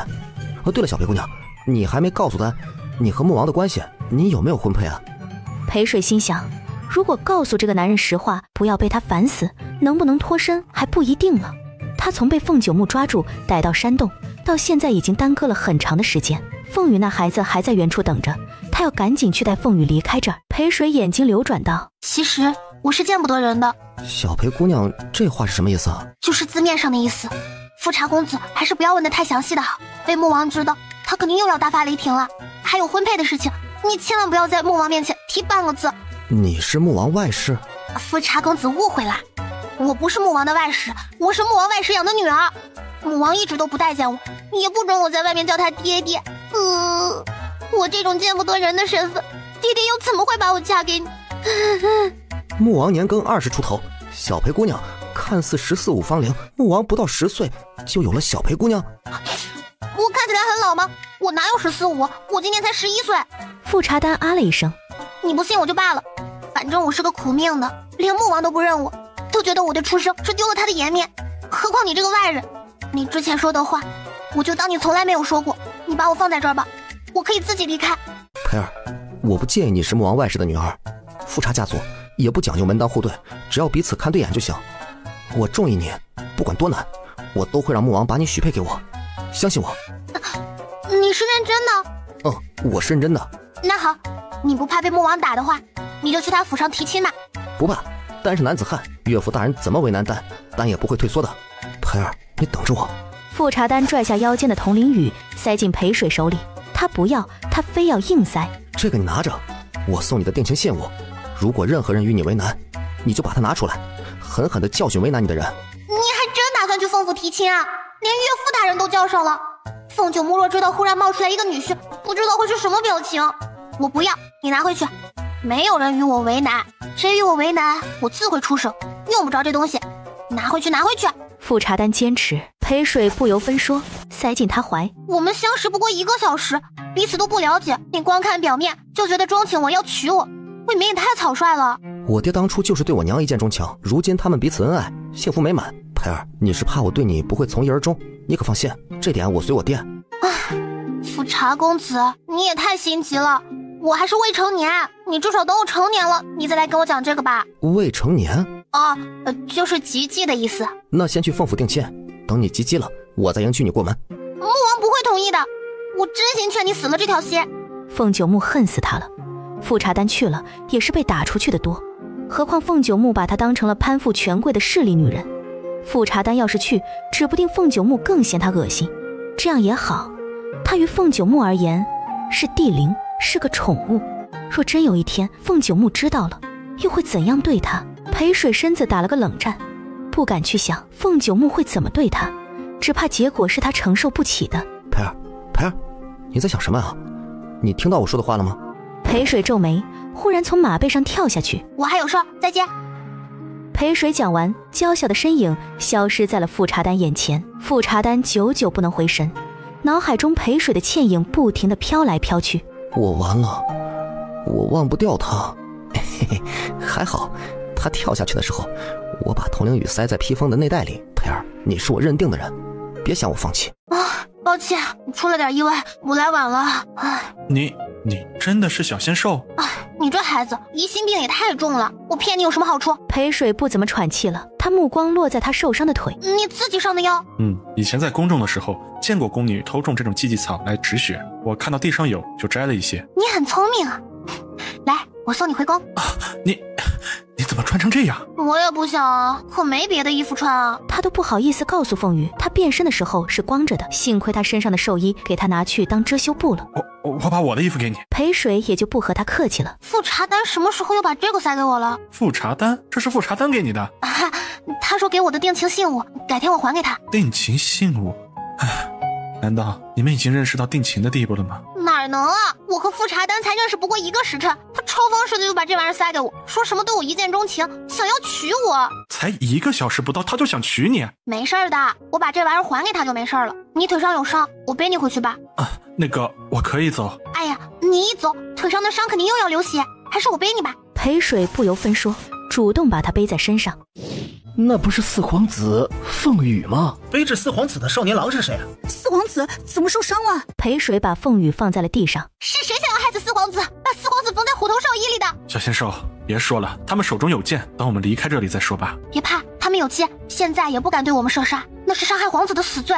不是我，我没有射到一头虎头兽。也不是我剑术蹩脚，是3流以外的，射不中虎头兽。我看到他们几个射中虎头兽了，是他们。我怎么知道那虎头兽是四皇子啊？我看啊，应该找出元凶。这皇宫中有人想要害死四皇子，才把四皇子偷偷缝到虎头兽衣里面。但那人绝对不是我和四皇子并没交集。三公主，我看到你跟在四皇子的身后，后来你回来，四皇子就没有回来。没凭没据的，你别血口喷人。我什么时候跟在凤羽身后啦？我2只眼睛就是证据。各位贵主不要被他骗了，他不是四皇子身边伺候的奴才，他怎么会跟四皇子出现在内寿场？以奴才看，分明就是他想要对四皇子不利，可怜四皇子还把他当个好人。所有人的目光再次落在裴水身上，保护内寿场贵主安全的护卫如黑鹰般从上面跳至寿场内，他们去抓裴水。谁敢动他，往后就是我凤羽的死敌。护卫驻足，他们出现幻听了。哑巴四皇子能开口说话了。四皇子，您被阴险的小人骗了，您忘了腿上的伤痛了？快让开吧，您今日放过他，日后他会用更阴毒的手段害您。四皇子，这人来历不明，为了您的安全，还是先把他交给小人。如果他没有害过四皇子，我们也不会为难于他。四皇子，您腿伤势严重，需要立即就医，以后才不会留下病根。暂时把他交给我们吧。你们想要抓他，除非从我的尸体上踏过去。你们先把他送去孔老头那。孔老头？皇宫中没有孔老头，只有一个孔太医。这少年管孔太医叫孔老头，他和孔太医是什么关系啊？2个护卫心底都很惊讶，暗暗地打量起裴水，见他身上穿的是凤羽的衣袍，他们又想不明白了。穷的没衣服穿了，那也不至于穿四皇子的衣服啊。我不去。没事的，听话，先把腿治好，再找那些伤害你的人算账。这腿就算是不要了，我也不会让任何人伤害你的。莫非四皇子是个断袖？我们公主的小宝贝在哪？快交出来！不交出来，老子拧断了你的脑袋！傻子，他又怎么会知道我们的公主小宝贝是什么？你应该说3尾狐。金牛没来，他急疯了，跑去找贺连成了。啊，他们是谁？刺客，他们是刺客！快来人呐，抓刺客！水牛，你吓坏凤羽了，快放开他！小萝卜头，你敢打我？你敢命令我？你知道不知道，我是江湖上人人闻风丧胆的。小萝卜头，你怎么知道我叫水牛？我还知道他叫黄牛，你们大哥是金牛，你们公主叫贺连成。都被你猜对了，小萝卜头，你怎么猜到的？小萝卜头，你认识我们公主？这些都是我们公主告诉你的。我看起来很像小萝卜头。黄牛和水牛同时点头。我记住了，我会告诉贺连成的，你们叫我小萝卜头。谁叫你叫小公子小萝卜头？你欠抽了是吗？为什么打我二哥？你也叫小萝卜头了？我还不是跟你叫的，不打你打谁？水牛还想说什么，被黄牛凶狠一瞪，他识相的闭上了嘴巴。你们2个都别吵了，不想挨你们公主的大脚丫子，你们得听我的。三尾狐，你们也不用找了，赫连城看到我自会明白，不会找你们麻烦。这小公子到底是什么人？他说这话什么意思？难不成他是三尾狐的主人，所以才敢放话叫他们不用找？想到公主叫三尾狐小宝贝，那这位小公子是三尾狐的主人，那不是公主的心肝大宝贝？但凭小公子吩咐，水牛也听小公子的。你们搞这么大动静，皇宫的禁卫军很快就会来抓我们了，先离开这里再说。回禀王爷，属下发现外兽场有一个通道通往内兽场，内外兽场连通，用你告诉本王，说重点。内兽场本该关闭的石门开了，属下怀疑小裴姑娘从那石门跑到皇宫中去了。你留在这里继续找，本王去皇宫。等等王爷，属下还有一事禀告，也是关于小裴姑娘的。说下去。我在找小裴姑娘的途中遇到了富察丹，他说什么？他说要娶小裴姑娘为妻，3日之后会带着媒婆到凤王府找王爷商量定亲一事。裴水是他说想娶就能娶的，到凤王府求亲，他凭什么到本王的府上求亲？小裴姑娘对赫连城说她是你外室生的女儿，这个小裴姑娘也真是的，就算王爷抓她回去刷了几天马桶，她也不能在外面这样报复王爷，毁坏王爷的清誉啊。他是这样说的。好，很好。裴水连打了2个喷嚏，感觉背后有人在骂他。你赶走他们是怕他们受到伤害，可是你为什么不跟他们一起走呢？你怎么就这么不在意自己的安危呢？我告诉你一个秘密。什么？我能变成人形，是因为你。我并没有为你做什么。你有我的断尾，如今断尾归位，我就能做人了。其实我应该感激你。凤羽不明白什么断尾，他想问的时候，孔太医背着药箱，神采飞扬地走进来。四皇子，老夫听说你伤到腿了。这儿。孔太医听到凤羽的声音，一脸的兴奋，他强压着兴奋，打算帮凤羽先看完腿，再问他能说话的事情。小太监，让一让。谁是小太监？孔太医，他是我的救命恩人，可不是什么小太监。好水灵的小男孩，长得跟小姑娘似的，不错不错。孔老头，什么叫长得像小姑娘？我本来就是小姑娘。小姑娘长得真好看，是老夫眼拙了。孔太医帮凤羽重新清理了伤口，看到少年脸上的倦色，他想问的话往肚里压了压。我明日再来给四皇子换药。孔太医前脚刚走，凤羽宫殿的门就被推开了。穆王，奴婢参见穆王。凤九木冷着脸，径直地从他身边走过，直接进了凤羽的房间。房中只有凤羽一个。本王听说你带了3个陌生人回来，人在何处？皇叔来晚了，他们已经走了。会开口说话了？多谢皇叔关心。你可知他们去了哪里？他们在内兽场救了我，怕惹麻烦上身，把我送回宫就离开了。这会儿估摸着应该已经出宫了吧。凤九木二话没说，转身就离开了凤羽房间。片刻之后，我皇叔走了，你可以出来了。我快要在床底下憋死了！你床下面好几个蜘蛛网照在我脸上，有只蜘蛛差点跑到我嘴里，害得我连呼吸都怕把小蜘蛛吸进鼻子里。某少女在抱怨，房门忽然被踢开了。我勒个去！凤九木也太狡猾了吧！皇叔，您别怪他，这是我出的主意，让他躲到床底下的。是吗？在山洞，你对本王说要嫁给本王，本王刚走，你转眼就勾引富察丹，对他说你是本王外室之女，叫他去凤王府提亲。现在竟对凤羽这个孩子下手，把他迷得失了心智，甘愿为你承担本王的怒气。裴水，你好大的本事啊！谁勾引富察丹了？放开我！有话就好好说话，把话说清楚，别污蔑我！凤九木不仅没松开他，捏着他的手往胸口一扯，他险些撞在他的胸口。你想干什么？你别乱来啊！乱来？你想本王对你乱来？我没有。没有？你在山洞可不是这般对本王说的。你说你想当穆王妃，你忘了？在山洞你不是很热情，想要攀附本王，怎么现在一副很怕本王的样子？你在怕什么？怕被凤羽看清你的真面目？皇叔，请您放开小裴。如果您要证明小裴是个坏女孩，那大可不必，她是我心中最美好的，也是最重要的。裴水听到凤羽的话，心中一阵感动。凤九木脸色骤然一沉，他眼中流动的感动光芒让凤九木非常的不爽，好似一个刺激击中了凤九木的心脏。他薄唇忽然对他的唇压下去。裴水瞪大眼睛，双手抵着他的胸口，越是挣扎想要逃脱，背后的手掌越是把他紧紧搂住。裴水忽然张开嘴巴，凤九木气恼上头，他张嘴，他鬼使神差的趁虚而入，爽不到1秒钟，他恼怒地推开了他。你咬本王？咬你又怎么样？咬死你！有本事你咬我啊！会的，总有一天本王会咬回来。外面的青翼偷偷地瞧见这一幕，险些摔个地脚朝天。凤羽低垂着眸，眼帘下火光十色，他强行让自己冷静。凤九木扫了一眼凤羽，嘴角掠过冷湖，他伸手把不情愿的裴水拽到怀中。你嘴上有本王的印记，跟本王回府。裴水内心是拒绝的，他想反驳来泽，忽然被凤九木捏住婴儿肥的小脸，他小嘴被撅起，说话都不清楚。裴水感觉他的手在他身上摸了一下，然后他就放开了他。裴水张开嘴，却发现声音发不出来了。他对他骂了一通，也只是骂个口型。他转身潇洒地走出凤羽的门，裴水只好恨恨地跟了出去。你跟着本王做什么？裴水小脸憋得通红，他明明就是故意的。他转身，大不了去找赫连城，别以为他一定就得跟着他。这穴道是独门，只有本王能解，你若跟丢了，可能会一辈子做哑巴。裴水驻足，瞪着眼睛，威胁，赤裸裸的威胁。母王，您快去看看长安郡主吧，她受了惊吓，情绪很暴躁，一直吵着要见您。滚，统统都滚！本郡主不要看到你们这些狗奴才，你们不把穆王叔找来，就都别踏进本郡主的房门半步。穆王叔，本郡主只要穆王叔。长安郡主，您别动气，您金枝玉叶的身子要紧。皇后娘娘已经派人去找穆王了，穆王很快就会过来的。是啊，长安郡主，您这个样子又哭又闹，穆王看到还以为我们皇后娘娘把您怎么了。门忽然被推开，一个修长谪仙的身影大步走进来。参见穆王，穆王总算是来了。长安郡主一直吵着要您，不明所以的人还以为他住在这儿，我们皇后娘娘亏待了他呢。穆王叔，穆王叔，你终于来了。长安好可怜，长安险些被人放火烧死。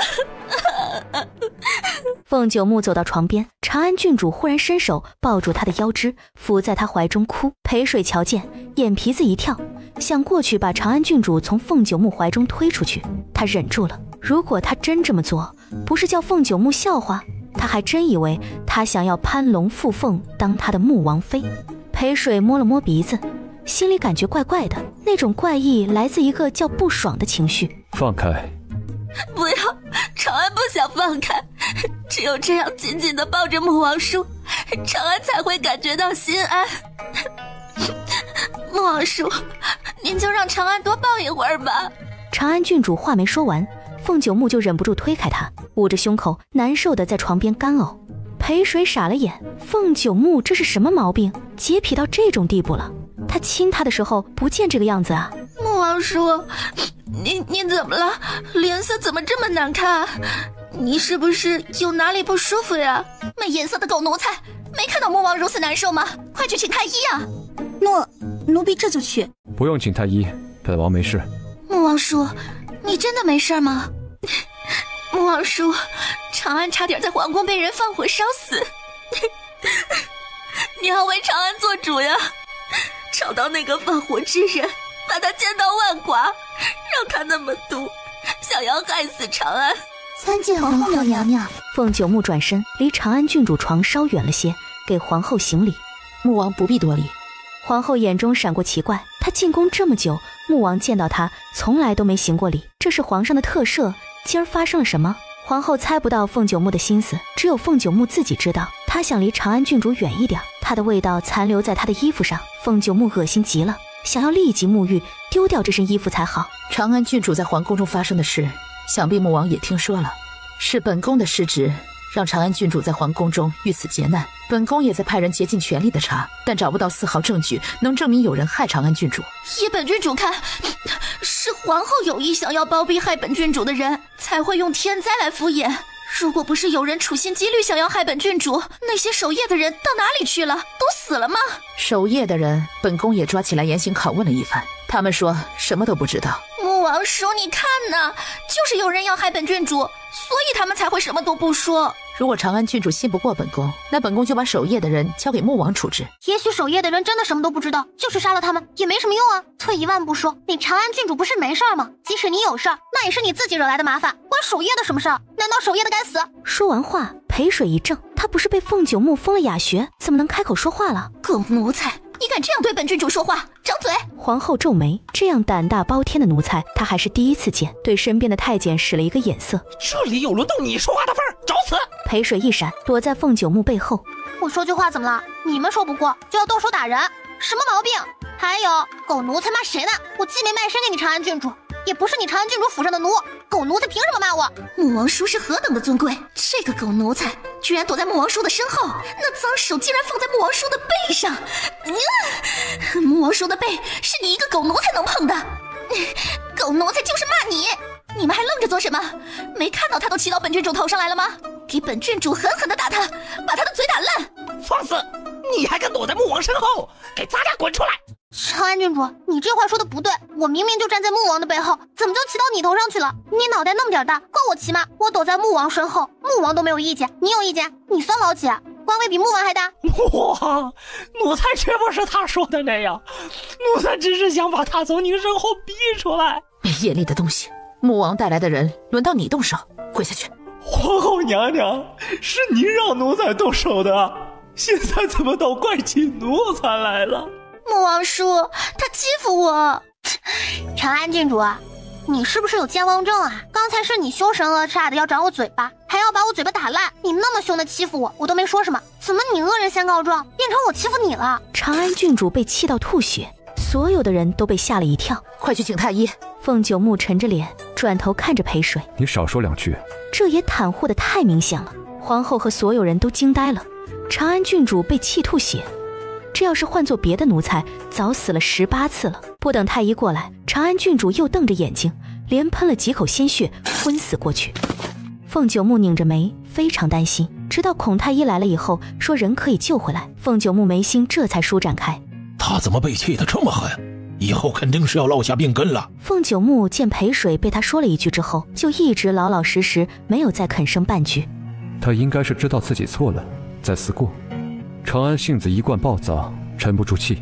哎呀，他作死，老夫也没办法。昏迷的长安郡主暂且被留在了皇宫。你想去哪里？我能去哪里啊？当然是去坐载下人的马车，跟在你后面去穆王府啊。哪里有下人的马车？这丫头睁着眼睛说瞎话。坐本王的马车。喏，咱们把话说清楚，你到底要我去穆王府干什么？我又不会干活，伺候你也伺候不好，只会吃喝拉撒。到穆王府，你养着我吗？哼，算你还有自知之明，知道自己什么也干不好。哎，他损我。对啊，我就是什么都干不好。那你就让我在外面自生自灭吧。凤九木突然伸手抓住了他的手臂，轻轻一扯，他撞进他怀中。哼，本王养你，本王养你。他是真的喜欢上我了吗？裴水脸颊一阵发烫，傻兮兮的笑了，又想到他今天在皇宫对他的维护，他到底喜欢我哪一点呢？裴水摸着下巴，想来想去，只有这张脸还算不错，但又想到楚婉若也是个绝色美人，但始终没有得到凤九木青睐，那么就可以排除凤九木喜欢他这张脸了。难道是因为他脸皮厚，摸了凤九木几次的缘故？哦，原来他吃这套。小裴姑娘啊，什么事？裴水一惊，忙把乱七八糟的想法全部幻灭掉。他到底在干嘛？认为自己真的能和凤九木一辈子？凤九木喜欢的是人，若是他知道他是小受，还会真心的喜欢他吗？怕是会把他炖了。主子让我给你送一床被子。哦，那你进来吧。王爷说让小裴姑娘今天将就一晚，明天搬到新的院子里。新的院子？奴婢有罪，请王爷责罚。青鸾，你好大的能耐！本王不在，你就自作主张，让青逸跟着本王，现在又把本王的爱宠弄丢。在奴婢的心中，王爷的安危是第一位，青逸是您的爱卫，不该留在府中照看一只小狐狸。现在小受不见了，是奴婢的责任。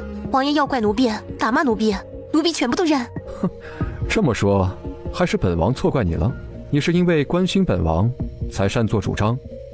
奴婢的这条命是王爷给的，为了王爷，奴婢连这条命都可以不要。好，既然你可以为了本王做到这个地步，那本王让你滚出凤府，你应该很高兴才对。不，王爷，您怎么惩罚奴婢都可以，只是求您不要把奴婢赶出去。青逸得知青鸾出事，他急忙赶了过去，正好看到凤九木赶青鸾这绝情的一幕。王爷，求您手下留情，留下青鸾，属下一定会和青鸾把小受找回来。皇宫，公主，我找到你的小宝贝了，我找到了。贺连成瞧到某小受，他冰冷的妖孽脸才有了一丝暖意，伸手把小受从金牛手里接过来，却发现他在他怀中不停的颤抖。小宝贝，你怎么了？贺连成蹙眉，心里无端的生出一种陌生感。瞧了瞧他身后的尾巴，是3条没错。你在哪里找到他的？一股酸爽的味道飘来。公主，您肯定猜不出来他跑到哪里去了。他跑到太监房里去了，躲在太监不穿的破鞋里。贺连成手一抖，把小狐狸丢到金牛怀中，他转身用手按着胸口，险些吐了。还好的呀，臭味散了很多了。他不是本座的小宝贝，你把他的尾巴拨开，让本座看看。不是公主的小宝贝。金牛不明白贺连成为什么要看小狐狸尾巴，他拨开之后发现了奥妙。他是长安郡主身边的丫鬟，带到皇宫里来的那只小狐狸。贺连成妖孽一笑，真会玩，连尾巴都能假冒。贺连成的凤目渐渐变冷，这个长安郡主一而再的欺负他的小宝贝，他很想给他一点苦头吃吃呢。隔日，裴姑娘，我想求你一件事。什么事？请您到王爷面前帮青鸾求求情，让王爷别把他赶出府。青鸾的命是王爷救回来的，他进凤王府的那一刻就发过誓，除非他死，否则都不会背叛和离开王爷。凤九木要把青鸾赶出府，难道是因为……裴水心底打了一个寒颤，他要是再变成小兽，一定要躲得远远的，否则被凤九木抓回来，他就吃不完兜着走了。是凤九木要把他赶出去的，又不是他自己要离开的，这不算违背誓言吧？再说离开这儿也没什么不好。你现在得到了王爷的宠爱，你可以站着说话不腰疼。青鸾在王爷身边当了那么多年的贴身婢女，她早就习惯了凤王府。现在王爷把她赶出去，她一个人在外面怎么生活？你说话那么大声干什么？是凤九木把她赶出去的，又不是我。你要心疼她，要吵架去找凤九木吵，找我干什么？是我太急躁了，对不起，小北姑娘，我求你，就当我轻易求你，帮青鸾这一次，好不好？哼，好。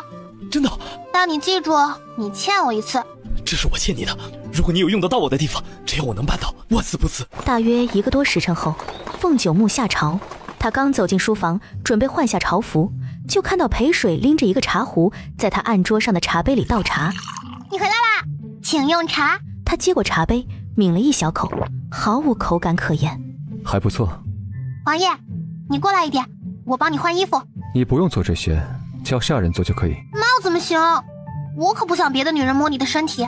凤九木耳根子开始发烫，这小丫头的脑子里到底装了什么？她以为别人都跟她一样的下流。裴水见她走过来，就伸出小手解开她的腰带，忽然被手腕一紧，小腰一紧，他撞在了她怀中。他抱着她旋身，坐在镂刻精致的檀木椅。裴水的屁股碰到他很有弹性的大腿，吓得急忙站起来，却被他双手掐住腰，生生地按了下去。你，他们不会像你一样胆大放肆。若你对本王的身体有想法，你可以亲口告诉本王，本王可以考虑成全你。你想多了，我对你没什么想法。话刚刚说完，裴水就感到冷飕飕的，他腰间的手也在渐渐收紧。这人有没有搞错？逼别人对他的身体有想法？那个，我听说你要赶青鸾走。你怎么知道的？我无意间听到的。他犯了很大的错。到底多大的错？没有回旋的余地了吗？你说呢？我怎么知道？青鸾在王府这么多年，没有功劳也有苦劳。你这样的冷酷无情，说把人赶出去就把人赶出去，难免会寒了下人们的心。今后谁还会对你忠心耿耿呢？不如惩罚一下，意思意思就算了。我这些可都是为了你啊。为了本王，还是为了你自己？啊，这都被你看出来了。本王依了你。青鸾被留了下来，但从此不得伺候凤九木，他被放到了账房，安排好青鸾，轻易带裴水去他的新小院。裴水一脸的不乐意，他眼睛儿在青易俊俏的脸上乱转。你一直盯着我看做什么？你别打我主意啊！我是不会像王爷那样受你引诱的。你想太多了吧？我看你就是引诱你，那我一天看那么多人，得引诱多少人啊？王爷不就是这么栽在你手上的？我说你这个人怎么喜欢过河拆桥啊？我刚费了9牛2虎之力抱了你的栾妹妹，你翻脸就不认人了是吗？在书房，你坐在王爷大腿上，跟王爷搂搂抱抱，卿卿我我，这叫费了9牛2虎之力。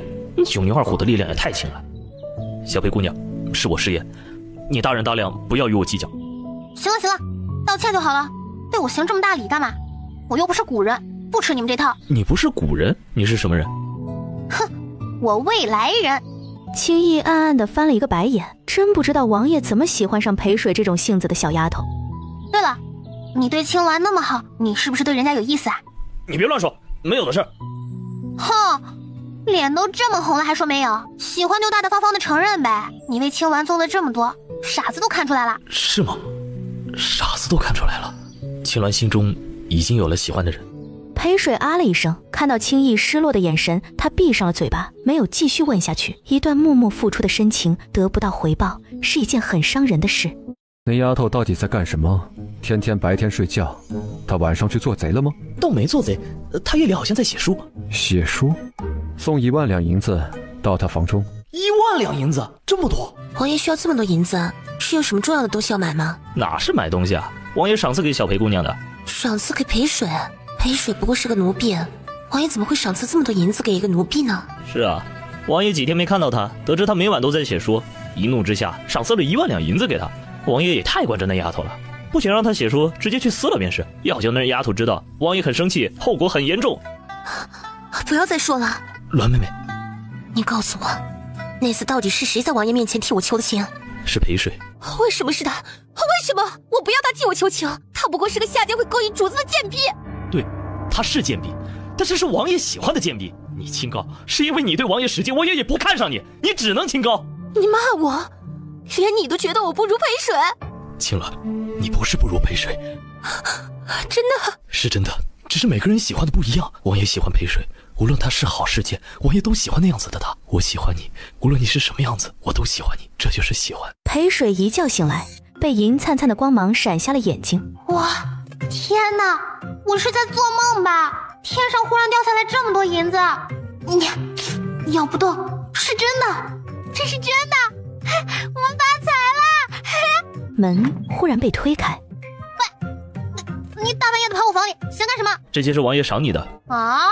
凤九木赏我的，他为毛赏我这么多银子？事出反常必有妖，凤九木该不会是有什么目的吧？对，你的晚上不要写书了，养好了精神。凤九木虽然没有直接说，叫裴水去伺候。青逸很懂主子的心思，裴水秒懂。哦，原来这些银子是收买我的。不过嘛，这一卷他快要写完了，凤九木的银子不赚白不赚。好，一言为定。你今晚早点睡，明天就去伺候。好嘞，好嘞。青逸走了之后，裴水皱了皱眉，他应该叫青逸把这些银子换成银票给他的。这么银子，即使很耀眼很装逼，但一定就很重，也不方便带走，只能放在凤王府。如果一直放在这儿，和凤九木的有什么区别？裴水猛然睁大眼睛，凤九木故意的，他真的要赏赐他。明明可以叫青逸送银票来，他却叫青逸送了这么多银子过来，这是计谋啊！忽然一个华丽的身影嗖地穿进来，吓得裴水脸色变了，正要张嘴大叫，来人捂住了他的嘴巴。小裴儿，是我。你这么晚跑到我房里做什么？还不是因为担心你。你去皇宫了？金牛说你不见了，我便急着去了皇宫，在皇宫没有找到你。后来得知凤九木回府，外面大张旗鼓找你的人也撤了回去，我便猜到你被他抓到凤王府了。哈，你还挺聪明的。你被凤九木抓到，他没对你动刑吧？没有啊，凤九木这个人还挺好的，他还送我这么多银子呢。这点银子就把你收买了？你想要银子，跟我走便是，我有的是银子，你要多少我送你多少。你把我想成什么人了？我像是那种贪财的人吗？赫连城很想说像。嘿，我跟你讲，我裴水就不是那种贪图别人钱财的人，我可以靠本事赚钱，发家致富。你想发家致富，你在凤九木这儿可发不了家，致不了富。我带你出去，你才能施展拳脚，有一番作为。这就不用你操心啦，我会跟凤九木去说。你跟凤九木去说？你是凤九木什么人？他会听你的？还是你真的爱上了凤九木，不愿意离开他？裴水的小脸一红，赫连城心中便有了答案。你醒醒吧，凤九木不会爱上你的，他永远不可能爱上任何人。你若执迷不悟下去，受伤的只有你一个人。你怎么知道他不会爱上我？我就执迷不悟一次，怎么样？哼，随你。红影一闪，赫连城这个妖孽消失在他房中。他永远不可能爱上任何人。赫连城说的这句话是什么意思？裴水心里仿佛被什么堵住了，有点难受。长安郡主闹腾过后又吐了血，皇后没有办法，只能把人送到凤王府。穆王叔，本郡主要穆王叔，你们这些贱奴，去把穆王叔请来。郡主，您就别闹了，皇爷这段时间很忙，即使奴婢去请也是白跑一趟，请不过来的。狗奴婢，你敢这样跟本郡主说话？来人呐，把这狗奴婢拖下去，杖毙！巴喜脸上没有任何紧张。长安郡主这话说的没10次，也有7、8次了。但现在凤王府的人都很讨厌他，没有人会听他的。反了！你们一个个的都不听本郡主的了。等本郡主将来当了穆王妃，绝对不会放过你们这些贱奴。长安郡主，你就别白日做梦了，穆王绝对不会娶你的。穆王有心上人了。这不可能！你再乱说半个字，本郡主撕烂你的嘴巴！奴婢可没乱说。凤王府谁不知道王爷刚送了1万两银子给小裴？王爷体贴小裴，叫他不要写书了，安心伺候他便好。王爷最讨厌女人了，没有任何女人能触碰王爷，唯有小裴可以。还有人看到小裴伺候王爷的时候，被王爷抱在腿上呢。长安郡主，奴婢奉劝你一句，不是你的不要强求，因为强求不来的只会遭人笑话。长安郡主跟他爱斗抢男人，巴喜不能忍了。春夏是皇后派来的，不要再说了，她毕竟是郡主，把她气出个好歹来，穆王不会放过你的。巴喜冲动之后就开始害怕了，特别是长安郡主的眼神就像要吃人的厉鬼。隔天巴喜就被拖下去杖刑了，他被打了20个板子。即使执行的小厮想要放水，但在长安郡主的眼皮子底下他也不敢。不好了，糟了，小裴，你快去救救巴喜吧，他被打了20板子，身上全是血。长安郡主还不肯放过他，叫他趴在外面，必须让伤口被太阳晒干才可以拖回去，还不准任何人找医师来为巴喜疗伤呢。来求救的人的是七祥，她和巴喜是同母异父的姐妹。长安郡主，她不是在皇宫，怎么？长安郡主回来有4天了，她的婢女不知去哪儿了，巴喜就被派到长安郡主身边伺候。原来是这样，穆王不是那种心狠手辣、见死不救的人。即使巴喜做错了事，他也不会真的让长安郡主要了巴喜的命。你别哭了，我跟你先去看看。裴水跟着七祥来到小院，长安郡主恨透了裴水，紧拽着袖脚的手指都在不停的发抖。小裴来了，巴喜快要没命了。巴喜，好冷。裴水一言不发地走到水桶旁，忽然抬脚把装有水的水桶一个一个的踢翻。放肆！你个贱婢，敢踢本郡主的水桶！来人呐，把这贱婢按在地上，给本郡主狠狠地打！小裴现在是穆王身边伺候的人，奴才不敢。下作的奴才，郡主的命令也给违抗，也不看看你是个什么东西！郡主只要一句话，随时可以要了你的狗命。洪嬷嬷是郑国夫人派来的，她今早才到，得知长安郡主在凤王府受了这么多委屈，她当时就怒了。这拿巴喜杀鸡儆猴的法子也是洪嬷嬷的主意。你们2个把这贱婢抓住，好好的教她一点规矩。洪嬷嬷点了2名轿夫，这几人也是郑国夫人派来的。被点名的轿夫立即上前，伸手去抓裴水。裴水抱起一个踢翻的水桶，对着过来的轿夫砸过去。教我规矩，凤王府的规矩需要你一个郑国府的老贱婢来教。这要传出去，别人还以为凤王府的规矩不如你们郑国府呢。这要传到朝中，别人还以为我们穆王不懂规矩。老贱婢，你到底存着什么坏心眼？用打杀凤王府奴婢的阴险手段来针对我们穆王？小贱婢，休得胡说，挑拨凤王府和郑国府2家关系。我胡说？你这老贱婢要不是做贼心虚，巴喜即使犯了错，你也应该告诉穆王，让穆王处理他的府内事，轮得到你一个外府的老王八在这耀武扬威？你个小贱货，你骂谁老王八呢？你耳朵不好使啊！我骂你老王八，你没听出来？还问我骂谁？这里就数你最老。生气的时候2个眼珠往外凸，嘴也往外翘，像极了绿豆王八。凤王府的众奴婢小厮听到都哈哈大笑起来，觉得裴水骂得好极了。你们还站在这做什么？没看到洪嬷嬷快要被那个小贱人气死了吗？快点过去抓住他，狠狠地撕烂他的嘴巴！4名轿夫前后左右的去抓裴水。不准欺负小裴妹妹，小裴说的没错，这里是凤王府，不是郑国府。即使长安郡主也没权利私自对凤王府的人动刑。我们是下人，也是凤王府的下人，轮不到郑国府的人打杀。对，谁敢打凤王府的人，我们就和他们拼了。没错，看谁敢动我们小裴一下，想耀武扬威，就滚到郑国府去耀武扬威。小厮一喊，凤王府所有的奴婢和小厮都全部站队，他们积压在心里的怒火这一瞬被点爆。反了，你们这些狗奴才啊！这是刚才你这个老王八赏我的，现在还给你。长安郡主本来想发飙的，看到红嬷嬷被打那么惨，他吓得不轻，怕这些恶奴冲上来打他。等穆王叔回来，我叫你们这群狗奴才通通的吃不完兜着走。4个轿夫相互对了一眼，都非常默契地抬起长安郡主的座驾，脚底抹油地跑了。红嬷嬷也跟在后面，像丧家之犬一样的跑了。恶势力离开了，众人没有欢呼，他们脸上的表情并不轻松。你们不要都站在这儿了，快把八喜抬进房里生火炉。裴水见八喜抖得厉害，他又转身拿了一锭银子给一个小厮。小哥，你是男人，腿跑得快，你快去找个医师来给八喜看看。裴水叫了2个小厮进他的房中，把一包一包沉甸甸的包袱拿出来分给大家。小裴，你这是？每个包袱里都有100两银子，你们离开穆王府可以拿它当本钱，做点小本生意，养家糊口不是问题。所有人都惊呆了，100两银子也太多了，这要放在乡下够用下半辈子的了。你要我们离开穆王府？刚才你们团结一致对付长安郡主，虽然很过瘾，其实大家也知道长安郡主那性格绝对不会轻易的放过你们。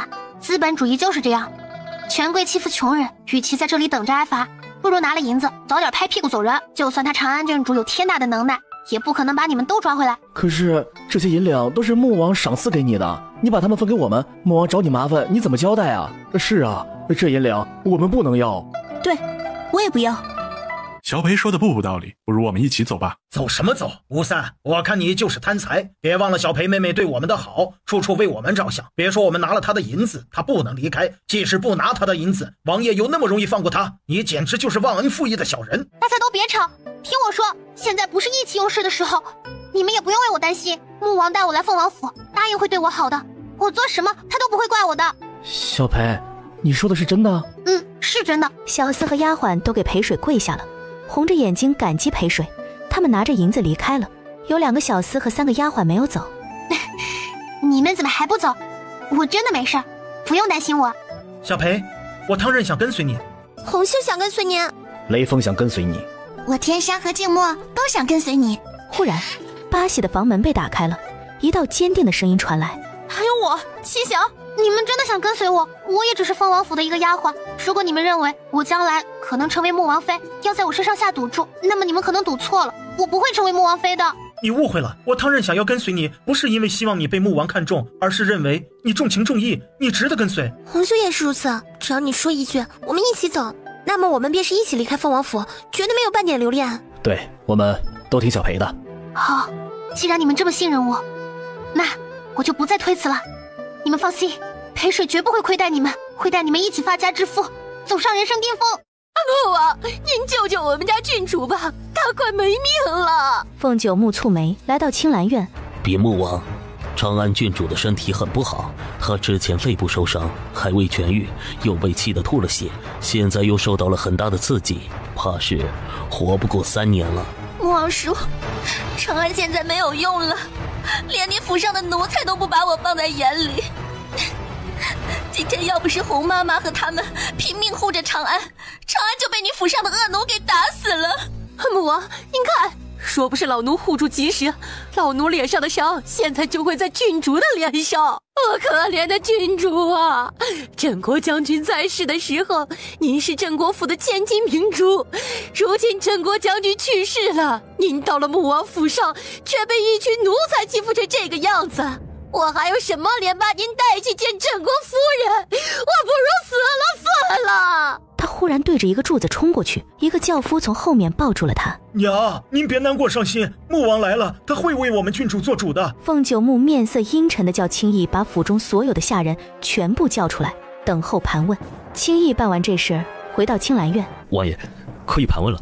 郡主，您身体虚弱，不能再动肝火，就让老奴代替您去看穆王惩治那群恶奴吧。红嬷嬷这番话倒不是别有心机，而是真的担心长安郡主。虽然长安郡主的情况没有那几个医师说的那么严重，但几名医师也说了，长安郡主接二连三的吐血已经伤起肝肺，落下病症，那是肯定的了。至于寿命，凭镇国府的财力，活到50-60岁不成问题。他塞了银子给几名医师，让他们故意把长安郡主的情况说得很严重，就是说给凤九木听的。凤九木到场，一看这人数少得可怜，人都到齐了，就这点人，府中一共就找到这么多人，全在这里了。王爷，属下有事禀告。说，今天4时有几10个下人联系出府，属下问了他们，他们只是说出去有事，很快就会回来，但到现在也没有回来。把离开的人数名单立即统计出来。王爷，就是这小贱人，是他带的头，怂恿那群恶奴欺打我们郡主。也是这小贱人叫小厮把我打成这样，这小贱人实在太坏，太恶毒了。老王八，你骂谁是小贱人？母王，您看看，这小贱人当着您的面还敢如此放肆，他又怎么会把我们郡主放在眼里？凤九木没有发表看法。我看你比我放肆吧，穆王站在这儿都没说什么，你却把我拽出来，巴拉巴拉的骂我小贱人。你骂我的时候，你考虑过穆王的颜面吗？我怎么说也是王府的人，轮得到你一个外府的人骂？你算老几？你什么你？还有，你说我带头怂恿恶奴欺打你们家郡主，你大逆不道。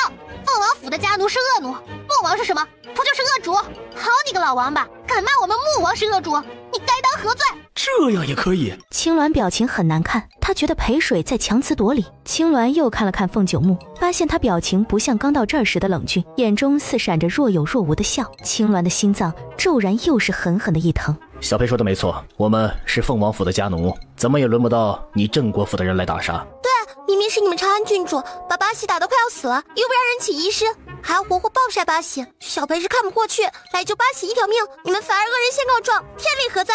王爷，我们是您的家奴，如果您的家奴、外府的权贵都可以随意打杀，那么请您现在就杀了我吧。活着没有尊严，和外面的野狗有什么区别？一瞬间，下人们纷纷对着凤九木跪下。孟王，您看这小贱人把您家家奴蛊惑成什么样子了？一个个的都不听王爷您的话了，就听这小贱人的话。外面的人瞧见了，还以为这小贱人是您什么人呢？您再不严惩这个小贱人，以后凤王府怕是要变成这个小贱人的天下了。够了，是镇国夫人叫你在凤王府帮本王管教下人的？没有。那如何惩治下人？本王用得着你教？老奴不敢。不敢？哼，本王怎么没看出来？拖下去，掌嘴。啊！饶命啊！母王，奴婢错了，求您饶了奴婢啊！所有人都很震惊，红嬷嬷可是长安郡主身边的人啊。不过看到红嬷嬷被掌嘴，大家心里都很爽。裴水也很惊讶，没想到凤九木会这种操作。吓死我了，还以为凤九木是来找我麻烦的。现在话锋突转，裴水对凤九木的好感度蹭蹭蹭的往上飙升。看到他目光移过来，裴水对他眨了一下眼睛，暗送秋波。凤九木折现的俊脸闪过不自然。不要脸的小贱蹄子！凤九木轻咳两声，忽然冷声对裴水道：你也好大的胆子，在本王面前口吐脏话，骂镇国府的老奴为老王。哼，你跟本王过来，本王要亲自杖刑你。小裴，雷锋几人很担心裴水，裴水给了他们一个放心的眼神，跟在凤九木的身后去了他的书房。是他先骂我的，我才骂他的。府中离开的那些下人都是你的主意？什么叫我的主意？是他们自己要走的，腿长在他们身上，我能拦得住？凤九木见这少女还死鸭子嘴硬，不承认，他冷着脸，忽然伸手抓住她的手臂，把她往外面拖。你干嘛？你想干嘛呀？带你去看看，本王赏赐给你的银子可还在你房中？裴水耍无赖似的往地上蹲，双手拽住他的手，不让他把他拖出去。你说不说实话？我说。凤九木把他拉起来，皱眉道：站起来好好的说，一个女孩子做这种动作像个什么样子呀？裴水眼神很无辜，是他要这样吗？还不是被他淫威逼迫的。早上长安郡主快要把巴喜打死了，我总不能见死不救吧？哪知道他连我也要一起打，所以大家造反了。然后我怕长安郡主找你告状，你又惩罚大家，毕竟大家是为了保护我才齐心抵抗的。我不分他们银子跑路，我会良心不安的。这么说，你不仅没错，你还做得很对。这少女倒是很会收买人心。青鸾在府中这么久，都没能收买所有家奴的心。她来了短短10日，就和家奴们打成一片，如今居然都为了她对抗起长安郡主来了。难怪那些老实的家奴现在变得也伶牙俐齿起来。要什么尊严，都是这少女教的吧？对你而言，我是有错的，毕竟是你的银子，虽然赏给了我，也没叫我分给别人。但如果你想要收回那些银子，我也是可以还你的，不就是钱吗？姐有钱，以后姐还要赚大钱呢。凤九木真的快被他气得心和肺都疼。他是为了银子？你还有多少银子？裴水哈的一声笑了，答案将要脱口而出之时，忽然打住。凤九木忽然俯身，谪仙般的脸与他贴得很近。本王差点忘了，你之前在讲书堂赚了不少银子吧？没多少。没多少？是多少？他问这么清楚，想要干什么？难道要抢我的钱啊？裴水皱眉，忽然顺势扑进他怀中，小拳头在他胸膛轻轻捶了一下。哼，长安郡主那么欺负我，你还要责问我这么多，你到底怎么想的？都说一山难容二虎，尤其是2头母老虎。你要是喜欢长安郡主，你就和我说，我走就是了。凤九木眸色一冷，他话没说完就被他薄唇狠狠地堵住。裴水大脑一片空白，他只是想要转移一个话题，免得凤九木老是琢磨他有多少钱，可没想凤九木忽然亲吻他啊！凤九木是被他气狠了，只想堵住他该死的小嘴，却在触碰的一刹那，那不可思议的柔软芳香让他心魂一荡，无法抑制的想要更多，直到快要喘不过气来，凤九木才放过他。书房外，青鸾手中的毛笔忽然被折断。青逸看到青鸾伤心和阴鸷的神情，他眉用力皱了下。书房里，王爷和小裴暧昧的喘气声，即使没亲眼看到，也能猜到他们干了什么。果然，书房里2人气息吻了以后，王爷再也没有对小裴说一句重话，倒像是抱着小裴，2人在里面耳鬓厮磨，小意温存。青鸾受不住的丢下名单，流着眼泪转身跑了。裴水神兜兜的从书房中出来了，凤九木忽然跟在后面出来，吩咐青逸把裴水送回去，并叫他躺在床上不要出门。起初裴水不知道凤九木搞什么把戏，到了屋子里躺下之后，外面的小厮和丫鬟陆续来问裴水情况。青逸说他受了杖刑，不能下床。裴水这才明白，原来凤九木想诓骗府中下人。果然，小厮和丫鬟们又集体记上了裴水的好。红嬷嬷被打成了猪头，来到长安郡主的青兰小院，看到凤九木已经站在那儿。红嬷嬷，你怎么这么不懂规矩？回到镇国府，定让我母亲好好的教教你规矩，别以后出来丢了本郡主的脸。红嬷嬷猪头脸，很懵逼。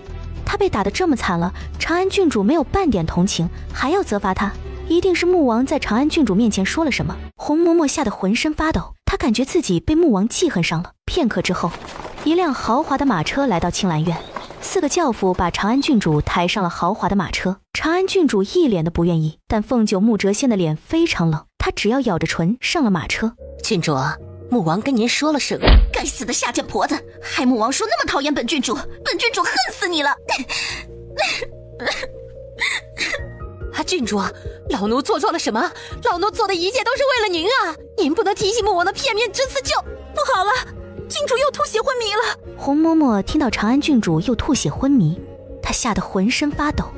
到了镇国府，她全身是罪，也说不清楚了。红嬷嬷两眼一黑，吓昏了。转眼过了2天，汤任回来了，告诉裴水一个好消息，他找到他表哥唐伯虎了。唐大哥，我有件事想和你商量。小裴，你说。我想把鬼吹灯印刷成很多本，你有路子吗？这不是问题，可以找雕刻师，他们有很多雕刻好的活字版，按照鬼吹灯的次序排列好，就能复印成书，但需要一定的时间。要找可靠的雕刻师傅，鬼吹灯的内容不能泄露出去。可以，印刷之前我和雕刻师签保密合约。哦，这么前卫，这个时代都有保密合同了。大量印刷成卷的文书都要先写好了，印刷一份送去天灵皇宫，经大成者过目批准之后，才能大批量的印刷在市面上出售。不过小裴，大成者一贯不喜欢鬼怪传说，鬼吹灯想要在天临售卖很难。我没想在天临售卖，我想卖版权。天临一共多少个城？一个城大概有多大？我们可以根据地域分化，把鬼吹灯的版权卖出去。一个地域我们卖他个1万两版权费。这么贵？怎么可能有人买？这还贵？你知道划给他们一个地域，他们可以拓展多少个讲书堂？小裴，你的意思是？没错，只要他们版权地域，他们有能耐，随便拓展多少个讲书堂，到时候可以按照进价从我们这里拿书。他们要是觉得讲书的人手不够，就让他们卖小版权。什么叫小版权？我打个比方，有人在他们地域开一家讲书堂，可以花1000两买下小版权，然后他就拥有在那家讲书堂讲鬼吹灯的权利。小裴，你这么一说，我全明白了。我们等于是坐在家里，就可以靠鬼吹灯的版权赚到很多万两银子。没错。裴水临走的时候提醒了他一句，先不要把天临的京城的版权给卖出去，这个版权得握在手里，等京城之外那些城池地域卖的差不多了，最后考虑京城。唐伯虎不太明白，我们要有一家招牌讲书堂，京城这么好的位置，当然是先留给自己了，谁会把最好的东西先卖出去的？这是傻瓜。裴水神兜兜的回去了。凤九木已经回到府中，看到某少女满面春风得意忘形的样子，他眉梢微挑。今天发生了什么好事儿？你如此开心？我去见我表哥啊。唐伯虎。裴水嗯了一声，你以后少出去见他。裴水瞧着凤九木谪仙的脸不对劲，他忽然明白了，贼兮兮的笑道：哦，我知道了，你是不是吃我表哥的醋了？谁吃醋？本王最不喜欢吃醋。裴水咯咯咯的笑，跑到凤九木面前，踮起脚尖，在他薄唇蜻蜓点水吻了一口。你别吃醋，他只是我的亲人，你才是我最喜欢的人呢。凤九木心房一悸，眼神渐迷，这种奇妙的感觉从没有过。隔天，汤任就带回来一个好消息，有人花1万两买了建都城的一块区域代理，已经付了5000两定金。唐伯虎让汤任把5000两的银票带回来给裴水。你把银票带回去给表哥，他印刷鬼吹灯需要用银子的。小姐，表哥说印刷费他那边有，叫我无论如何都要把这些银票给你，否则就不让我回去了。小姐还是收下吧。小姐是什么鬼？你还是叫我小裴吧。小姐还不知道吗？王爷已经下令府中，您是家养的小姐，身份是高贵，府中谁敢对小姐不敬，王爷就会把谁赶出凤王府。家养的小姐，这又是什么鬼？裴水把5000两银票收了起来，跑去找凤九木问个明白。找了一圈子没找到人，问了侍卫才知道朝中大臣忽然来找凤九木，他又去了皇宫。裴水隐约觉得有大事。裴水回小院的时候碰到了青鸾。你最好离王爷远一点。青鸾见他不理自己，他忽然挡住了裴水的去路。你只是一个来路不明的山鸡，你故意接近穆王，勾引穆王，你有什么不可告人的秘密？青鸾，我以前一直觉得你是一个有理智、有分辨能力的人。我怎么来凤王府，你不知道吗？我怎么接近凤九木的，你不知道吗？还是你就认为男女好上了，就一定是女子下作，女子的错，男人依旧高贵如仙，可你也是个女子。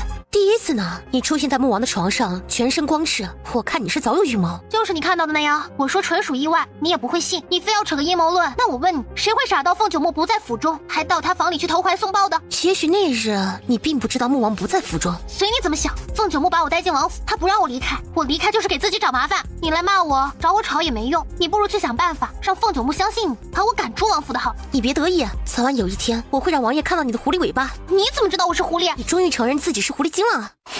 这女人啊，嫉妒心太可怕了。隔日，汤任又带来了好消息，枫叶城和渝州城的地域代理也被卖出去了，收了2个全款。对，他们非要给全款，说给了全款才放心。小姐表哥不收，他们都不肯。小姐表哥说，看这行情，1万两的地域版权卖便宜了，让我问小姐一下，要不要把价格提上去？做人不能太心黑，你告诉唐伯虎，就1万两的地域版权，不必加价。好嘞。到月底看能卖到多少版权费，我和表哥是5-5分，到时候分完，我单独给你抽10%的提成。汤任吓了一跳，连忙说不可。要的，这是你应该得的，别再推拒了。小姐，汤任何德何能得到你如此厚爱？今生汤任生是你的人，死也是你的鬼啊！你活着帮我办事就好了，别说什么死了也是我的鬼这种话，我怕鬼，你死了可别缠着我啊！汤任没敢接裴水的话，羞红了脸，转身逃似的跑走了。晃眼1个时辰过去，裴水听到凤九木回府，裴水前脚踏入书房的门，仙人目光温柔，很有耐心的等他走进书房，待他靠近。仙人轻拍了2下腿，示意他过来，坐在他的腿上。裴水垂眼，小脸微微有些发热，他走了2步，就被仙人迫不及待地扯进怀中。裴水低呼一声，由于惯性，娇小的身子往后仰倒。他急忙用手胡乱地搂住他结实的腰，胸口紧紧地贴着他的胸膛，头顶传来凤九木清润如细雨绵绵的低笑。笑你妹啊！险些害我摔一跤！裴水漆黑的眼睛咕噜一转，忽然挺胸仰脖子，张开小嘴，在他薄唇咬了一口。仙人笑声被吞没，他犹如被点了穴，身躯僵硬在那儿。水儿，你在考验我的定力。裴水报了备笑之仇，瞧见他眼睛炽热，像有2团火在燃烧，立马就后悔了。裴水抬手想抚平胸口的躁闷，手指攀上的却是他的肩膀。裴水吓得猛然往后缩，但很快背就抵在了案桌的边线。忽然一只手掌放在他的腰椎，轻轻往上一拖，整个身子仰躺在案几上，谪仙的身影强势压来。别考验我的定力，我对你没有定力。一波昏天暗地的亲吻，裴水浑身发软，眼波迷离的像雾。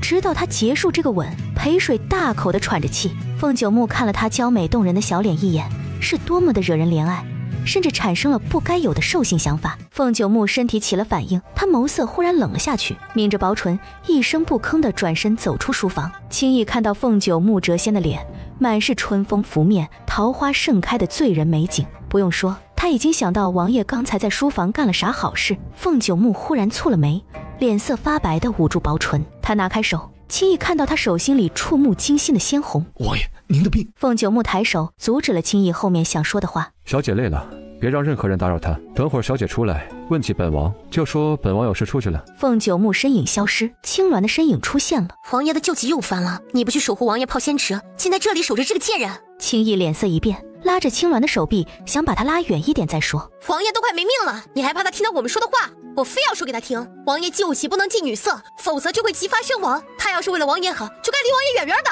外面声音那么大，裴水想不听都很难。什么救急？你说清楚。小姐，你别听他瞎说，王爷救急跟你没有关系。怎么没有关系？青翼，你不敢告诉他你在怕什么？别告诉我你怕王爷。当初王爷舍不得杀小兽，食其地鳞，你为了王爷故意弄晕小兽，想将其烫死，给王爷食之。你当初的勇气去哪里了？裴水很吃惊，这件事若不是青鸾爆出来，他根本就不知道。小兽是畜生，它再有灵性也是畜生，怎可与人相比？倒是你从我手上救下了那只小畜生，不然王爷如今也不会再发救急。青鸾，是你错了，当初就不该救下那只小畜生。是我错了，如果我再看见那只畜生，我肯定会立即抓住它，扒了它的皮，好疼给王爷食指。裴水忽然很想捂住耳朵，不想听他们再讲下去，他害怕的要命。裴水身体抖啊抖的跑走了。小姐，你怎么了？开开房门，发生了什么事？我们也可以帮小姐想办法。我没事，我想静静。过了好一会儿，裴水的情绪也缓和了很多。他钻到床底下，掏出一个包袱，里面装着25000两银票。本来今天和凤九木接吻后是想撒个小娇，问他要锁魂铃的，现在情况有变，他觉得现在和凤九木是情侣关系，秘密一旦捅破，就会变成病人和药的关系。即使凤九木不想杀他，青翼和青鸾也会杀了他。他总不可能天天和凤九木粘在一起的，总有机会被青翼和青鸾这两个狗中奴杀掉的。爱情诚可贵，性命价更高啊！再见了您嘞！他走的速度奇慢，脑子里浮现青鸾大吼大叫的话，还有凤九木离开书房的背影。他从未在跟他亲吻后就离开的，总是抱着他，小意温存很久才舍得放开他。他走得那么突然，肯定是急不好了，又不想让他看到什么。裴水又想到他压着他的时候，他蠢蠢欲动，但他始终不曾真正的动他。他说过的，会等他，不能这个时候折腾坏了他的身子。他处处替他着想。裴水忽然走不动了，眼睛里有滚烫的泪水划过。为什么要对我这么好？害得我都不想走了。不走又会被你吃掉。培儿，富察丹从骏马上跳下来。哪个欺负你了？告诉我，培儿，我帮你揍他。没人欺负我，谢谢你的好意。哭成这样还说没被欺负？有我在，你不用害怕的。真没有人欺负我。刚才有个虫子飞到我眼睛，我很难受，就忍不住流泪了，叫你看笑话了。原来是这样啊！前2次来带来的东西也被岳丈大人派人丢了出去，我寻思着是带来的定金彩礼少了，不入岳丈大人的眼。这次来，我把富察家所有的宝贝全部都带来了。我这般诚信，岳丈大人肯定会将你许配于我。其实我不是凤九木外室的女儿。裴水，我是真心喜欢你，我不会被任何阻力打得倒退，放弃娶你的念头。岳丈大人这次不同意，我下次再来；他下次不同意，我下次再来。我相信总有一天，岳丈大人会被我打动。我说的是真的，我真不是凤九木外室的女儿，凤九木也没有外室，我是诓骗你的。当初在外受场，我被凤九木封住穴道，丢在山洞里，我很生气，才说造谣了那么一番话。你说的是真的？是真的，对不起，我骗了你。太好了，岳丈大人不是穆王，那我娶你就没有这么难了。太好了，培儿，你告诉我你家在哪里，我直接上你家定亲去。裴水嘴角抽了抽，这厮的脑回路真的是……你别去了，我已经定过亲了。对了，还有这个给你。裴水从怀中掏出一个令牌，是当初富察丹塞给他的。你告诉我，你父亲把你和哪家定了亲？我去杀了那家的小子。裴水吓得推开富察丹的手，把令牌丢给他。你太可怕了！他说完，娇小的身影转身就跑进了凤王府。富察丹悻悻然地带着招摇过市的队伍走了。临近天黑，凤九木才回王府。他一回来，天香就跑到裴水的小院来告诉裴水了。裴水来到书房外面，王爷还有公事要办，不宜打扰，小姐还是请回吧。我不打扰他，我就在门口看一眼。裴水站在门前，眯着一只眼，从门缝里看进去。书房中端坐的白衣男子，他低眸看着手中的竹简，专注的样子格外好看，就像不食人间烟火的仙人。裴水目光落到他的略显苍白的薄唇，心中微微一疼。是因为这个原因，他才叫轻易不让他进去的吗？小姐，王爷在外面忙了一天了，这么晚回到府中还不能歇歇，小姐体谅体谅王爷的辛苦吧。让你家王爷早点歇息。他刚离开没一会儿，书房的门被拉开。他走了。是的，小姐很关心您，让您早点休息。王爷，您身子抱恙，就别再看国策了，听小姐的话，早点歇息吧。青毅非常担心凤九木的身体。王爷以前犯旧疾，泡了仙池之水就会得到缓解，但这次却十分的严重。王爷的身体到现在还寒着，王爷唯有吃了地灵，旧疾才会彻底的去除。又过3日，凤九木一直避着他，忽然派青毅来，把锁魂铃送到了他手中。王爷有公事要出去1个月，小姐在府中有什么事，直接吩咐下人即可。凤九木肯定有事瞒着他。裴水捏紧锁魂铃，跑去找凤九木。他推开凤九木的房门，里面的人捂着唇，剧烈的咳嗽。你干什么？你骗我！你都吐血了，你还有什么公事要出去1个月啊？凤九木见少女要哭的样子，他也不好过，很想抱住她，温柔的安慰一番。但他现在身体这个状况，不容他那么做。本王只是受了一点风寒，咳出了一点血丝，你别大惊小怪的。最近本王事务繁忙，没空与你谈情说爱，你出去。我不信！裴水看到他把手藏在身后，他伸长了小手，想把他的手拽出来。凤九木眉头一皱，他娇软的身体靠过来，极柔软的胸口压着摩擦他的手臂，他谪仙的俊脸微微泛起了薄红，这具身子的本能想要拥他入怀。一缕缕熟悉的少女清香扑面而来，凤九木吸入的瞬间，胸腔沸腾，一口血溢出喉咙。他眼底闪过痛苦，用力咽了回去，骤然扶开他，少女一不留神，狠狠地摔在地上。凤九木忍住伸手去扶她的冲动，眼神泛冷。放肆！你倚仗了什么？在本王面前这般肆意妄为，还是本王给了你宠爱你的错觉？你什么意思？说变脸就变脸？我关心你的身体才过来看你的，你却这样对我。你前2天还抱着我接吻，你玩过了就想翻脸不认人？哼！本王不是把你养在身边了。好了，别找关心本王的借口了。你想本王吃你的小嘴，也得等本王忙完了事务，而不是现在。谁想你吃我的嘴了？凤九木，你混蛋！锁魂铃在裴水的手中响了。小水，别哭了，凤九木就是个负心薄心的负心郎，不值得你为他流泪。阿守，你知道地灵是什么玩意儿吗？小水，你真的没事？被他推在地上，摔那么狠，当然有事。我屁股好疼。阿守欲哭无泪。他旧疾犯了，人犯病的时候难免会脾气暴躁，甚至有抑郁和轻生的念头。我不和他计较的。刚才在他房里，我是为了配合他，他想看到我难受，我就难受的哭一下，给他看看，让他心里好过点。病人嘛，大家理解他一下。小水，你真大度。那可真是，我这个人最能站在别人的立场，替别人着想。阿守夸赞了裴水几句，裴水更高兴了，神兜兜的吹着口哨，一路回自己小院。奉命跟在裴水身后的青毅直皱眉头。他哭着跑出来，现在又这么开心，口哨都吹起来了。亏王爷还那么担心他，以为他会痛哭流涕。青毅很纠结，他到底要不要把这么残忍的事实告诉王爷。裴水回到小院，阿守一路都在和他说地灵，大概就是集天地之灵气、日月之精华，偶然产生的一种非常珍贵稀有的草药，具体啥样阿守也不知道，他没见过，但他能嗅到地灵的灵气，因为裴水吃了地灵，他体内的血脉就有地灵的味道。裴水打算睡一觉，等凤九木明天离开以后，他去帮凤九木找地灵。阿守告诉他一个地方叫灵山，可以到那儿试试运气。次日，凤九木一大早就坐着马车离开了。裴水养足了精神醒的，他去灵山之前，先去找了唐伯虎。小裴，今天有个北冥国的富商想要买《鬼吹灯》北冥国的版权，我昨日没有答应，因为不知道北冥国有多少城池。昨天下午，我总算找到一个万事通，问明白了，北冥国有城池36座，那富商想以20万两买36座城池的版权，也太狡诈了。好，那就辛苦唐大哥了。一点也不辛苦，我现在越干越有劲。小裴，你真是个做生意的奇才。若不是你教我怎么操作，我这辈子都不敢相信，原来谈成一笔生意赚大银子是那么容易的一件事。我要去一趟灵山，这边卖版权的事情就交给唐大哥全权负责了。啊，灵山地势险峻，小裴你去那儿做什么？我去找个东西。裴水告别唐伯虎，就租了一个马车去往灵山。马车刚驶出天灵城，忽然冒出来几个黑衣人，哗的一刀把马夫砍死。各位英雄好汉，你们应该是找错仇家的马车了。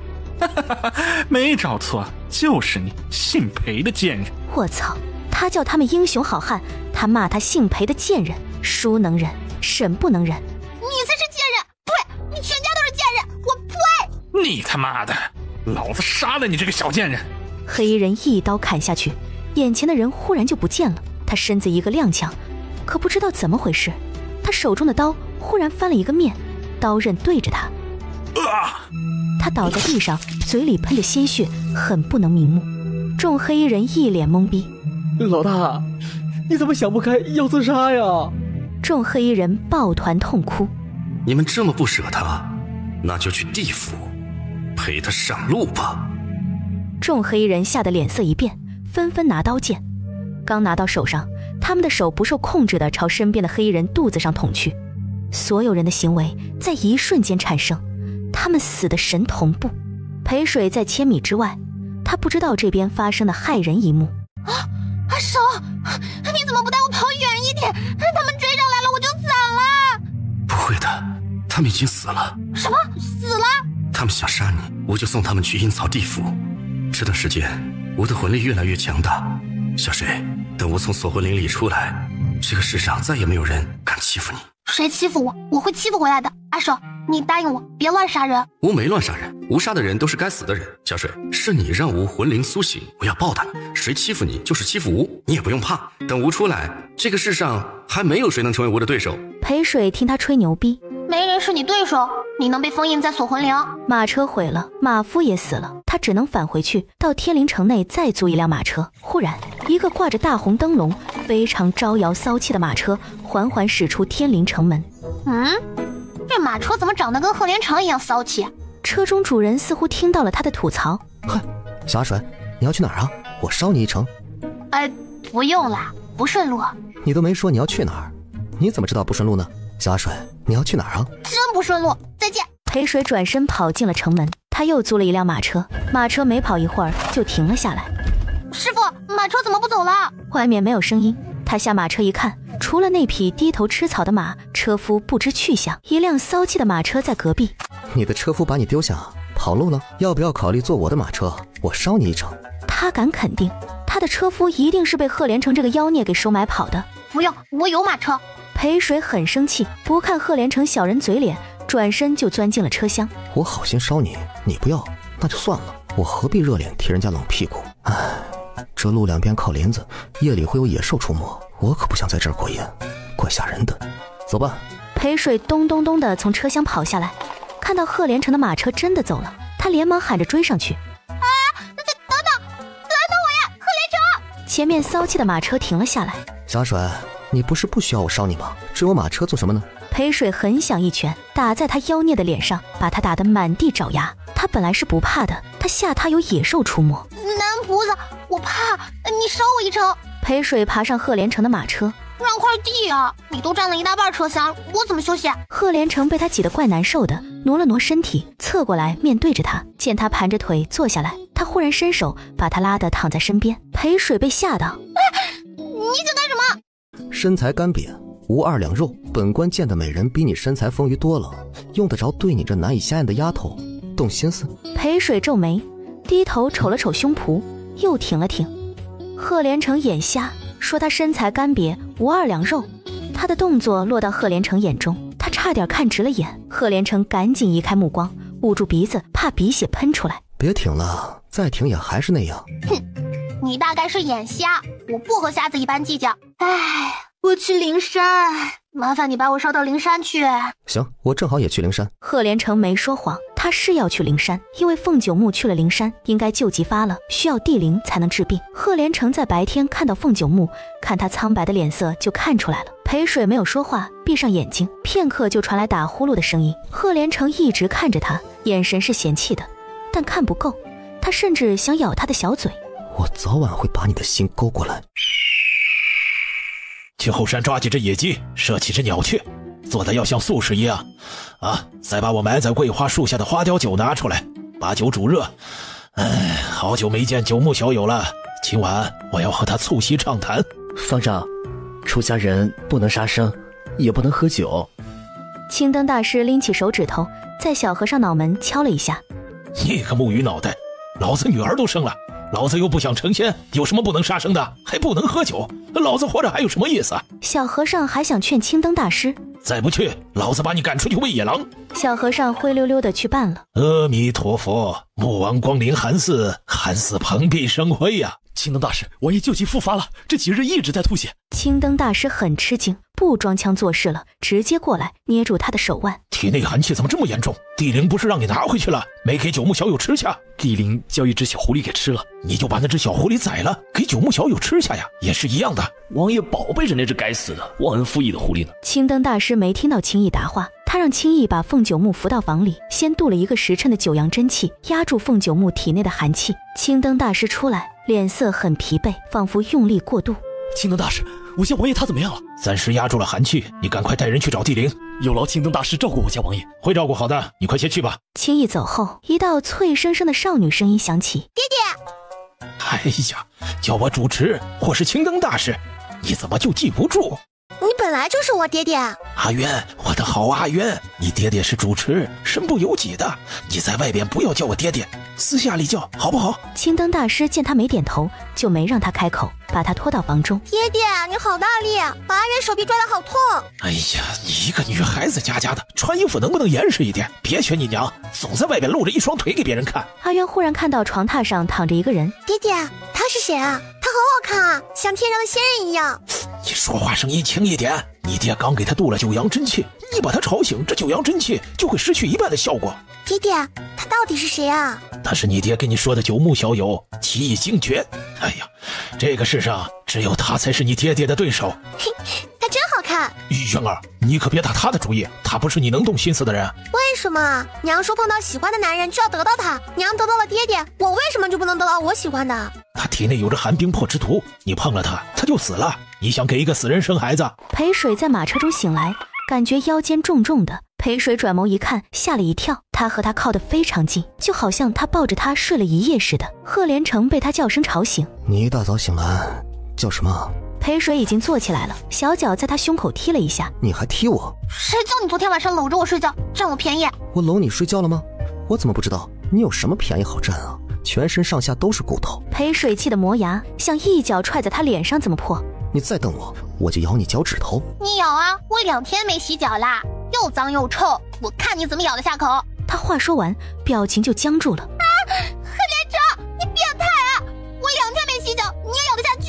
裴水不敢缩脚了，他牙齿太锋利。裴水哭唧唧的求饶，保证再也不踹他了。贺连成才放过他。看到贺连成掀开车窗，对着外面吐唾沫。活该，就你咬我脚趾，臭死你！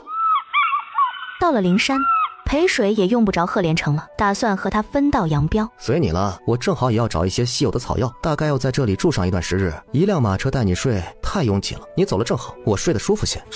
谁要你带我睡？裴水不理他，独自往前走。忽然他又叫了他一声，他回头，一个白色的兽皮丢了过来。山林里的夜晚很冷，毕竟我们有睡过的情谊。裴水的小身影渐渐走远。公主，您既然喜欢他，为何不直接把他带回宫？他总想吃点苦头，就让他进去吃点苦头，到时候本宫再进去来个英雄救美，岂不两全其美？公主英明。总算把人救出来了，但他脚上和手上的绳子怎么办？太坚固了，像铁一样，我弄不断啊！我来试试。阿渊从腰间掏出一把匕首，却还是割不断女子手上的绳子。这不可能！母亲送他的这把匕首削铁如泥，怎么可能割不断女子手上的绳子？这是什么绳子？如此坚固？锁妖绳。女子话音一落，阿渊的脸色就变了。阿渊忽然拉起裴水，与地上的女子拉开距离。他是妖，我们救了他，他会害死我们的。妖也有好妖的，我看他不像坏妖，我们救了他，他不会害我们的。阿渊不这么认为，一直劝说裴水把女子丢在这儿，不要管了。你害怕你就走吧，我不怕他害我，我不能丢下他。地上的女子目光落在裴水坚定的小脸，心田划过一丝温暖。我娘说妖都是害人精，饿起来还会吃人，你好自为之吧。阿渊走了，裴水不以为然。你饿吗？你吃果子吗？我摘点果子来给你吃。你不怕妖啊？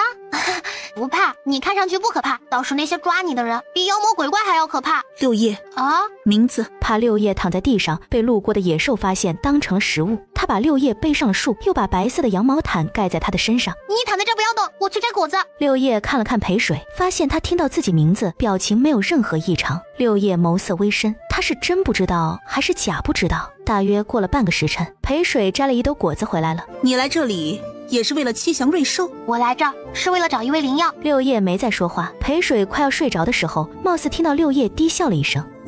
公主，天黑了，您回车厢休息吧。本宫好心给他一个羊毛遮寒，他却转手把羊毛盖在别的女人身上，他在践踏本宫的心。要不叫人去把羊毛抢回来？那么脏，抢回来何用？该死的小狐狸，如此对本宫。阿渊回到家，把六叶的事情告诉了他的母亲。这几日灵山不太平，你别去天柱峰找你爹了。这可不行，我喜欢上了一个男人，爹爹说他快要死了，需要地灵才能救活。阿渊要找到地灵救他。你好出息啊！天下那么多男人，你喜欢上一个快死的男人？他长得好看，是这个世上最好看的男人，像天仙一样。阿渊就是喜欢他，就是想救他，还想给他生孩子。到了夜晚，新三娘在阿渊睡着以后，穿着夜行衣出了门，一道火光划过长空。不久之后，几个鬼魅般的人影出现在新三娘面前。三娘，什么事这么着急我们下来？有人抓了妖姬六叶，想用他的血引出瑞兽。妖六叶？几人脸色骤变。据说妖六叶曾是北冥翼王的宠姬，翼王爱他至疯狂，他好吃动物活胎，翼王就命人去买怀孕的动物，将其活胎取下，做成菜肴供他享食。后来六叶突发奇想，想吃活人胎，翼王便杀了快要临产的小妾，将其胎儿取出活蒸。北冥皇上得知此妖妇惨绝人寰的恶行，就下令将六叶处以极刑。翼王为此造反，偷偷送走了六叶。有人说六叶是女，有人说是男，更多的人说六叶是妖。他吃了那么多婴孩，他的血既是这个世界上最肮脏的，也是最纯净的。有人想到用他的血来引出瑞兽，倒也是替天行道啊。阿渊和另一个年仅13、14岁的少女救走了六叶，现在六叶在那个少女手中。什么？阿渊救走六叶？阿渊应该用刀插穿那妖妇的心脏，让她死在灵山，供野兽啃食。阿渊年纪小，他又怎么会认得妖妇？还有那个少女，多半呢是要被六叶利用了，我们得赶快找到她才行。唉，是啊，六叶有妖根，他既能采阳补阴，又能采阴补阳。我们赶快去救人吧，只怕去晚了，那小少女要遭六叶毒手。裴水对六叶的往事一无所知，睡到第二日醒来，他浑身都觉得疼，但没感觉到多冷。起身，一个东西从他身上滑落，是他给六叶的羊毛毯。六叶睡在他的身边，侧弓着身体，有点抱团取暖。裴水笑了笑，既然觉得冷，还把羊毛毯还给他做什么？裴水心里暖暖的，更加肯定六叶不是坏药。骤然，六叶的眼睛睁开了，划过琉璃般的璀璨光泽。六叶，你的眼睛真好看。别盯着他眼睛看，他会将你引入万劫不复。什么鬼？他的眼睛这么可怕的？好看吗？你为什么不多看一会儿？他练的是魅功，眼睛会操控人的意志力。我好心救你，你敢对我用魅功？你信不信我戳瞎你的眼睛？倒没想到被你识破了。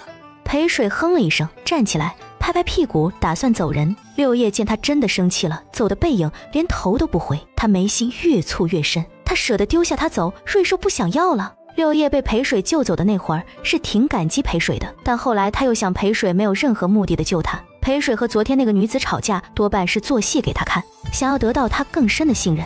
六叶这么想，刚才才会想要用媚眼控制裴水。哎呀，这个世道好人不能做。吴乔那女人的眼神就不是什么好货色，没想到是练媚功。但凡练这种功夫的人，都是邪门歪道，想要操控别人。小水，你丢下他是明智的。不管他了，我们去找地灵。大半天一晃而过，裴水没能找到地灵，倒是碰到几个身穿黑衣的人。小丫头，是你救了六叶？什么六叶？打扰了。几个男人离开之后，裴水疯狂的原路返回。六叶有危险，裴水跑到丢下六叶的地方，都快虚脱了。还好你没被别人抓走。我错了，我再也不会对你用媚功了，带我走。别相信他，练媚功的人最会装可怜，博取别人同情，又继续利用别人。再有下次，我一定会戳瞎你的眼睛。阿守对裴水很无语，裴水又问他，可有什么东西帮六叶打开锁妖绳？小水，你带着他终究是个祸害。别说找地灵，你觉得凭你能对付那些武功高强的人？六叶，他身上有我熟悉的味道。这么说，六叶有小水的断尾，那这个麻烦真的是无法丢掉了。你滴一滴血在锁魂铃上。裴水不明白阿守要他一滴血有什么用，他还是照做了。锁魂铃忽然闪过一道红光，那红光如刀，眨眼就切开了绑着六叶的绳子。阿守，你好厉害啊！不是我厉害，是你的血厉害。你的血拥有非同一般的灵气，能入药救人，也能杀人。你要保护好你的血液。裴水震惊，他的血这么厉害，难道是吃了地灵的关系？六叶眼睛看着他尾指的伤口，忽然抓住他小手，把尾指含在嘴里。裴水浑身一颤，把手缩了回来。你干什么？你才是妖，你的血和人血不同，你是妖。我听不懂你在说什么。六叶笑得很狂，笑声渐止。你听过妖姬六叶吗？裴水摇头，难怪你不知道我身子的好。这个女人是百合吗？太可怕了。我对你的身子不感兴趣，我喜欢男人。没试过，你怎么知道不喜欢呢？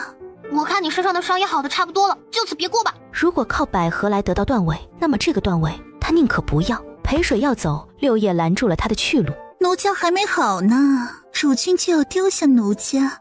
大姐，你别扯淡了好吗？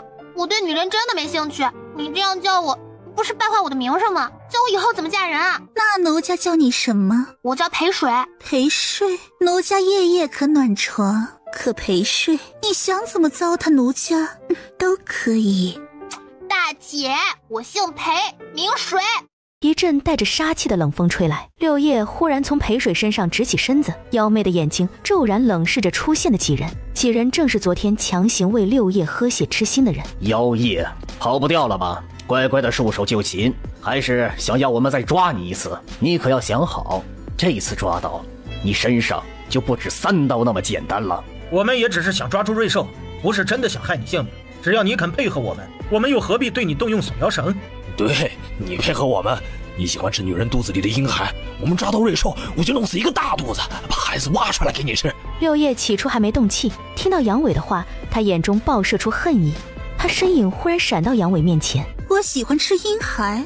谁告诉你我喜欢吃婴孩的？我最喜欢就是生吃你的肉。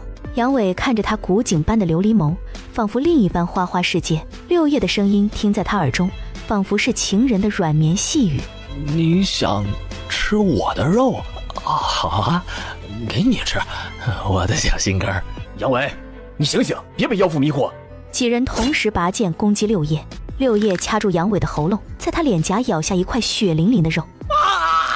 一场恶斗是避免不了的。裴水找了个地方躲着观战。裴水瞧见六叶赤手空拳和几个拿着刀剑的大男人打斗，丝毫不逊色，眨眼几百招，几个男人逐渐吃力。这女人是个会装柔弱的悍妇，不好对付。小水，你很难搞定她，从她这儿得到断尾。啊，她还是个百合，我总不能为了一个断尾牺牲自己的身体吧？裴水转身溜了。裴水溜了不久，碰到了熟悉的人。青叶，你给我站住！他脚步如风地追上那个看到他扭头就跑的男人。小姐，你不在王府，你跑到危险的灵山来做什么？你又来干什么？凤九木是不是出去办公室了？你不在他身边伺候，跑到灵山来下挂？你家王爷呢？王爷在办公，小姐不应该来这里，你送小姐回府。是。凤九木根本就没有在办公，你们来这是为了找地灵，我也是来这找地灵的，多一个人便是多一份力量。青叶，让我和你们一起找地灵吧。青叶犹豫了，裴水见他犹豫不决，我知道你担心什么，你不说我不说，不会有人知道的。找到地灵之后，我就先回王府。好，算你还有点良心，王爷没白疼你。是，我本来就很有良心好吗？